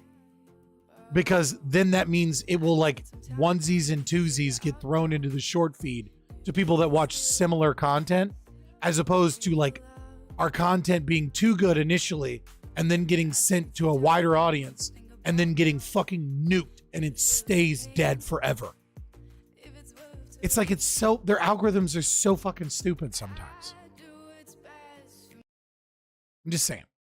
That could be an interesting option. I mean, that's something I've asked YouTube for many times. The problem is that as soon as they provide tools like you're asking for to creators, they game them. That's why that's why tags don't do anything anymore. That's fair enough. Because everyone just loaded up with whatever the highest performing tags were. Oh, so you just go to like, you say it's hyper localized to some area. Yeah. Yeah, that's garbo. So it's just, and like I've told YouTube things too, like, hey, I think this one is going to really appeal to, like, could I have a tool where I say, hey, I think this is really going to appeal to like these groups or this or whatever else. Like, can I give the algorithm some hints? And they're like, no, because as soon as we let you do that, people will ruin it. Then you'll abuse it, and then the signal will be meaningless, and we might as well have just not bothered. Fair enough. Yep. So the problem, in a nutshell, is that C11 is a super ham-fisted attempt to solve a problem that, frankly, I don't think most people care about. And if they did care about it, there are solutions. This should not. If they did care about it, they'd Google. Yeah. Like if they care about it, they'll just Google and then they'll find the shit. Not be solved this way at all, if it's even solved at all. And to be completely honest, YouTube does some amount of it already. Like if you scroll down a little bit on the main page, you can get down to like Canadian news stuff. It shows up. Zelnor on Floatplane says, JJ McCullough did a video about him actually going and talking to the politicians in charge of C11, and it was not great. I mean, I can tell you guys from my conversation. Shocker. All right, so I'm going to move on to the next one. So here we have it, boys. So what does this look like in actuality for large content creators? Hello, guys and gals. Me, Mudahar, and I'm going to be making a pretty off-the-cuff video, ladies and gentlemen. And the title is not wrong. I'm not like sitting here in clickbait. I might actually just leave Canada. I might actually be forced to move to another part of the world that I don't necessarily care about. Now, ladies and gentlemen, why do you care about Canada? What has Canada ever done for that's you? his home. I mean, if that's where he's like born and raised and like all his family and friends and everything are there, I get it. But it's really it's just care about your connections. I don't know. Yeah. one thing that really makes me mad. You have enough money to move all of them too. Makes my blood boil is politics. All right, like I don't like talking about politics. Okay, I hate the idea of it. And generally, I understand, yes, politics is a very important thing, very necessary thing, but A, I'm not smart enough to discuss it, and B, it just feels like in the last few years, it's caused so much of a division that people are more interested in the idea of team sports than critically thinking, okay? But yeah, I liked all that. Right? I mean, so true. So based and true, boys. Why are we mentioning politics? Now, in the last few months, you've probably seen me upload videos about a bill known as Bill C-11. And this is something that not only I've wanted to make videos about, but YouTube as a company has pestered its Canadian content creators to get videos about this out, to educate the public, and also, in a way, pester us to politically be involved with the actual government. Now, when it comes to the government of Canada, they don't care about anybody, okay? You could vote for the Liberals or Justin Trudeau. The guy gives no shits about you. It's some rich kid who's a plain prime minister, so to speak. You've got the Conservatives with, I think it's like Pierre. Yo, it's pretty base. I'm not gonna lie. Or whatever the hell the name is this time. That guy doesn't care about you. Honestly, no politician cares about you, no matter where you live. I don't know why this is a shocking concept to many people. But yes, politicians. Man, this is the strongest opening minute and a half of any video we've watched in a long time. Dude, this is great. Like, I don't even feel the need to really interrupt it. I'm just like, preach, king. Or just people pretending to care for you. Literally, just witness it for yourself. If you're ever in election season, the only time you'll ever see your MP, senator, whatever, is when they need votes. Okay, after that, motherfucker is a ghost. It's easier to catch Bigfoot than it is your actual political candidate. Okay, so it's easier to find Bigfoot than it is your political candidate. Yo, so true. Bill C-11 is there, known as the Online Streaming Act. Yeah, I don't care about gamer memes. I'm just gonna be honest with you, boys. Like, I couldn't, like, when you say you seen the Rip Bozo meme from Muda, I could not imagine a list of words strung together that I could give less fucks about. I can probably put a couple together, but yeah. I'm just, you know what I mean? And I'm not trying to be mean to you, like what you like, right? You know what I mean? Like, but I couldn't imagine being less, like, I would rather go to a little league sports game of which I know no one at than engage in whatever the Rip Bozo meme from Muda is. Because at least there, I might be able to buy some concession food and like laugh and have some fun. Disavow. Broadcasting Act. There's a but also as a increasingly known ANCAP, I don't need to be filmed at a little league game of which I have no friends or family at, and then people be like, "I told you he was a pedo." Fucking ANCAP moment. Like, I don't need that. I honestly thought you were gonna say, like, as an aspiring content creator, you didn't want to burn bridges with with bigger names who might someday talk to you. It's not where, I guess. Were you talking about the Rip Bozo meme thing? I just don't care about the memes like that. What am I? You think I'm burning a bridge by saying I don't give a fuck about this meme?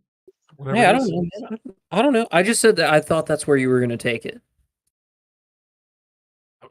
I don't really know anything about this guy, to be honest, other than he's a large content creator. Neither do I, to be honest. Is when they need votes. Okay, after that, motherfucker is a ghost. It's easier to catch Bigfoot than it is your actual political candidate. Okay, so Bill C-11 is there, known as the Online Streaming Act, the Broadcasting Act. There's a portion of this act that has to do with the internet and broadcasting in general.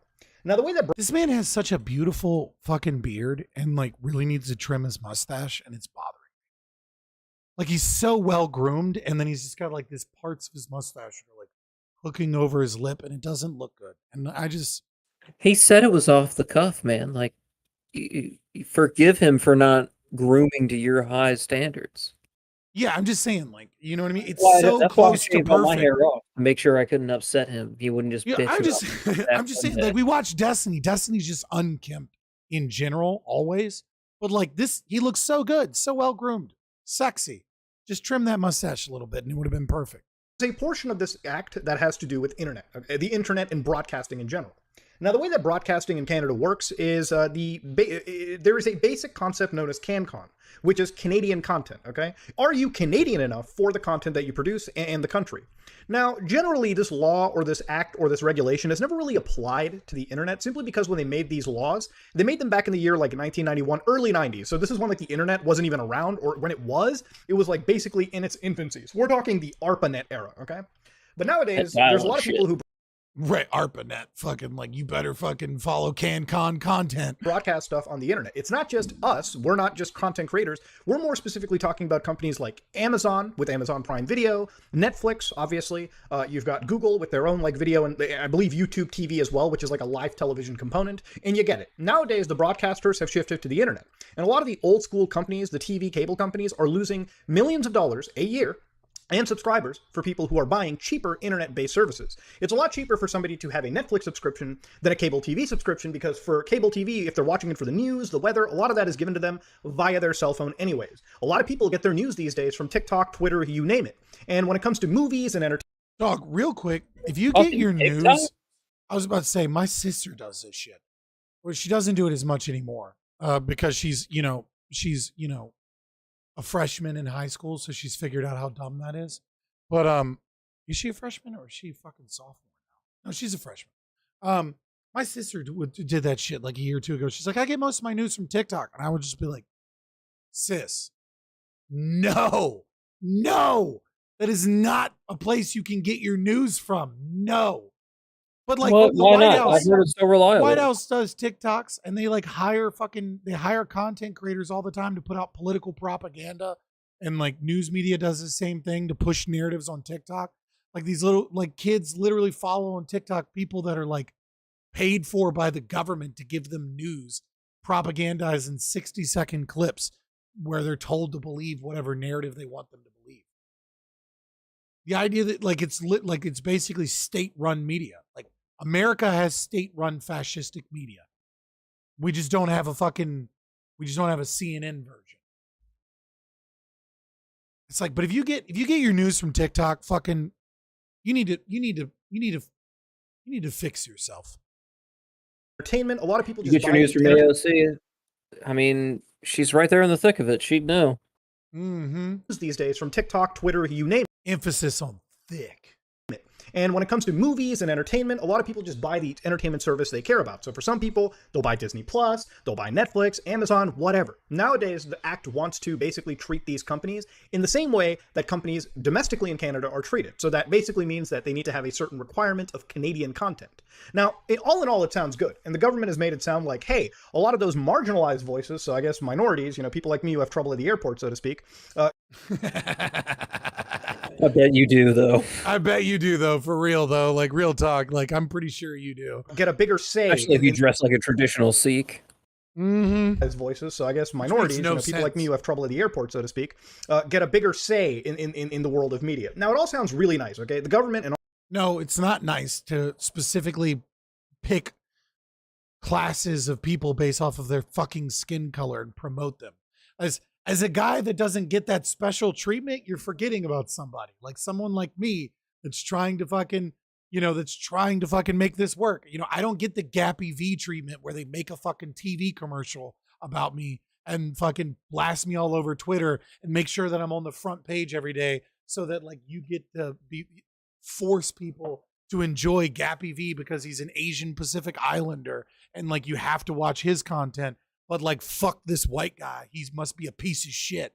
And, everyone gets their fucking month except me. Like, I don't get a goddamn month. Yeah, because you have all year. White privilege. Yeah, that white privilege is really fucking working out for us. And all of its agents do a really good job on the fucking wording for these things, okay? Obviously, I can't really say shit. We're like well within the top 1%. But like, it is still frustrating when like, we're almost making enough money to not be poor as fuck, and struggling paycheck to paycheck. Almost, yeah. But we are, but it's like, but like still fair enough.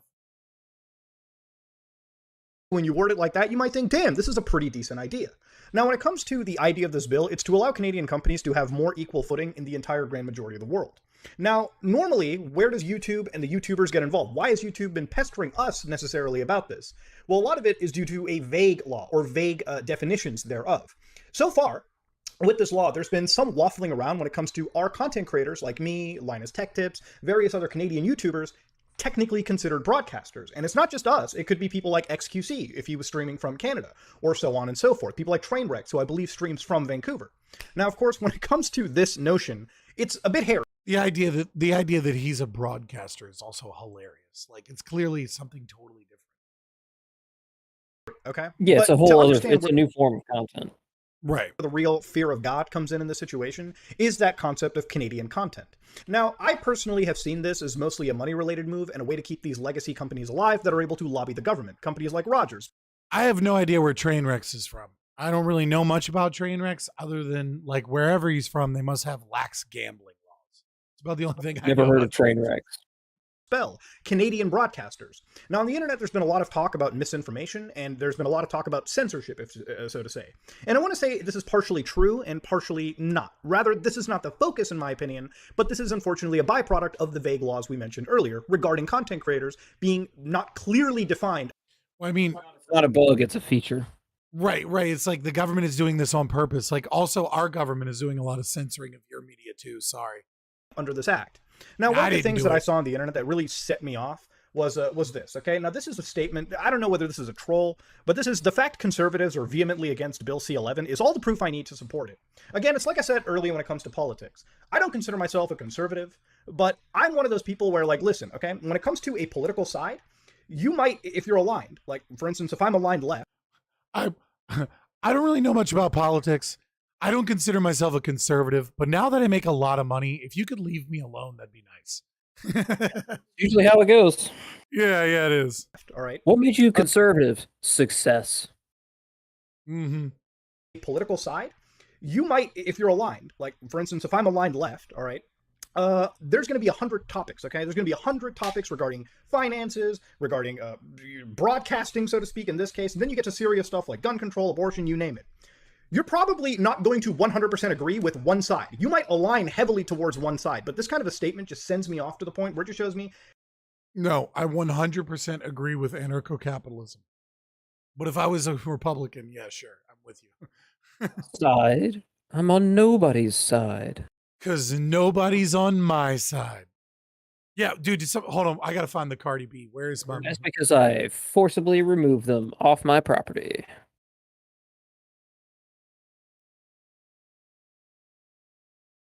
This is still one of my favorite fucking things. Where is it at? What is it? We'll just find the Sam, I want to know what you're doing with my fucking tax money, because you know what I'm saying? Like, when you donate to a kid from a foreign country, they give you updates of what they doing with your donation. I want to know what you're doing with my fucking tax money, because I'm from New York. Probably fake those too. And the streets is always dirty. We was voted the dirtiest city in America. What is y'all doing? There's still rats on the damn trains. I know y'all not spending it in no damn prison, because y'all be giving niggas like 2 underwears, 1 jumpsuit for like 5 months. So what is y'all niggas doing with my fucking money? What is y'all doing with my fucking money? I want to know. I want receipts. I want everything. I want to know what y'all niggas doing with my fucking money. What is y'all niggas doing with my fucking money? Uncle Sam, I want to know what the fuck you doing with my fucking money. They're never gonna tell you. I love this energy, Cardi B. I love it. Doesn't excuse some of the controversial things from your past, but that energy queen slay. Keep demanding answers. Keep telling those millions of fans of yours to demand answers on where their money goes. I hate that. Like, I know that Cardi B has stolen and drugged men, and yet when she talks and does her antics, I'm just like, he's so cute. Like, it's like, fuck, I have the biggest fucking crush on Cardi B. I don't give a fuck. Like, just the way she talks, her mannerisms, everything. I fucking love it. I wish I hated her. I want to hate her. I know she's a piece of shit, and yet still somehow I'm like, I forgive you. It's fucking bullshit. That's how I feel when Asian girls do some of the less atrociously cute things. I see. It literally that shit's super annoying, but there's a level. heavily towards one side. But this kind of a statement just sends me off to the point where it just shows me, it literally reads to me like, I don't want to critically think. There are plenty of thoughts like that. Yes, and I like them.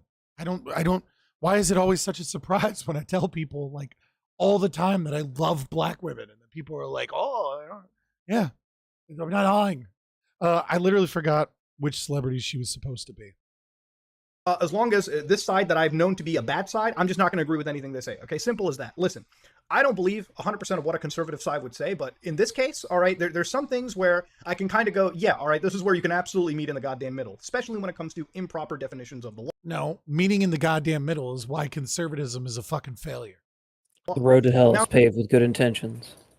Does this act necessarily towards censorship? I'm going to say it is not, simply due to the fact that when we talk about things like... Dog, it literally is censorship. Like, it explicitly is censorious. Like, now, is it censorship specific? Like, can you prove that it's censorship to control the narrative of like certain ideas and political opinions, etc.? No, not with the data that we have available. Like, I don't doubt that it will be used that way. Like, I think it's silly to think that it won't be, but it literally is censorship. It privileges one group of content creators over another group of content creators based off of a certain set of criteria. It can't not But be does it censorship. silence them? I mean, it's certainly a good shush to others. Like censorship. Censorship is like, obviously, hey, we want to get involved. We want to stop this person from stating something. You know, we want to basically cut this person's speech. Okay. In this case, it's more about maintaining control for a lot of the companies involved. Now, obviously, when it comes to Canadian content, who properly defines that, right? Like, is there laws around it? There's plenty of laws and regulations. The problem is for the average YouTuber, these are not laws and regulations that they can feasibly handle as they're producing content. For a lot of people making YouTube videos, it's a one-person show. Sometimes you'll have an editor, sometimes you'll have producers. Depending on the size and scale of your production, you might have more than one or two people. I, for instance, contract out to editors if I need to, all right? Simple as that. The only thing on my channel that's done by other people is things like sponsorships or all the boring back-end stuff. I literally do all the sourcing of content. I literally decide what I want to upload, I produce it, edit it, and upload it, and that's pretty much how things go.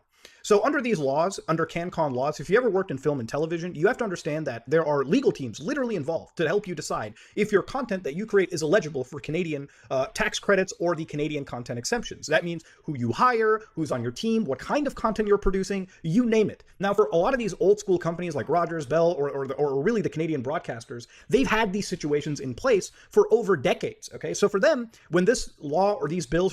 Right, and that's the thing too, is like, you know... He's got to hire lawyers now, you know, like to be able to figure this shit out. Oh, now I know who pushed this bill forward. Fucking lawyers? Yeah, lawyers all suck. All of you suck. Even you, oh fuck. What was it? Lactoid? Lactoid. You're a fucking lawyer. You suck. Is ANCAP different than anarchist or basically the same?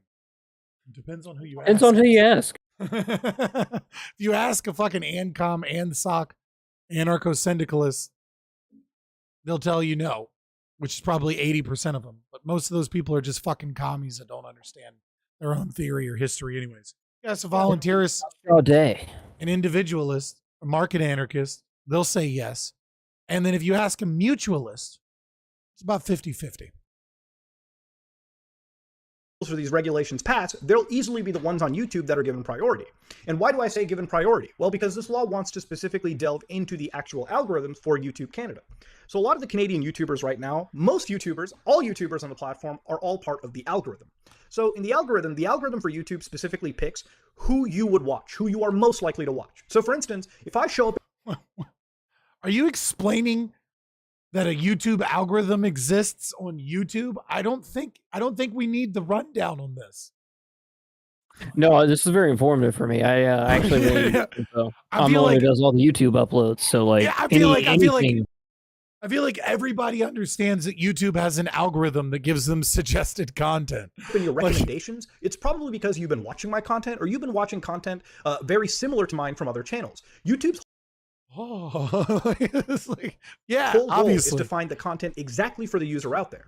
What this law hopes to do is push up Canadian content for the Canadian viewers. So specifically, if you're in Canada watching content, I won't show up in the recommendations, but a larger Canadian broadcaster, okay, their channels might show up because as far as the YouTube Canada algorithm goes, they're true Canadian content. I don't know if I have to tattoo the fucking Canadian flag onto my face or just have logos everywhere. I don't know.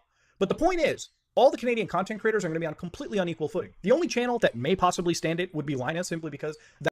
I mean, like, people keep talking about like the view from Canada, and like the thing that they seem to be missing is that like how much of your audience is Canadian? Like your audience is probably like American, right? Like, so yeah, I mean, a lot of these guys have like global audiences at this point. Right, you know what I mean? So I mean, like the real thing here is, yeah, sure, it's gonna hurt you if you're not in that program in Canada, but like in terms of like where most content creators come from, it's mostly just going to be to hurt people that aren't Canadian as well. Like it hurts the rest of the world's content creators get seen just that little bit in Canada. But like, I just don't think that most of these people's audiences are primarily Canadian. I think it's more important to look at, do you do local Canadian type content? And if that's the case, but you still can't get in the CanCon situation, you're the one that's really fucked. But to someone like him, you're kind of you're as equally fucked as you would be if you came to America. There's no real difference. You know what I mean? Like your audience is global. Global, you know, the global north anyways. That organization is large enough, but I think even they would have issues. What is Canadian? Is that like an imaginary friend? No, it's a country that doesn't exist that virgins in high school can tell people that their girlfriend is from.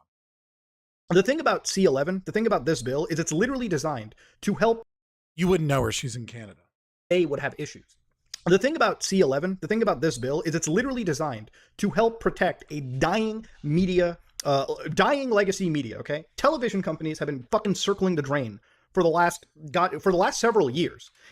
That's one of the points of this bill. One of the points of this bill is to make their corporate donors that help them get elected, you know, be protected in these spaces. Another is to slowly get rid of the ability for an individual to just become famous on the internet or make a living off of the internet this way, and to ensure that corporations that play the game, that have ESG ratings, that, you know, that have the correct narrative, etc., are the ones that are put forward and make it even more difficult for someone that is a dissenting opinion or anti-establishment to be able to reach people. And this is like a last. And that's why you're like, oh, it's not censorship. It's like, because you're not thinking about the consequences of this enough. You're not thinking about what does this look like in the future. You're only thinking about what is it currently doing. Ditch effort to have some relevancy for them in a emerging online marketplace. Now, where the censorship comes into, and this is a real important point, this is why I kind of said it was half true, is because of okay, maybe it gets into these vague laws and the byproduct of, let's say that somebody in Canada wants to cover a political event, so to speak, right? Now, obviously, this is something that kind of already happens on YouTube to begin with. If you look up anything that's like, anything that's controversial, so to speak, it'll always be like news organizations being number one. But specifically for a Canadian creator, they may get suppressed in the algorithm, all right, if they're not Canadian enough. Let's say a Canadian top broadcaster makes a video on a controversial subject or a news topic, and then you've got a YouTuber who uploads their topic. Regardless of what that YouTuber is, if their content isn't CanCon enough, Canadian content enough, then they may be suppressed in the algorithm. It's something that YouTube has told us about if they have to algorithmically make these changes to comply with the law. Now, at the end of the day, all right, I think we covered a lot of tangents. I think we've covered everything. Yeah, I mean, he's exactly right. Is that the government and their corporate buddies that, you know, and their ESG companies get to fucking get together and do content on YouTube about, I don't know, conversations around, you know, gender affirming care for children, right? And you, the content creator, we'll let you make your video. Just know that they got to go to the third page before anybody sees it. Thing we really need to. There's a couple solutions to this. Obviously, I've gotten involved with the politics. I've tried doing what I can. I've written serious letters to whoever I could, whether they have been read, whether they have been addressed, whether anybody will take any of my fucking words into account over the big giant companies out there. That remains to be seen. But as far as I'm considering it, Canada might not be my home for too long. All right, simply due to the fact that if laws like this pass, YouTube is an important thing for me. I do want my content to reach the average amount of people. And if that means me moving down to Texas, Nevada, or California, for instance, a US area where these laws aren't a norm, then that would be California. Right? Like, how is California? How did you start in Texas and then go to California? Right? I mean, to be fair, California is better than Canada. Depends on. I mean, if you stay out of the big cities, domain, it is better. Yeah. Be great. That would be something I may have to end up looking into. Now, that doesn't mean that I want to move down to Texas, California, or Nevada, or the States in general. I very much love my country, Canada. Yeah, Florida. Like, for a content creator, Florida is currently like the best place. I don't know. Rent's getting kind of pricey now. Yeah, but I'm talking for a millionaire content creator that wants to avoid censorship and grow their channel. Like, yeah, he it's could get literally a right. It's like literally the law that if they do certain things to you, to silence or censor you in certain regards, that you can actually sue. Unfortunately, the political atmosphere of Canada does not reflect me or millions of its creators at all. Now, if you agree with this law, you probably have some very, very deep-rooted reason for it, but generally everyone that I've spoken to in the Canadian side He's like, I love how he really gives them the benefit of the doubt. I appreciate that. Of content creation, regardless of political spectrum, has all but unanimously said this is wrong, this is bad, this is just outright outlandish. Look, at the end of the day, we're part of a global village. Okay, Canada is part of the rest of the 100 plus countries in the world. Fuck your village. I don't care about your village. Leave my village alone. Yeah, I don't care about your village, dog. On the same level as everyone else. We don't need laws and regulations to protect Canadians, okay, or Canadian contents, or the marginalized voices. The marginalized have never had a bigger voice, thanks to social media, than currently the times that we are living in. They don't need to be on big, massive television stations. They don't need to be part of big, massive news organizations. Now that anybody can pick up a smartphone and express their voices and concerns and be algorithmically delivered to everyone as they possibly can. This law and the vagueness of it only hurts the creators, and it hurts people in the online spectrum, and it serves only to protect the few companies that are part of dying broadcasting and dying media brands. But you know what? When it's so blatant like that, it almost seems like that was the goal. The point, yeah, like that was the point. But politics is one of the. But this, I wanted to talk about this a little bit because this doesn't just affect Canada, right? Like this also affects us. This could snowball to other countries. Yeah, absolutely. I definitely see Europe accepting this pretty quickly. It just becomes a UN mandate, or not a UN, EU mandate. I'm sorry. Hold on.